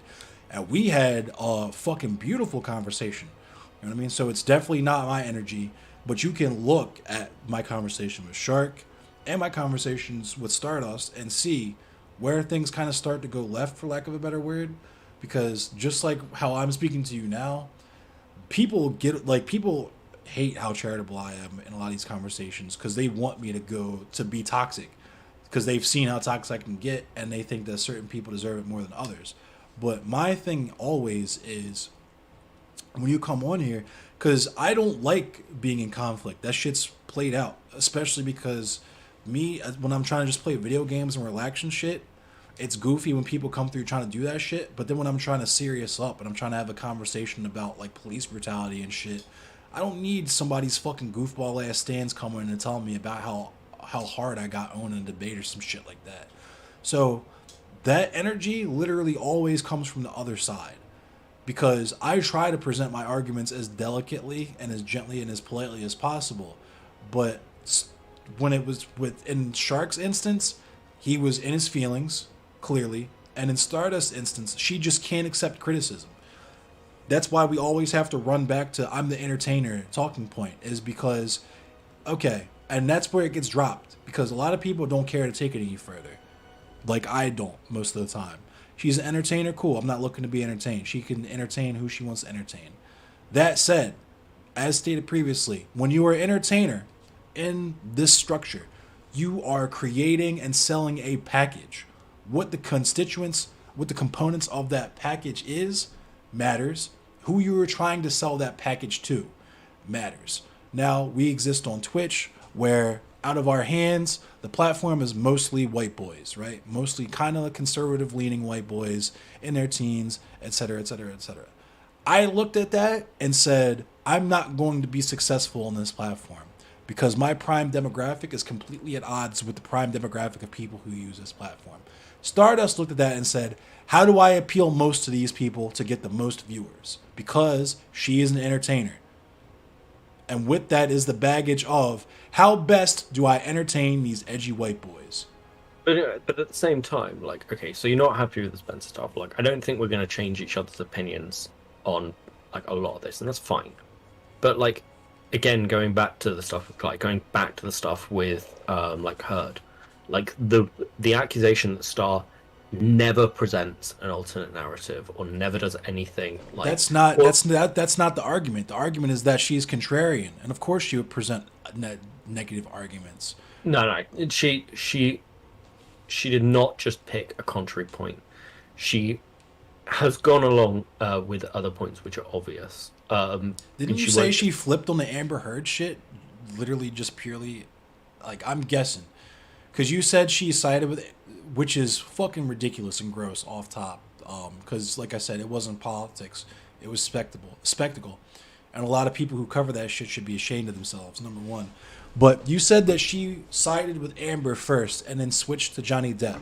No. She decided she did the same thing a lot of people did who had no knowledge of the case to begin with, and went in watching it, looked at Depp's testimony first, and then watched Heard, and then was like, nah, Heard's an abuse victim. Like, Depp's a piece of shit. Like, and went through, and didn't just say that, didn't just randomly take a contrary point. Went through, dug through the, like, information on the case, did huge streams on it, took loads of fucking flack for it. She did not get clout out of this. She did it because it's what she saw and what she believed, and she wasn't just going to sit there and let an abuse victim get fucking shit on by the media. But the point is that she believes shit that's wrong and stupid. Just like, you're not supposed to pick sides and that kind of shit, especially with people you don't know anything about. You're looking at, like, court cases and shit, just trying to decide who you're going to start hating. That's number one. But we already talked about the Kyle Rittenhouse shit. She's not malicious. She's just fucking stupid. I've said this. Other people have said this. She's just fucking stupid. And then when she gets pointed out that she's fucking stupid, that's when the contrarianism sets in. Yeah. Right? When we say, hey, don't talk... Prime example, I say, why did you drop the interview with Richard Spencer 3 days after the Tops shooting? Her response to that is, actually, I dropped it the same day. Well, that's just because the VOD came. It just went because the VOD just goes live. Like, okay. Okay, so but she can't make the VOD not live. You understand? I'm also a streamer, right? And you could pick and choose which VODs you drop. If your argument is that she went, fuck you guys, I'm going to keep it up, and then you're like, that's bad acting, whatever. That was literally her argument, though. It was fuck y'all how y'all feel. Excuse me. Her argument was fuck how y'all feel. I'm putting this shit out because it benefits me. I think there were probably better ways to approach it to get, like, a positive response out of her. But, like, again, I don't think. What better way to do it than to ask her why she did it and say in her own words? I think part of the problem is when you have those conversations and they come across from, like, a lot of the sides on the left of, oh, why did you do this shit? It comes across with the same, like, really serious misogynistic tones that Star hears a lot. So she's gonna react in a certain way, in the same way that if I came to you and said something that, like, had some sort of white supremacist undertones, it doesn't matter how I fucking mean it. Like, criticism itself is misogyny. Come on, now, don't do that. No, I'm not saying that. I'm not saying the criticism was misogynistic. I'm saying that a lot of the criticism that gets thrown at Star sounds like quite fucking blatant misogyny. Well, I I'm mean, not saying that's what you were doing. I'm saying that it's very easy for us to read it in that way. I get that, but she exists in a community where that shit's welcomed and celebrated. As long as it's not a slur, you can talk shit about women all the time, as long as you say it's a joke. And that's why it's important to not do that kind of shit, right? Is because at what point does that shit, the ironic shit, just become, it is what it is? I let motherfuckers joke around, say the N-word around me and shit all the time. Something happens, they criticize me and use the N-word. Now what? Because I've been letting them use it, so from a confusion standpoint, I'm not going to know whether or not it's just ironic or if it's memes or whatever. But even if I do know, what leg do I have to stand on? Because I've been letting them do this shit whole T. Right? And this is yet another criticism of Stardust, right? You're going to say that you don't allow slurs in your community and then call me the R slur 3 minutes later. 3 minutes. 3 minutes. And then when I clip you doing that and put it out there, we circle the wagons to say it's out of context, etc., etc., etc. Stardust is a bad actor. And yeah, but I mean, okay. Even if you want to make those arguments, I think again, everyone gets this stuff thrown at them when they're content creators. I sure as shit don't. I'm not. Didn't Jason get a load of ableism accusations thrown at him over IRI? Yeah, because IRI literally lost his fucking eye, and then when Jason got wind of that, what did he do? You remember what Jason did after the fact? Did he pin IRI's tweet to his Twitter and go on a fucking tirade about him? No, he apologized to IRI, didn't he? He still came out with what was clearly a physical thing and immediately attacked it. And then what did he do when he was pointed out that was the wrong thing to do? It was only when it was blatantly pushed in his face, I believe by Chud. And all of us has pushed this shit in Stardust's face, except none of us have Chud's size to force him to do anything. Do you understand? Does that make sense to you? It does. If you want to, Chris, I'm just saying that those problems exist in a lot of fucking communities. Right. And, but the problem itself is not the issue. The issue is that people don't fucking acknowledge it and protect the other streamers who have those issues. Case in point, we having this whole discourse about Jason now because there's people who don't want to fucking acknowledge that receipts exist. Because they can't even, it's not enough that there's testimony. There's literal receipts, and people were still like, yeah, I don't know, I don't trust Cly. You understand? That's how this shit works. Yeah, and I do understand. Again, you'll hear no arguments that, we should be, there's compassion on both sides for shit like this, because Jason's clearly in a bad fucking place. But, but I'm not about to sit up here and interview Jason. That would be disrespectful as fuck, first of all, to Cly, but also to Jason, because he's not in his right state of mind. Sure, and the argument from Star is Jason should log off. That's not the argument toward it. Really, it's not the argument though, because the argument should have been, hey, Richard Spencer, log off. But because Jason doesn't have the same pull that Richard Spencer does, it's a little bit different scenario, right? I think part of the problem, we can go back to the disright stuff, is that I know that people want to make the argument on kind of the leftist side that you never talk to these people, but somebody's going to. Whether you want to say that Stardust is, of course, someone's going to. They exist in society. Society is white supremacists. They didn't just become white supremacists out of nowhere. They were groomed that way, for lack of a better word. So just like I keep saying, this person has lived their entire life not having the luck of political luck, the same way you described it earlier. They have never had to question a single fucking thing in their entire life. They might have even benefited from that shit. And they're gonna watch 2 or 3 Twitch streams of some nobody, somebody they probably don't even consider human, and they're just gonna be convinced by their amazing facts and rhetoric and logic. Well, Spencer, no one's convinced by this. Is again, it's the problem with the way people see Spencer and Fuentes. Nobody's convinced by the arguments. They don't have any fucking arguments. Right, exactly. They so do why this, do we need to talk to them? Because the danger of these people is not their arguments. It's never been their arguments.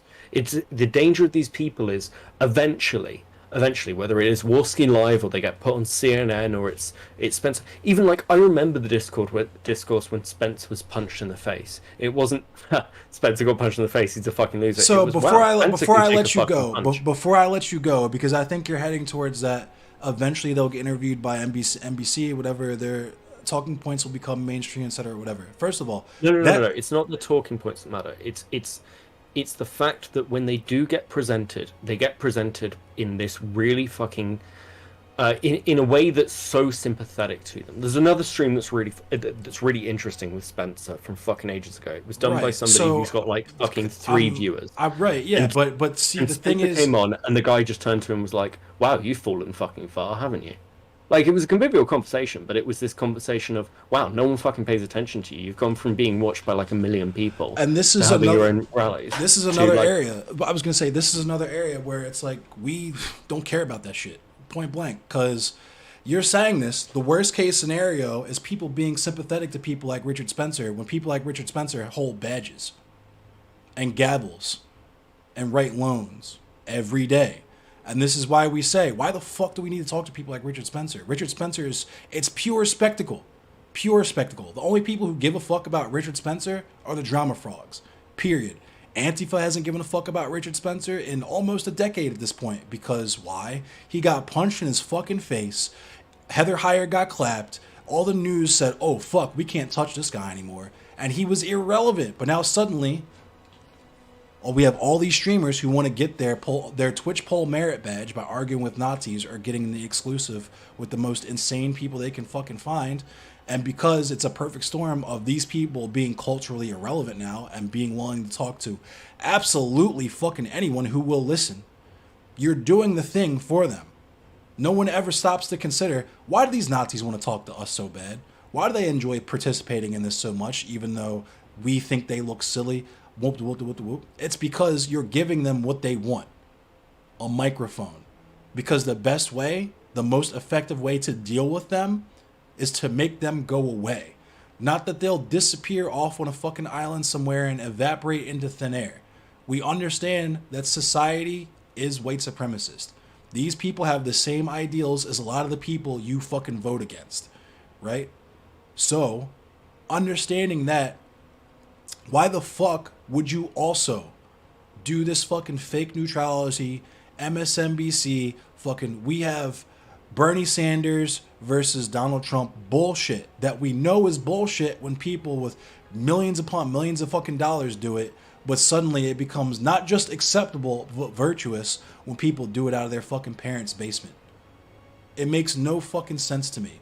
These people, just like you're saying, them and not their rhetoric is not even the most harmful bit. It's their rhetoric being seen as something that you need to be sympathetic towards. And yet again, it comes on to the idea that, okay, cool. Then why aren't we having the abolish the police conversation? Because it doesn't matter if you fucking get everyone in the world to think that Richard Spencer is a fucking idiot, Apolloism is stupid, whoop de whoop de whoop.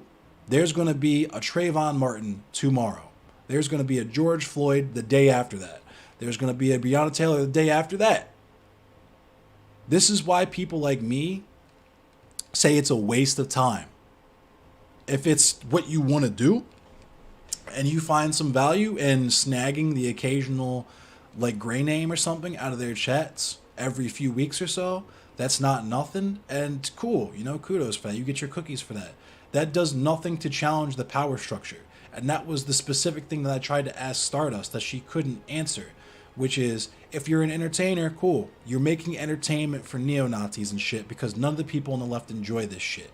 That's number one. But if you can't handle that fact and you have to make it about advocacy because your entertainment is garbage, guess what? Your advocacy is garbage too. Because you're not challenging the systems of power. You're not even challenging the people that you have on your platform. You're just hoping. You're just depending on the wit of your audience for them to just know that the shit that this other person is saying is wrong. And that's best case scenario. Because that's worst case scenario. Even in the best case scenario, if you're going to challenge this person, you have to spend half of your fucking time debunking their shit to the point where you don't have as much time explaining why their shit is wrong in the first place.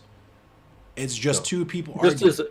Just as a super quick thing, because I know I'm getting the odd message, because I think people are tuning in halfway through. I think, just to clarify, I think pretty early on we discussed the fact that like we're going to be using terms slightly differently. So when you say left and white supremacy, you're talking in much broader terms than like I'd normally be talking generally. So just so for people who are like also from that community who are seeing this and watching, like who think I'm not pushing back, it's because we've kind of already covered it and gone kind of like you're looking at a much more let's say, no, I don't want to use. I'm a leftist, like actual leftist. So the way that I view a lot of that shit is in terms of globally. Like I'm a member of the global proletariat. I've said edgy shit about not giving a fuck about Ukraine, yada yada yada. But like principally, I am a member of the global proletariat. I am opposed to the global structure of capitalism, white supremacy, patriarchy, etc., etc., etc. So.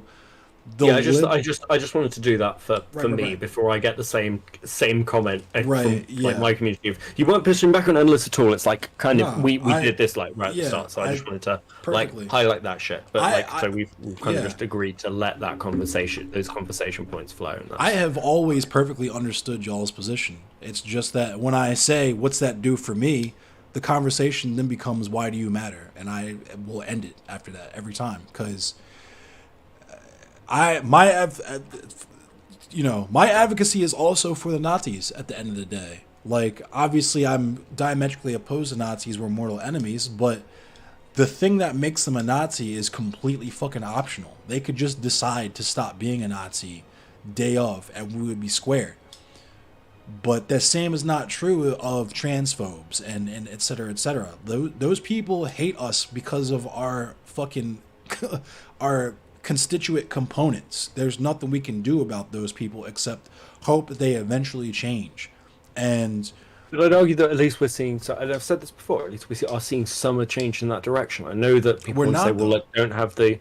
You're seeing little bits of it, like within the. For who though? I think, but for who? Because for people who've like seen people like Zonya, for example, and aren't stuck on this fucking weird wagon. But this is people are degenerate or some crazy shit. But this is the thing. How does that help the fucking trans woman that just got kicked out of her parents' house because her father said not in my house? It doesn't. It fucking doesn't. It makes Zonia feel good and it might sharpen the rest of our rhetoric, but it does fuck all to challenge the system of power. And I told Zonia this much in a conversation with her. And like I said, it's not nothing. If you want to do that, that's cool. But if that's the main focus that you do, it's a waste of fucking time. You're not even a good advocate. You're a bad entertainer. But then on the other side, you've got like the recent conversation that's happened between Polly and Zonya, where they've really gone at each other. And a lot of people aren't prepared to even like watch Polly because she's so aggressive that like what good points. Like I had this on Wix panel. Like, I really wanted to engage with Wix what Polly sucks, so was that saying. doesn't surprise me. Yeah, look, I mean, like, again, I'm not here to defend anyone else's content. But I had this on, like, Wix panel. Like, Polly made a really fucking extreme statement. She didn't think it was that extreme, but the rest of us did. And then anytime anybody would try to engage with it... Wait a minute, hold up. Before we move, what was the statement now? The statement was anybody who voted for Trump was a racist. And, okay, I don't have a problem with that. No, I didn't think you would. So okay.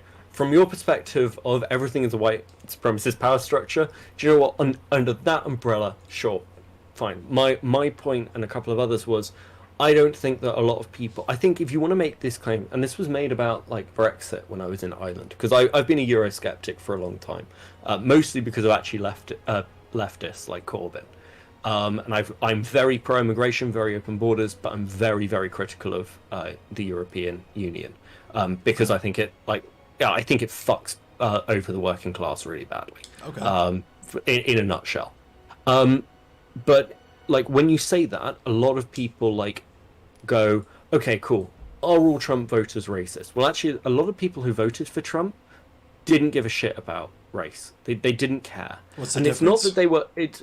The different. If you want to say there's no difference, because there's not caring not caring makes you racist, like in the non-racist, because it isn't anti-racist, is basically racist. And if you want to make those arguments, I think you have to make them really fucking clearly. It's not that it's basically racist, it just is what it is. In white supremacist culture, if black people have no value, the person who lynches the black person is equally as guilty as the person who watches the lynching and like takes photos and shit. So it's not just necessarily about, and this is why I feel like the people who call themselves quote unquote leftists need to work significantly more on their understanding of white supremacy, because when we call things racist or we call things white supremacist, the immediate assumption is that this is something that negatively harms, like it's hatred of black people or whatever, and really it's just that you don't fucking care, right? Because yeah, and I think, like, and again, if you want to make those arguments, I think there's space for them. Like, if you want to have a defund the police debate, for example, like a genuine one, I think you can have a good faith debate doing that. I think the problem with what happens when Polly comes on a panel and ends up just shouting at people is basically then people have the opinion and criticism that Polly is hyper fucking aggressive, no one can engage with her, and then she'll go on Twitter and be like, anyone who criticizes me is transphobic. It's nothing to do with transphobia, it's because Polly makes people fucking antagonistic, and I don't think that's also really unhelpful activism, because and correct me if I'm wrong, because my impression would be wrong, but like, I was gonna say for me it reeks, because I've spoken to Polly, and Polly and I have had a conversation. I know how Polly is, and I clearly understand that they're too aggressive talking point. So when I hear that too, having interactions with Polly, etc., and with the absolutely innocuous shit that she said, like everybody who voted for Trump is racist, yeah, it hits me a little bit of just a crumb, a little bit of internalized misogyny. That's number one. But number two is that you know, fuck, sorry, I started this mission, I lost my train of thought. Oh, you're fine. When we talking about like it's transphobia, etc., it's like, I feel like the problem, because I'm not gonna tone police. If a person feel, especially if something that's directly related to them, they feel how they feel about it, and they're allowed to speak how they speak about it, especially if it's something like that. If I come on here and say fuck white people, does that automatically mean that it's okay for you to be like indifferent to white supremacy? No, that'd be a fucking ridiculous assertion. But when it comes to things that make us uncomfortable, we'll take that all day, right? So people tone police me all the time about my takes on the dude Hoodie Volp did that shit, where he was talking about how I was going back and forth with CTV, and it's like, you're focusing on the wrong thing. The tone policing shit is always weird as fuck to me, because it's from the same place to me as like you're getting emotional. Look at this person getting emotional. They can't even fucking argue correctly, and you're dismissing them just because they're emotional. But you're talking about their life. Fuck yeah, they're gonna get emotional. That doesn't necessarily apply with actually it does apply. Not specifically talking about racism, but yeah, Trump getting elected. I feel like it wouldn't be unfair to assume that everybody who voted for Donald Trump had some level of transphobia, internalized or explicit or what have you. But like, I'm super not into fucking tone policing, man. Especially when it comes to stuff that people have direct attachments to. I'm very hesitant, especially with learning everything I've learned with Bink and the Sapphire stereotype, like, especially with women, unless they're like white women going, unless it's an actual Karen, I'm very, very reluctant to do the whole angry woman thing, just because the crazy woman trope has not particularly been great for women in the past.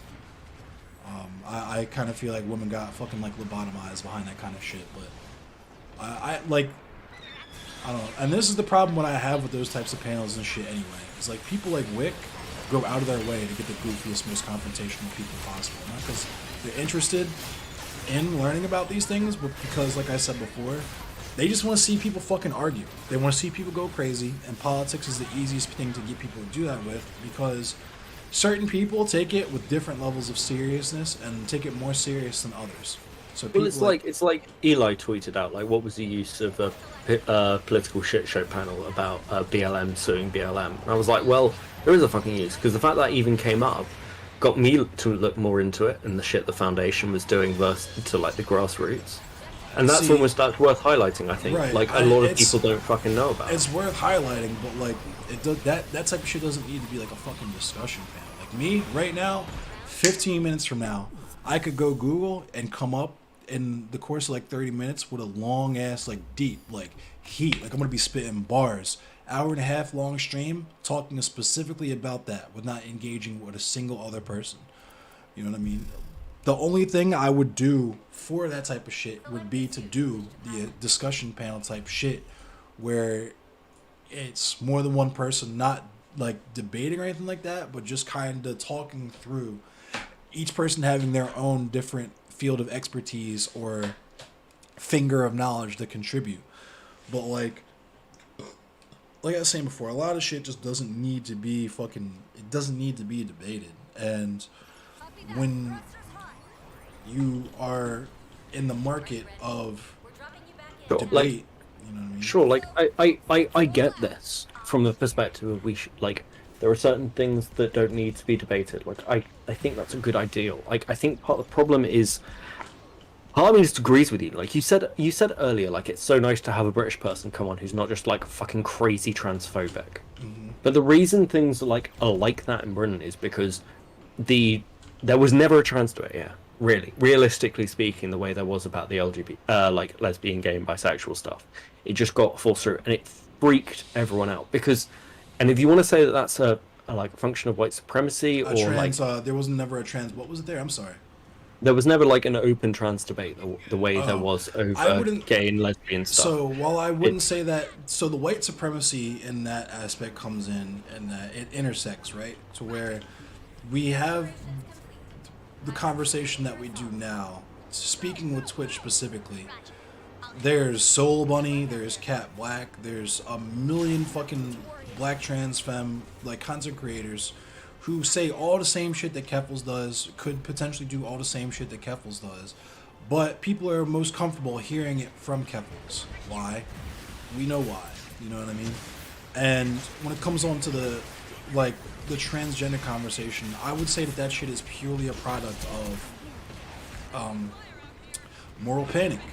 Like, right-wingers need culture war issues to fight over every election cycle because they can't do economics, they can't do policy, because they literally cannot help themselves. They're too horny to tell us exactly how they're going to be fucking us. You know what I mean? Okay, so what I'd say on this is, I think there's a very simple reason Keffels is not just like trans stream on Twitch or whatever, and I think that is nothing to do with her advocacy. I think it's because of how she has interacted with the drama mill, and you can kind of see this like when things quieten down.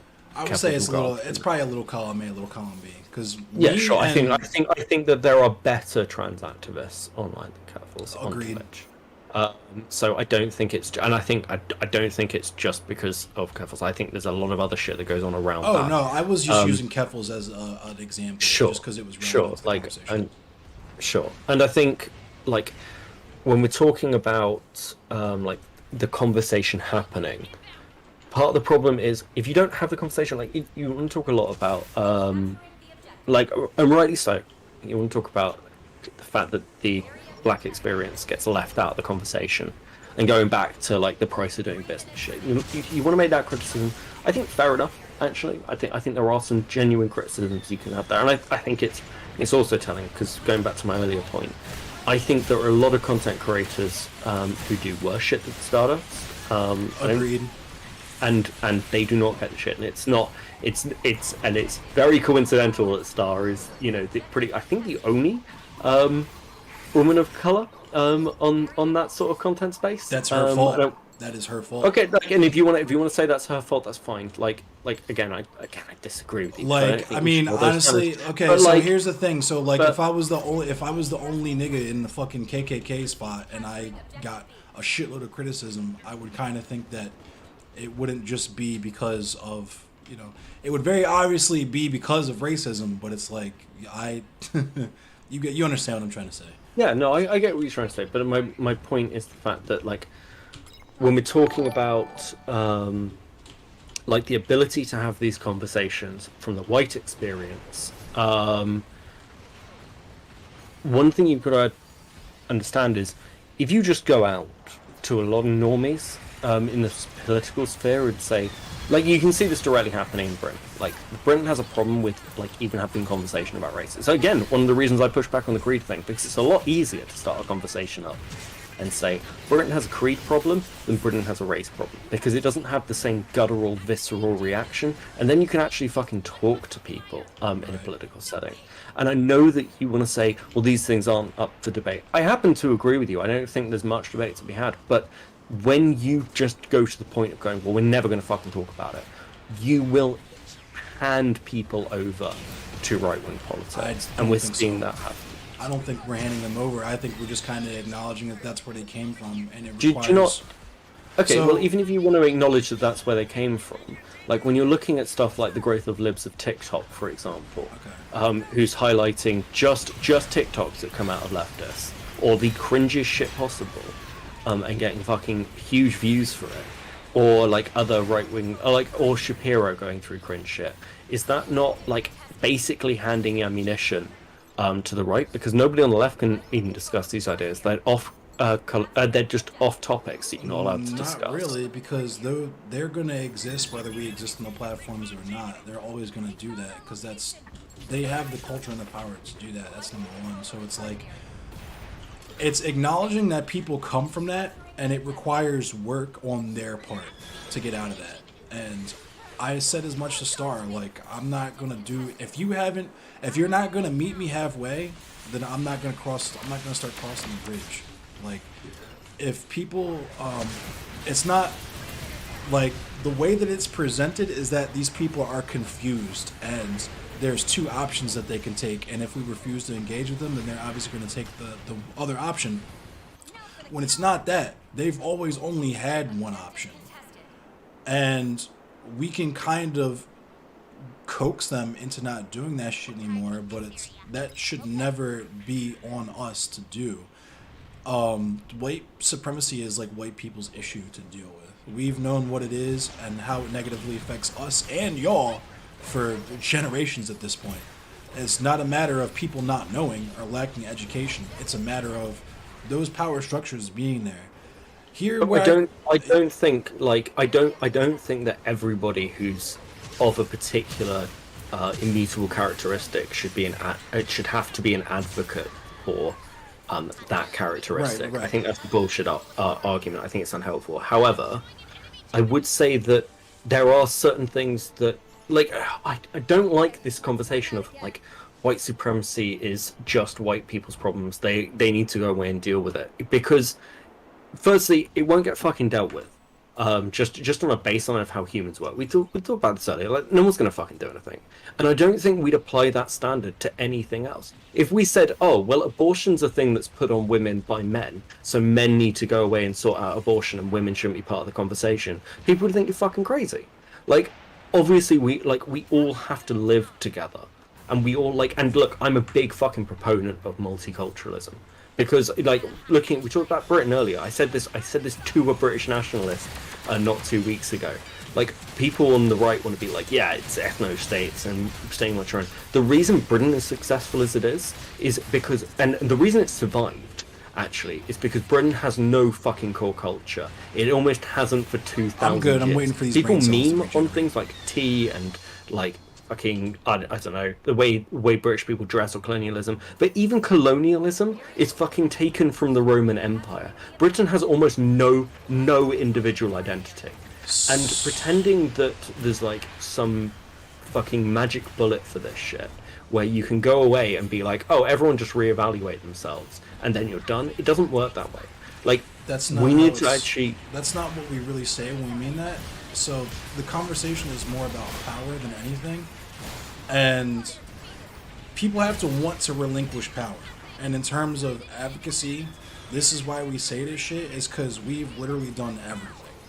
We've prostrated ourselves. We've fought back. We've taken every possible imaginable avenue to do this work, right?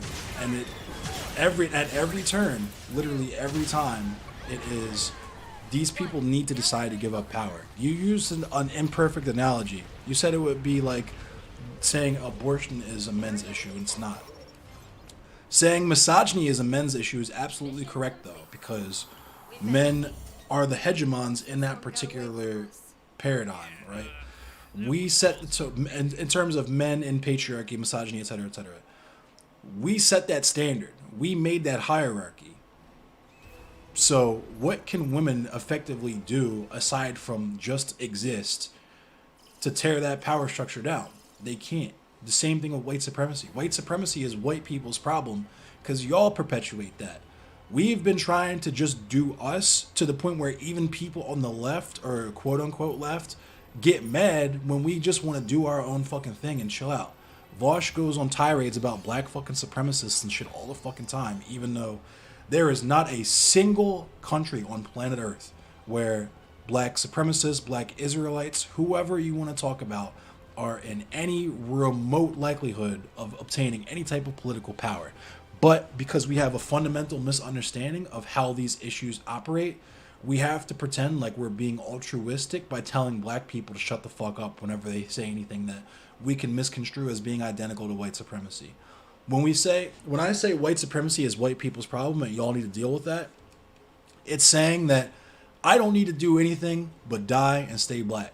Same with my father, my grandfather, my grandfather's father, and so on and so on and so on. We have been subject to this shit for generations.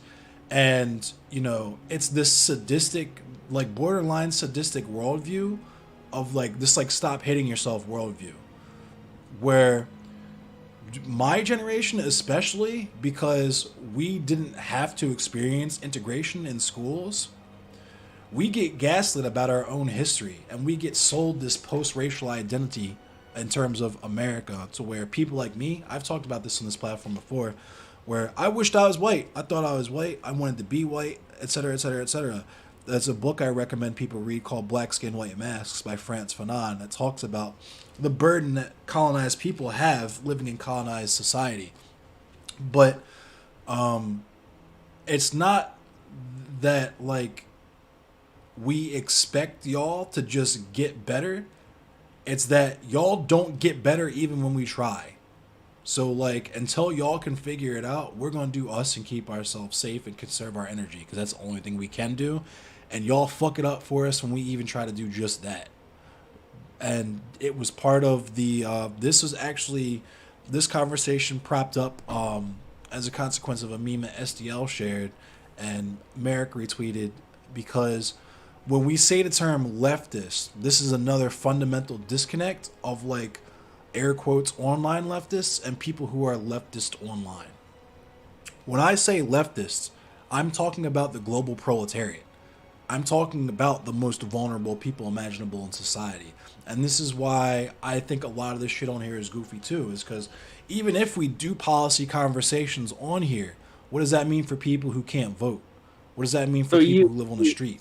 So I think, like, before we touched on, like,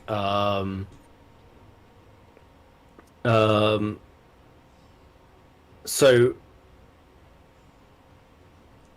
we touched on this before. Like, are you happy with the idea that, like, blackness is political? I mean, it's inherently political. Blackness itself is a political category.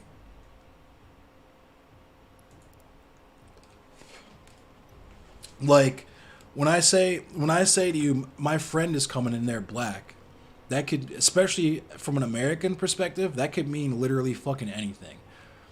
It could even be a person that you might consider white in terms of just skin color entering the room. If it's a black person, there's Afro-Latina people, there's people who are not even from America, right? Bink was just going in about that. So blackness literally exists as a political category to exist opposite to whiteness. Whiteness itself existing as a political category to exist superior to all other things. White man's burden, all that stuff. Like, You and I agree. There is no such thing as whiteness, right? You could be, like you were saying, you could be fucking Anglo-Saxon, you could be French, you could be Ukrainian, Lithuanian, whatever. But in terms of the category of white and whiteness, that's uniquely, not necessarily uniquely American, because there's white supremacists all over, because anti-blackness is global. But the concept of whiteness that we think of was born on the American plantation. So, yeah, race itself is a meaningless category. Race is literally just skin color. I could have the same skin color as, Wolf of Karanaru in here, but does that mean we're both African? Does that mean we both have the same ethnic or political backgrounds? We have the same experiences? We might have intersecting experience just because colorism exists and dark-skinned people get it no matter where they're at, but we're going to have very varying experiences. So yeah, blackness itself exists as a political category, and you could acknowledge it or not acknowledge it. And like someone like me, who is of particularly dark skin, I don't get a choice. But there are like light-skinned people who could be like, nah, I'm gonna, for whatever reason, I'm gonna hide my blackness because it's the police and I don't want to get killed. I'm gonna hide my blackness because I want more opportunities and jobs in life. There's a bunch of different reasons why a person would want to not be on the fucking bottom rung of the social ladder in the world. You know what I mean? But yeah, but I don't think that I think blackness is exclusively political. In terms of like what we talk about as black culture and so on and so forth is directly influenced by that status, by that political category, by that class. So, like, okay. So does that mean that if you're on that bottom rung, like, I know there's a community that actually have, like, very, very poor white people who use the N-word between themselves because that's how they refer to by the upper classes. So. Yeah, I am from a pretty well-off suburb, but I grew up adjacent to a trailer park. I went to public school with a lot of lower-class white people and all that. So, yeah, I get that. Okay. I don't condone that shit, but I understand it. What's your opinion on people who try and claim blackness who are white? Just while we're on this, I'm sort of interested. Like the transracialist kind of stuff. I don't. So, but before we get into that, I gotta say that the transracialist shit. Shout out to Joe Lewis. I gotta say that people have been using that word incorrectly. Transracialism refers to black children who are adopted by white parents. I just okay. I'm happy to change my language. Yeah. No. It's. I'm not trying to like cancel you or any shit like that. I'm just saying that you're fine. that will be something you run into with this conversation. But like in terms of a white person claiming blackness, you don't have to be quote unquote transracial to do that. We got Eminem, we got there's so much of blackness that is commodified to be sold and consumed. I was thinking of particularly like Rachel Dolowitz or whatever. Rachel Dolezal. Yeah, I mean it's the same energy. Like it's just she went full blackface with it, but white people taking our shit and claiming it's theirs is American as fucking apple pie. Are you a rock music fan? You like rock music? Yeah, I've got a fairly broad taste, but I know the history of this. Right, yeah. I mean, same vibe. Yeah. It's just that sound, no matter what form of that music. Fucking gospel music. Yeah, I mean, It originates from using code for Underground Railroad. Well, yeah, there's that, but I'm talking literally just like the aesthetic of the sound itself, the distorted guitar. Not many people know where that sound comes from. I'm not gonna mansplain it to you if you know where it comes from, but yeah. I'm not a music buff, but I'm familiar, broadly speaking, with the history. Just for chat, I'll just explain this just for chat. So no matter what music with distorted guitar you listen to, whether it's classic rock, death metal, grunge, indie rock, whatever, you probably heard the distorted guitar. You enjoy the sound of the distorted guitar. That sound was created purely by accident, because there was a gig that someone needed to get to at a church. They're moving quick. It's, you know, the Jim Crow South, etc., etc., etc. So they had to move quick. Now, the amplifier for the guitar, at some point in the journey, falls out of the back of the truck. It is in the back of this pickup truck. Falls out of the bed. And there's a tear on the speaker. This big-ass tear across the speaker. It's the South, so, and it's in a hurry and stuff, so even if they weren't in a rush, they probably wouldn't have been able to afford a new amplifier or been able to find a place that would even sell to them expediently, living in a whites-only world. So they played with that amplifier, and that was the first ever distorted guitar sound. The sound was enjoyed so much, people started ripping the amplifiers, and then it became a thing. Just like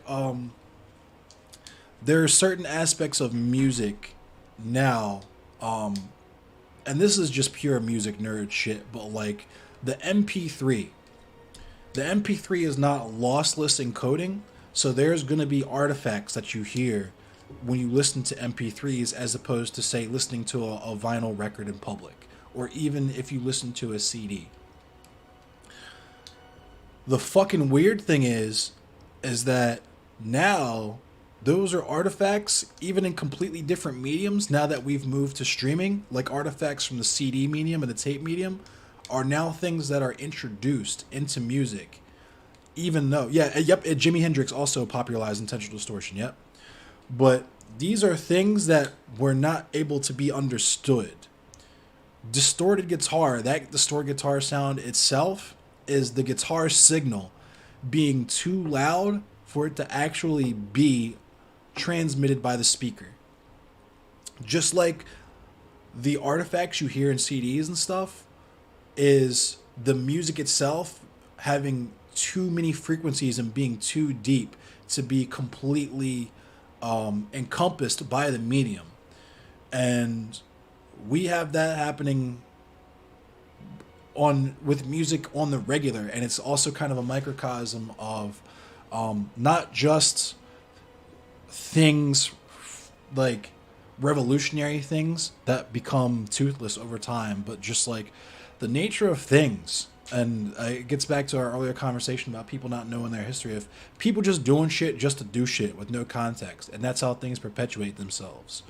But also, in relevant to the conversation that we're having right now, when you're talking about whiteness stealing blackness or trying to cloak itself in blackness to make money or get ahead or whatever, like, yeah, nothing about Rachel Dolezal is new. You're talking about blackface, we got Al Jolson, we got all those people from TMC that had the blackface bits edited out but get put in now. In terms of opportunities for black people that are given to white people masquerading as black people. We have, like Sean King. Even if Sean is black, we have the colorism at play, where the acceptable black people are the most lionized black people. I never heard an into that. Like, is he... sorry, I'm getting lost in the weeds because I'm just interested in that it's all shit. good, but like, we're just going. So. Like, yeah, no, it's interesting. I really need like a break to grab a drink and things. Like, I'm happy to keep going with this. Like, yeah, I think, problem. I'm just chilling and playing Gundam and shit and fucking around. I've been streaming for 5 hours and I didn't even realize it.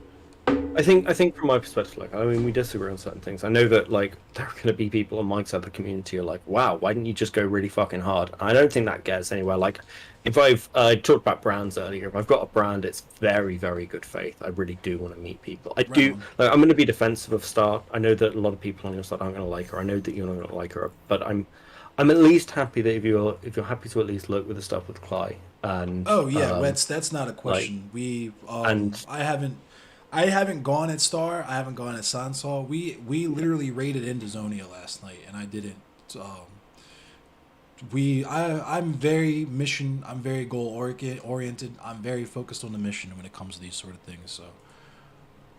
Yeah, I mean, from my side, I want to, because I know when we started off, like, it was me defending the community a bit. And I hope again, like, I think from my perspective, it's useful for like seeing outside of a Twitter argument that there are people in Stars community on this side. I mean, I'm not part of Destiny's community or anything like that, so I can't speak to that Are group. you? So I said I'm not part of Destiny or anything. I just because of the whole like association thing. Because like when I see people surrounded by DGGers, I assume they're a DGGer. But if you're saying you're not, I'll take Well, your word for it. that's the thing with Stars community. Like, it's actually really fucking broad. Lots of us come from different places. Like, again, I'm not like I know that whole troll side of the community and things, and like people will hear me talk about Mr. Medica, or like I will happily look at like cringe content. I think like I did a stream a while ago on like guy who was grooming people in the Brony analyst community. Like, we're from all over the place. Yeah, I've got a lot of knowledge on the counterterrorism side. Sheesh. I know a fair amount about like the alt-right, and about like the history of like those online movements, how things have grown. But there are people in Stars community who have like an awful lot of expertise, actually. Like, and you never see them. Like, this is the thing. Like, they don't get brought up much because they're within the mod side, or they're people who are linked. But Star kind of gets lumped into those things. But Star is her own community, and like people can accuse orbiting or whatever. But like, I actually think Star's community is pretty unique. It's not just on one brand or one level. There is a lot of open discussion. Like in the Discord, people are allowed to talk about things because it's the opinion that's actually useful. There are people on there in that community who are way further left than I am, as well, on a lot of things, and also have done like they've done their fucking time in activism, like real world shit, not just online, not just sat there like properly out in barricades. And like, because people don't see that side of the community, they just see like That side is fucking never what- presented, though, is the thing. That side's never presented. Because you say this to me, but then if I ask you to give me an example, you'll tell me about the guy who worked to keep out the guy that literally no one likes, even in his own fucking advocacy. Like, I don't know. For me, it's just. I think part of it is I'm like I only say that because it's been brought up, but it's also like it's very much not my story to tell, right? Well, there's that, Like- yeah. But there's, for me, it's we're describing leftism in terms of relativity instead of principle, and it's like I said before, a dead fish could be farther left than people like Flamenco or BPF. Sure. And if you want to say that the community is mostly like center left and still Yeah. like it's still them, and if you want to put that as like that's a fucking huge problem in your opinion, and like I can see it as, and that's fine. But at the same time, there are obviously people in that community who can come sit down and have a conversation with you, and we can kind of like reach into interesting things. Because I don't think those conversations happen so much. I'll tell you what, look, there is something I actually do want to ask you because I'm interested, because we brought up the like, firstly, my kind of push at the moment of don't bring up weird fucking conspiracies about the history of places like Egypt, because it's Right. literally based in Nazi propaganda. Right. Would you be up for like just a very quick conversation on like just like the like kind of historical revisionism? Because I'd be interested sure. to see where you stand. Okay, give me like literally about like 3 minutes, and I'll be back. Word. I'm in this game, so I'll be here. No stress. Okay, be right back. Yup. Bruh, this fucking. Alright, I'm switching. Select the suit you wish to pilot.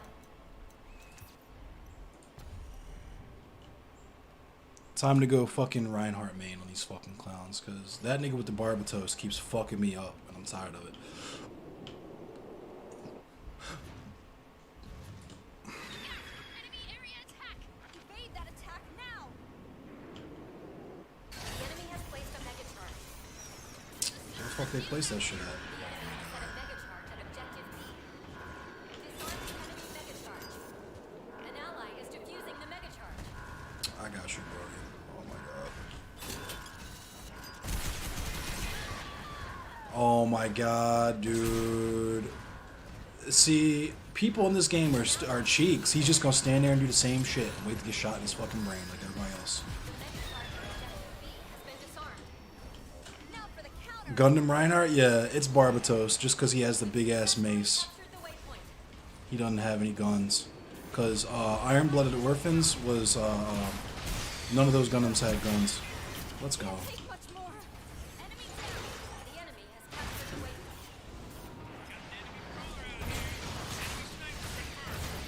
waypoint.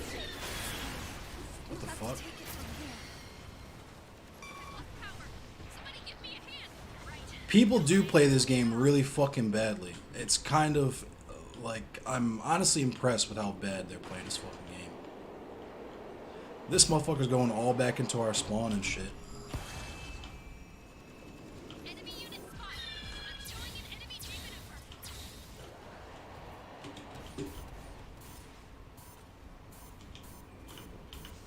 They found our location. Enemy unit spotted. Alright, I think I might... Oh shit! Time to go! 1 minute remaining. Oh no! Fuck. The enemy has placed a mega charge. Yeah, I got the Gundam with the bonk stick. I got the fucking Barbatos.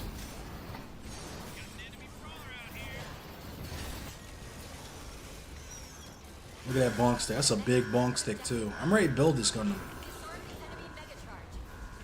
Time to revise our strategy.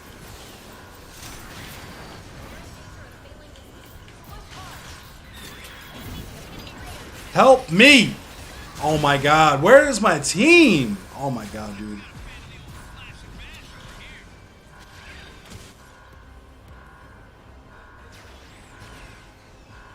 This motherfucker turned into a fucking airplane. Seconds remaining. An ally is defusing the mega charge. 4, 3, 2, 1. Now entering open. Look sharp. Enemy sniper down. Kill this man! Oh my god, dude. If my teammates don't fucking go in there and get some kills, I'm gonna fucking lose my mind, dog.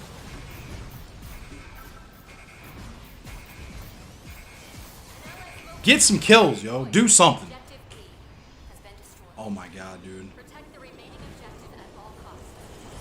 Looks like the enemy is pretty tough. Sighted an enemy unit. Let's do this. Okay, I'm back. Dope. Oh my fucking god. Get... Yo, where's my team, bro? Are you playing? What are you playing? Gundam. Yeah, Gundam Evolution. I It's saw like... that on the PS Store. Yeah, it's free. At least on Steam it's free. It's good. I'm a Gundam nerd, but this game is actually really enjoyable as well. In terms of just like pure mechanics and not just like nerdy Gundam lore. Yeah, I miss things like Armored Core. Oh yeah, I loved Armored Core. Did you play Demon X Machina? Yeah. Oh my god, it was so fucking Yeah, good. it was fucking Oh, it was amazing. brutally good. And like, I think it was really interesting to have like the pilots as a modifiable part of the system. Yeah, I hope they. What I would like to see them do with that is to like make it kind of like almost like Grand Theft Auto or something, or like just because I know it's from. Hopefully they make it like you know, it'll probably be like Elden Ring where there's a map and you just like fly around the map looking for missions to do in your arsenal, and you know you can hop out and like shoot and stuff if you hop. Oh yeah, out. I'd be absolutely down for a new Armored Core game. Like I'm constantly looking for that fix. There's very little like it. That's the rumor, is that the FromSoft people, they're basically, so you know how Elden Ring was Dark Souls with George R.R. Martin? Yeah. They're basically, the rumor is they're making a new Armored Core with the people who wrote The Expanse. Oh, that'd be fucking based actually. Yes, yes. Yeah. So I mean, I think it's always the Fucking thing people slap, forget with Armored Core. Like, it wasn't just the gameplay; it was the fucking like mission structure and story. Oh, It was, yeah. like the fact that you could go down like multiple paths in this like really interesting way. Like, there's like one of the storylines. I think it's Armored Core for Answer, where it's literally just like, "Oh, you've committed genocide on everybody. Why? Like, why have you done this? Nah, they're paying me."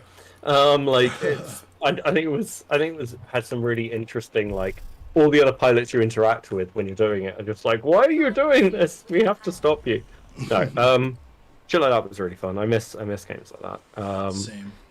I'm pretty excited actually. The new because I had a choice between trying to upgrade my computer or getting a PS5, and I got a PS5 because I couldn't get a decent graphics card. But Makes sense. tomorrow's the release date for the new Pathfinder 2 game. So I'm gonna have to do the opposite of what you've done. Get What a up, new Nemesis? graphics card. Because I can't find a PS5. Like in here, like in Yeah. Baltimore, I can't find one, dude. I got Okay, my best. I've got a tip for you. I've got a tip for you. I've got a tip for you. Like, I don't know if it will work, but like pawn shops. Like, Yeah. I got mine from a cash converters. They get loads in because they get them off a fucking Man, truck. I'm not trying to go downtown for no. Hey fam, I was just about to Alright. say Alright. this is Baltimore. You could find the CDs, DVDs, man. I promise you, he knows where to find a PS5 at. No, I got one of my friends on the case for me. Like he's got like, yeah, I'm just paying him off little by little. Every time I get paid this week, so I'm just like I already dropped like 300 in his shit right now. So he's on the case. But would y'all be upset at a Gundam game that plays like Titanfall?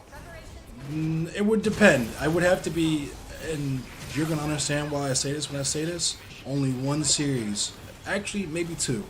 Two series will be alright like that for me, and that's Iron Blooded Orphans and G Gundam.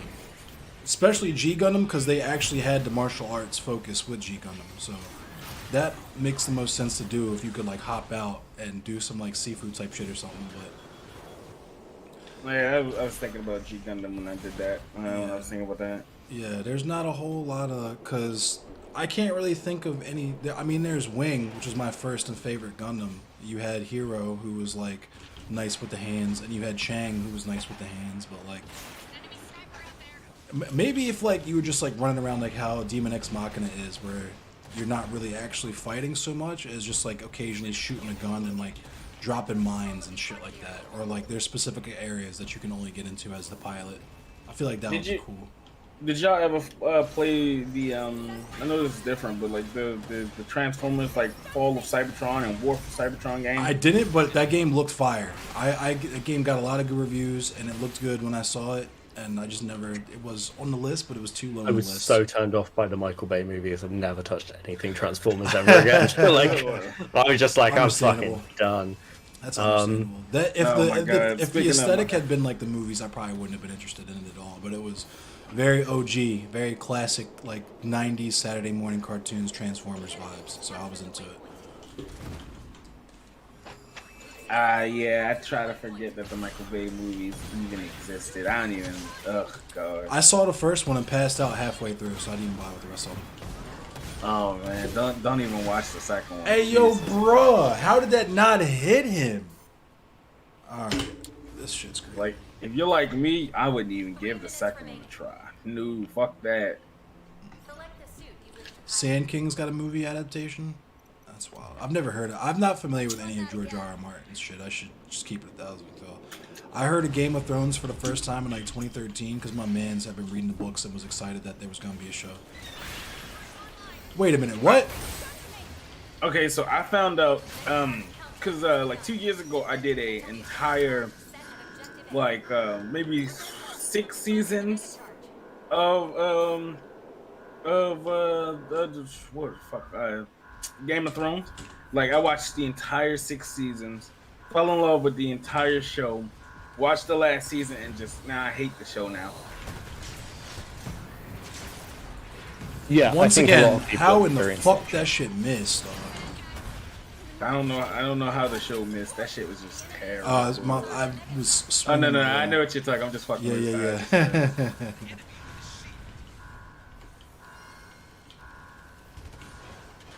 But oh yeah, that shit that you was talking about like the theft of black culture. Oh boy, I feel like On that note, one we of- were actually just getting ready to talk about history revisionism. Yeah, I'm interested in this because I think like you mentioned the Black Israelite stuff later. I think in the light of understanding how Americans view whiteness, it kind of makes a little bit more fucking sense. Yeah. But like, I think my biggest problem with it is when you hear claims like, "Oh yeah, no, we built the pyramids," for example. It's like, well, no. Like, I'm not saying white Dark-skinned people. people built the pyramids, but like. Yeah, like I'm happy with that. Like, I just think the idea that like you've only got 2 categories there is like a direct result of that Nazi propaganda that everyone's trying to claim. And I think also, I mean, it wasn't brought home to me until I was at, like, when I was doing my masters. I met somebody who got really fucking pissed off at this conversation because he was like, no one wants to talk about African kingdoms and what they were actually like. And I've forgotten the name of the king, but he literally went on a pilgrimage to Mecca. Yeah, there we go. Yeah, went on a pilgrimage and with so much fucking gold. How in the fuck did that miss? I'm sorry. My fault. Well, like, he crashed the gold economy for the entire planet. Like, no one talks about that shit, so I find it unhelpful. Unhelpful might be the wrong word. Because it defeats the narrative. Because if you find out that there is... Okay, think about this. And I could be wrong on this, okay? If you go through the entire history books, you find out that these people who were supposed to be, like, uncivilized had an entire civilization that was more wealthy than the fucking civilization that you come from, or that is taught in history, you start to ask questions about, like, well, why didn't they fucking fight back when slavery or anything happened or anything like that? Oh my God. Like, you start to do, like, deconstruction of, like, whatever, and that's probably why these things aren't talked about. Like, once again, I could be wrong. Yeah, but no, you're right. My question is, why claim things like the pyramids? Why not just because it makes you look good. Yeah, like, I was gonna say it's pure lack of understanding of history, like we were saying earlier. But when you don't understand history, you pick shit that is idolized by your current society. So like, pyramids are a wonder of the world. Why not claim that shit? You know what I mean, it's like the black people who like claim indigenous heritage, like black people discovered America first. You know what I mean? Those type people. It's not that. I don't know. It's just that they want to claim that top space that is typically reserved for white people. It's not even. It goes beyond just saying Christopher Columbus didn't discover America to the point of just saying. It's like an undoing of the actions by trying to claim that you did it too. Like it's like. We broadly have to do that's also historical revisionism, though, potentially not. Yeah. So yeah, when I like my problem, and I see this through like a nerd perspective, like the idea of whiteness is like just a superhero, and the idea of blackness is just dealing with a villain. Okay, that's just it. It's like a superhero complex.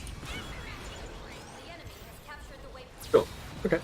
That's fine. I mean, I was interested because I think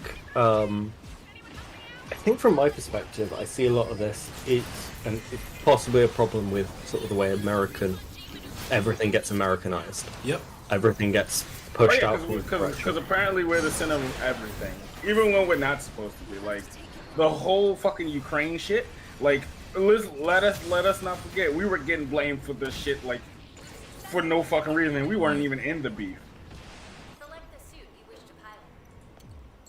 Yeah, it sort of treats Europe like little thing. People forget. Oh no, like, he's talking about black people specifically. Talking about the pyramids used in there. So there's someone that asked a question in chat. Yeah, I think it's more the fact that, like, again, it's because for some reason Americans view whiteness as North American, North African as well. And it's like, what? And this is part of the disconnect when talking to Europeans about this shit, because like we have, you guys are just the bystanders. By the way, you guys are just like, like I've heard some shit like about like Nazis say like shit about like countries, and other people were like, whoa, dude, that doesn't even happen. It's because the only qualification that you have for being white is that you ain't black. This is how people can get honorarily inducted. You know what I mean? That's just not. It's color. It's just colorism. It's just straight. Yeah, it's like people talk about like the European experience. Well, the European experience is mostly we've been trying to kill each other for 2,000 years right. longer. Like the only reason Europe has Europe has some cultural through lines, I suppose. Democracy is one of them. I'd say democracy, Kantianism, Christianity, some of our linguistic bases in Germanic, and by that I mean Germanic tribes, not German. Right. Like you've got a couple there, like, and philosophical overlap. But generally speaking, we're pretty disparate. Like, I'm going to have infinitely more in common with, like, and this comes back to the creed thing, not a race thing in, like, the UK. I'm going to have infinitely more in common with a black English person than I am with a white French person. Right. Just odd. And I remember Trevor Noah saying about the French team, like they were, Oh my god, dude. yeah, they were like, they're not, French, they're African. Well, in Europe, they're not, they're French. Right. Like, and it's again, nobody here is going to refer to you as like African British. That would be a fucking absurd thing to refer to somebody as. A new category. New character Yeah, unlocked. I don't think it's been helpful, and I made the argument before. I think Like, I just downloaded the French African DLC. I want to see how this experience is gonna fucking. Sorry, bear with me a second. I've got my editor messaging me. He's like, "Why haven't you uploaded stuff?" And I'm like, "Because the upload fucks my internet, and then I can't do anything on Why this." don't you just have him do it? Like, that's what Wick was doing. Because I've got it fucking downloaded, and I've got to like fucking short stuff over. Like, fuck it. Like, you just have him do it. If he's the editor, he's supposed to be uploading it. Well, he wants me to upload the files onto our shared drive so he can actually edit them. So I'm like, I can't. My fucking internet, man. Britain. No, Jesus. I think it's my PC as well. It's just shit. I would just buy the $1,000 like fucking PCs that, you know, the ones that are like good, moderately good at gaming and editing. I've said this before. Like anything I own from streaming goes right back into the stream, pretty much. Yeah.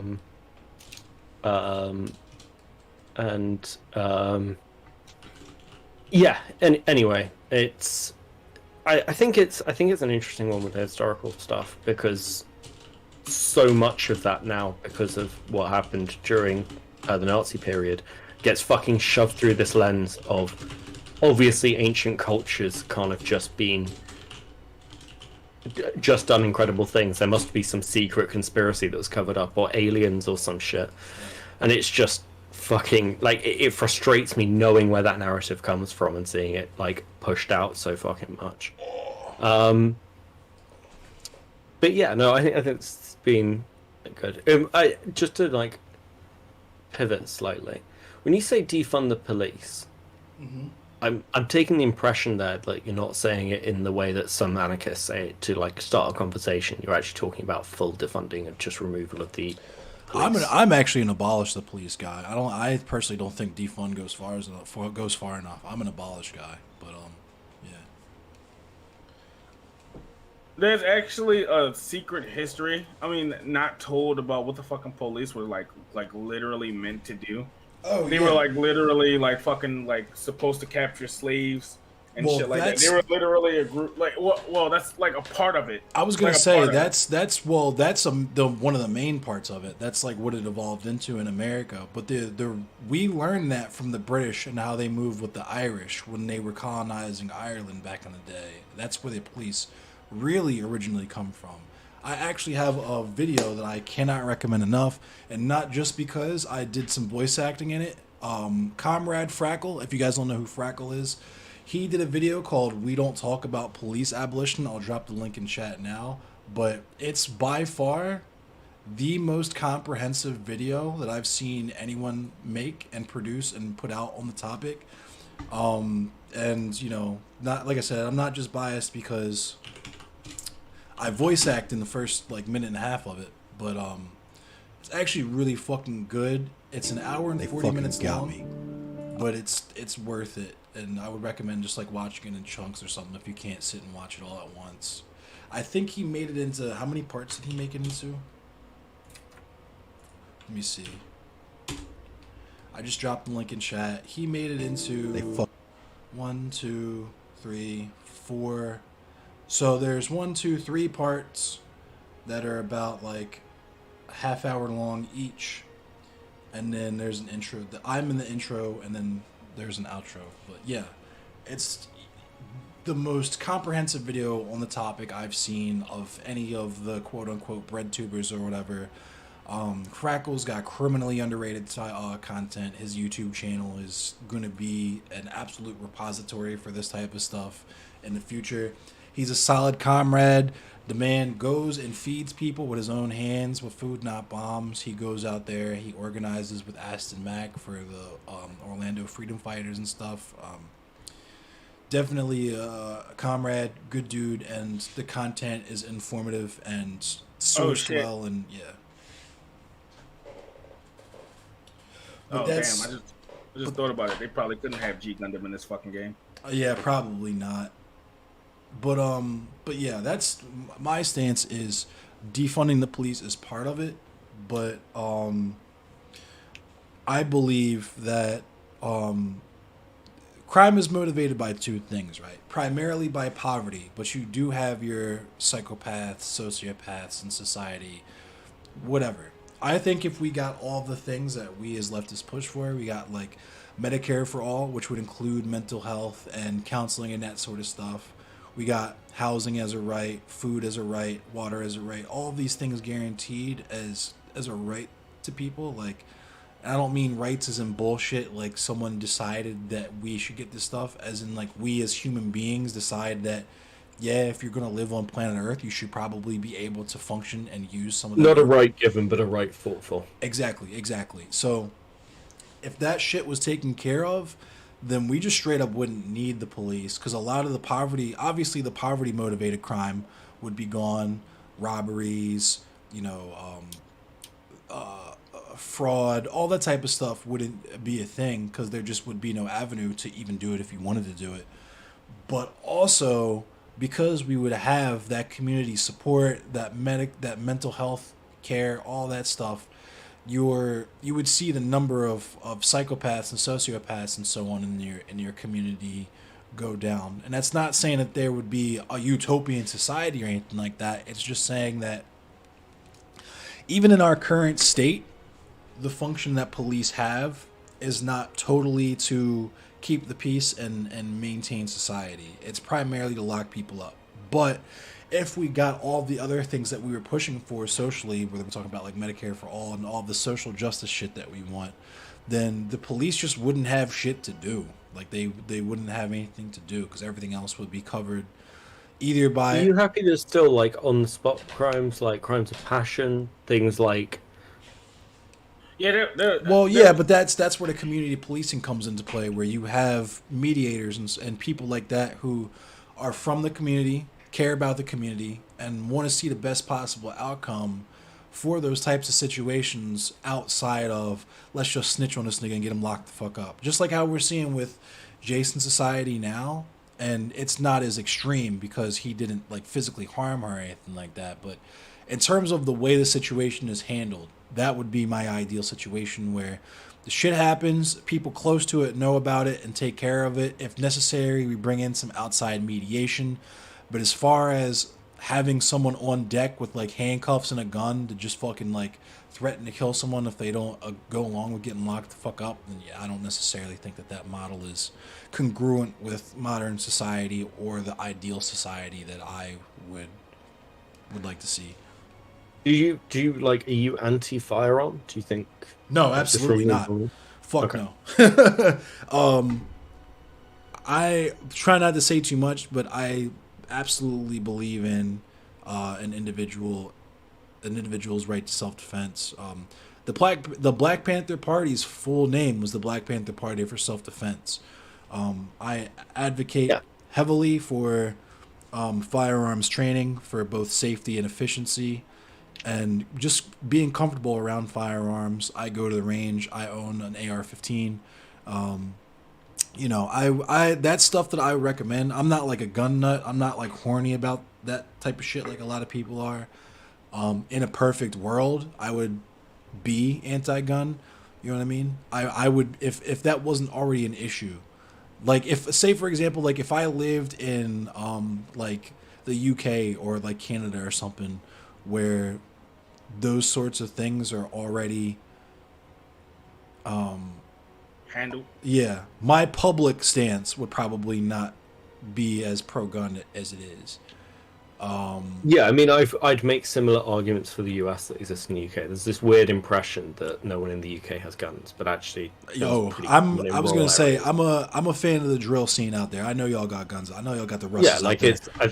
I think it's also a case where, like, I think there's arguments for having guns in like rural environments. Oh, where, absolutely. Like, you've got animal control and everything else. Right, I think right. there's much less of an argument for firearms in urban Yeah, environment. there's like- especially that, and that's like that's the area where you would find the most firearm advocacy from me is the varmints. You know what I mean? If you got like badgers or foxes or whatever on your property, you got to take care of them then. Or if you're just walking your property and you fucking get ran up on by a cougar or a bear or something, you know what I mean? Then by all means. Yeah. But You need, like, something like yeah. But in terms of like just having them just because you can and like just because they're like adult toys, I think that's really irresponsible and kind of fucking weird. But I can't say a whole lot on that because I'm a fucking Call of Duty nerd and I'm a low key gun nut. I don't want to own a shitload of guns. I don't think people in general should own a shitload of guns. But as an engineer and as a person who just appreciates aesthetics, I enjoy firearms just purely aesthetically. But what's up, Alina?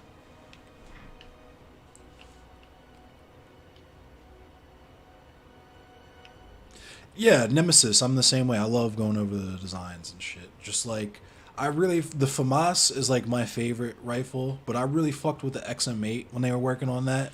And that was like one of those moments. It was like a Squidward future moment where I was like, hell yeah, we're ready to actually transition into some futuristic like vibes.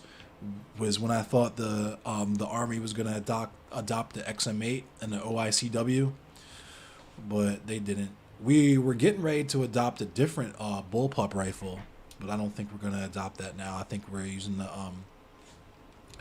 I think it's the Sig Spear, I think is what that rifle is called. It's supposed to replace the AR-15 Why don't we now. ever fight together? What the fuck's going on here?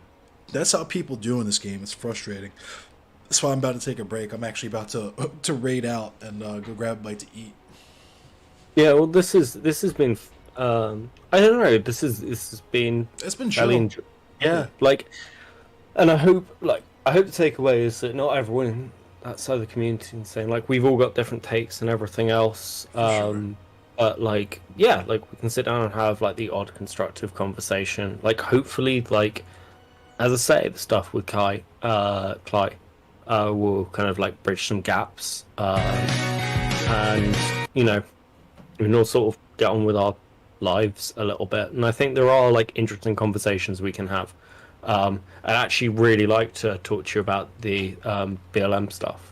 Yeah, for because sure. I think it's interesting, and I'd like to do it when I'm actually streaming as well, because For I sure. keep trying to. I usually go live Monday, Wednesday, and Friday nights at 10 p.m. Eastern Standard Time here. So I don't know if that's like 5 a.m. or something your time. It's pretty early, but I tend to like on Fridays I usually stream quite late.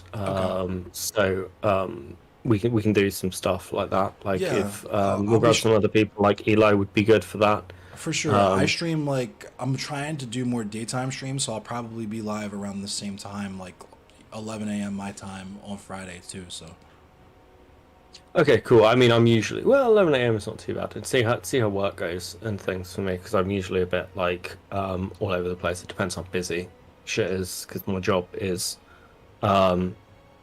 like I'm a data analyst, so my job Okay. can be like varying levels of like incredibly fucking busy and sometimes a little bit less so, and I've got less deadlines, so it depends very much on and depends what meetings I'm getting dragged to, which is half my fucking life. Overall, this was a great conversation. That's for sure. Hell Cool. yeah. Well, like it's been enjoyable. My content's a little bit more over the place. If anybody sees me around, it's gonna be a lot more chilled. I do a lot of D&D and stuff like that. Oh, okay, and, cool, yeah. Stuff and nerd shit. So, but we'll have the odd conversation. I'm usually hitting around on panels. I will happily say that I'll debate a lot of different topics, but I also say when I'm debating, it's largely because I like to argue. I feel it. Yeah, It's, yeah. I'm not wearing that activist badge. I don't want to give people misimpressions of me. But like, yeah, it's nice to see joined up points in the politics. I think there are certain things that are worth highlighting, like the fucking Nazi history visionism, like stuff like the importance of why pronouns matter, I think those things are worth highlighting, and I For want to sure. keep doing them. But yeah, this has been fun. It's always a pleasure to hang out with you, Mato, as well. Hell As yeah. always, buddy. But yeah, I'm gonna dip. Right on. Yeah, I'm gonna and dip I'll out too because I think he already left as well. But it was good talking to you. Yeah. If you ever see me live, pop in. Don't hesitate. Okay, sounds good. Cheers, man. Later. Cheers. All right, y'all. I'm gonna raid in the left flank vets.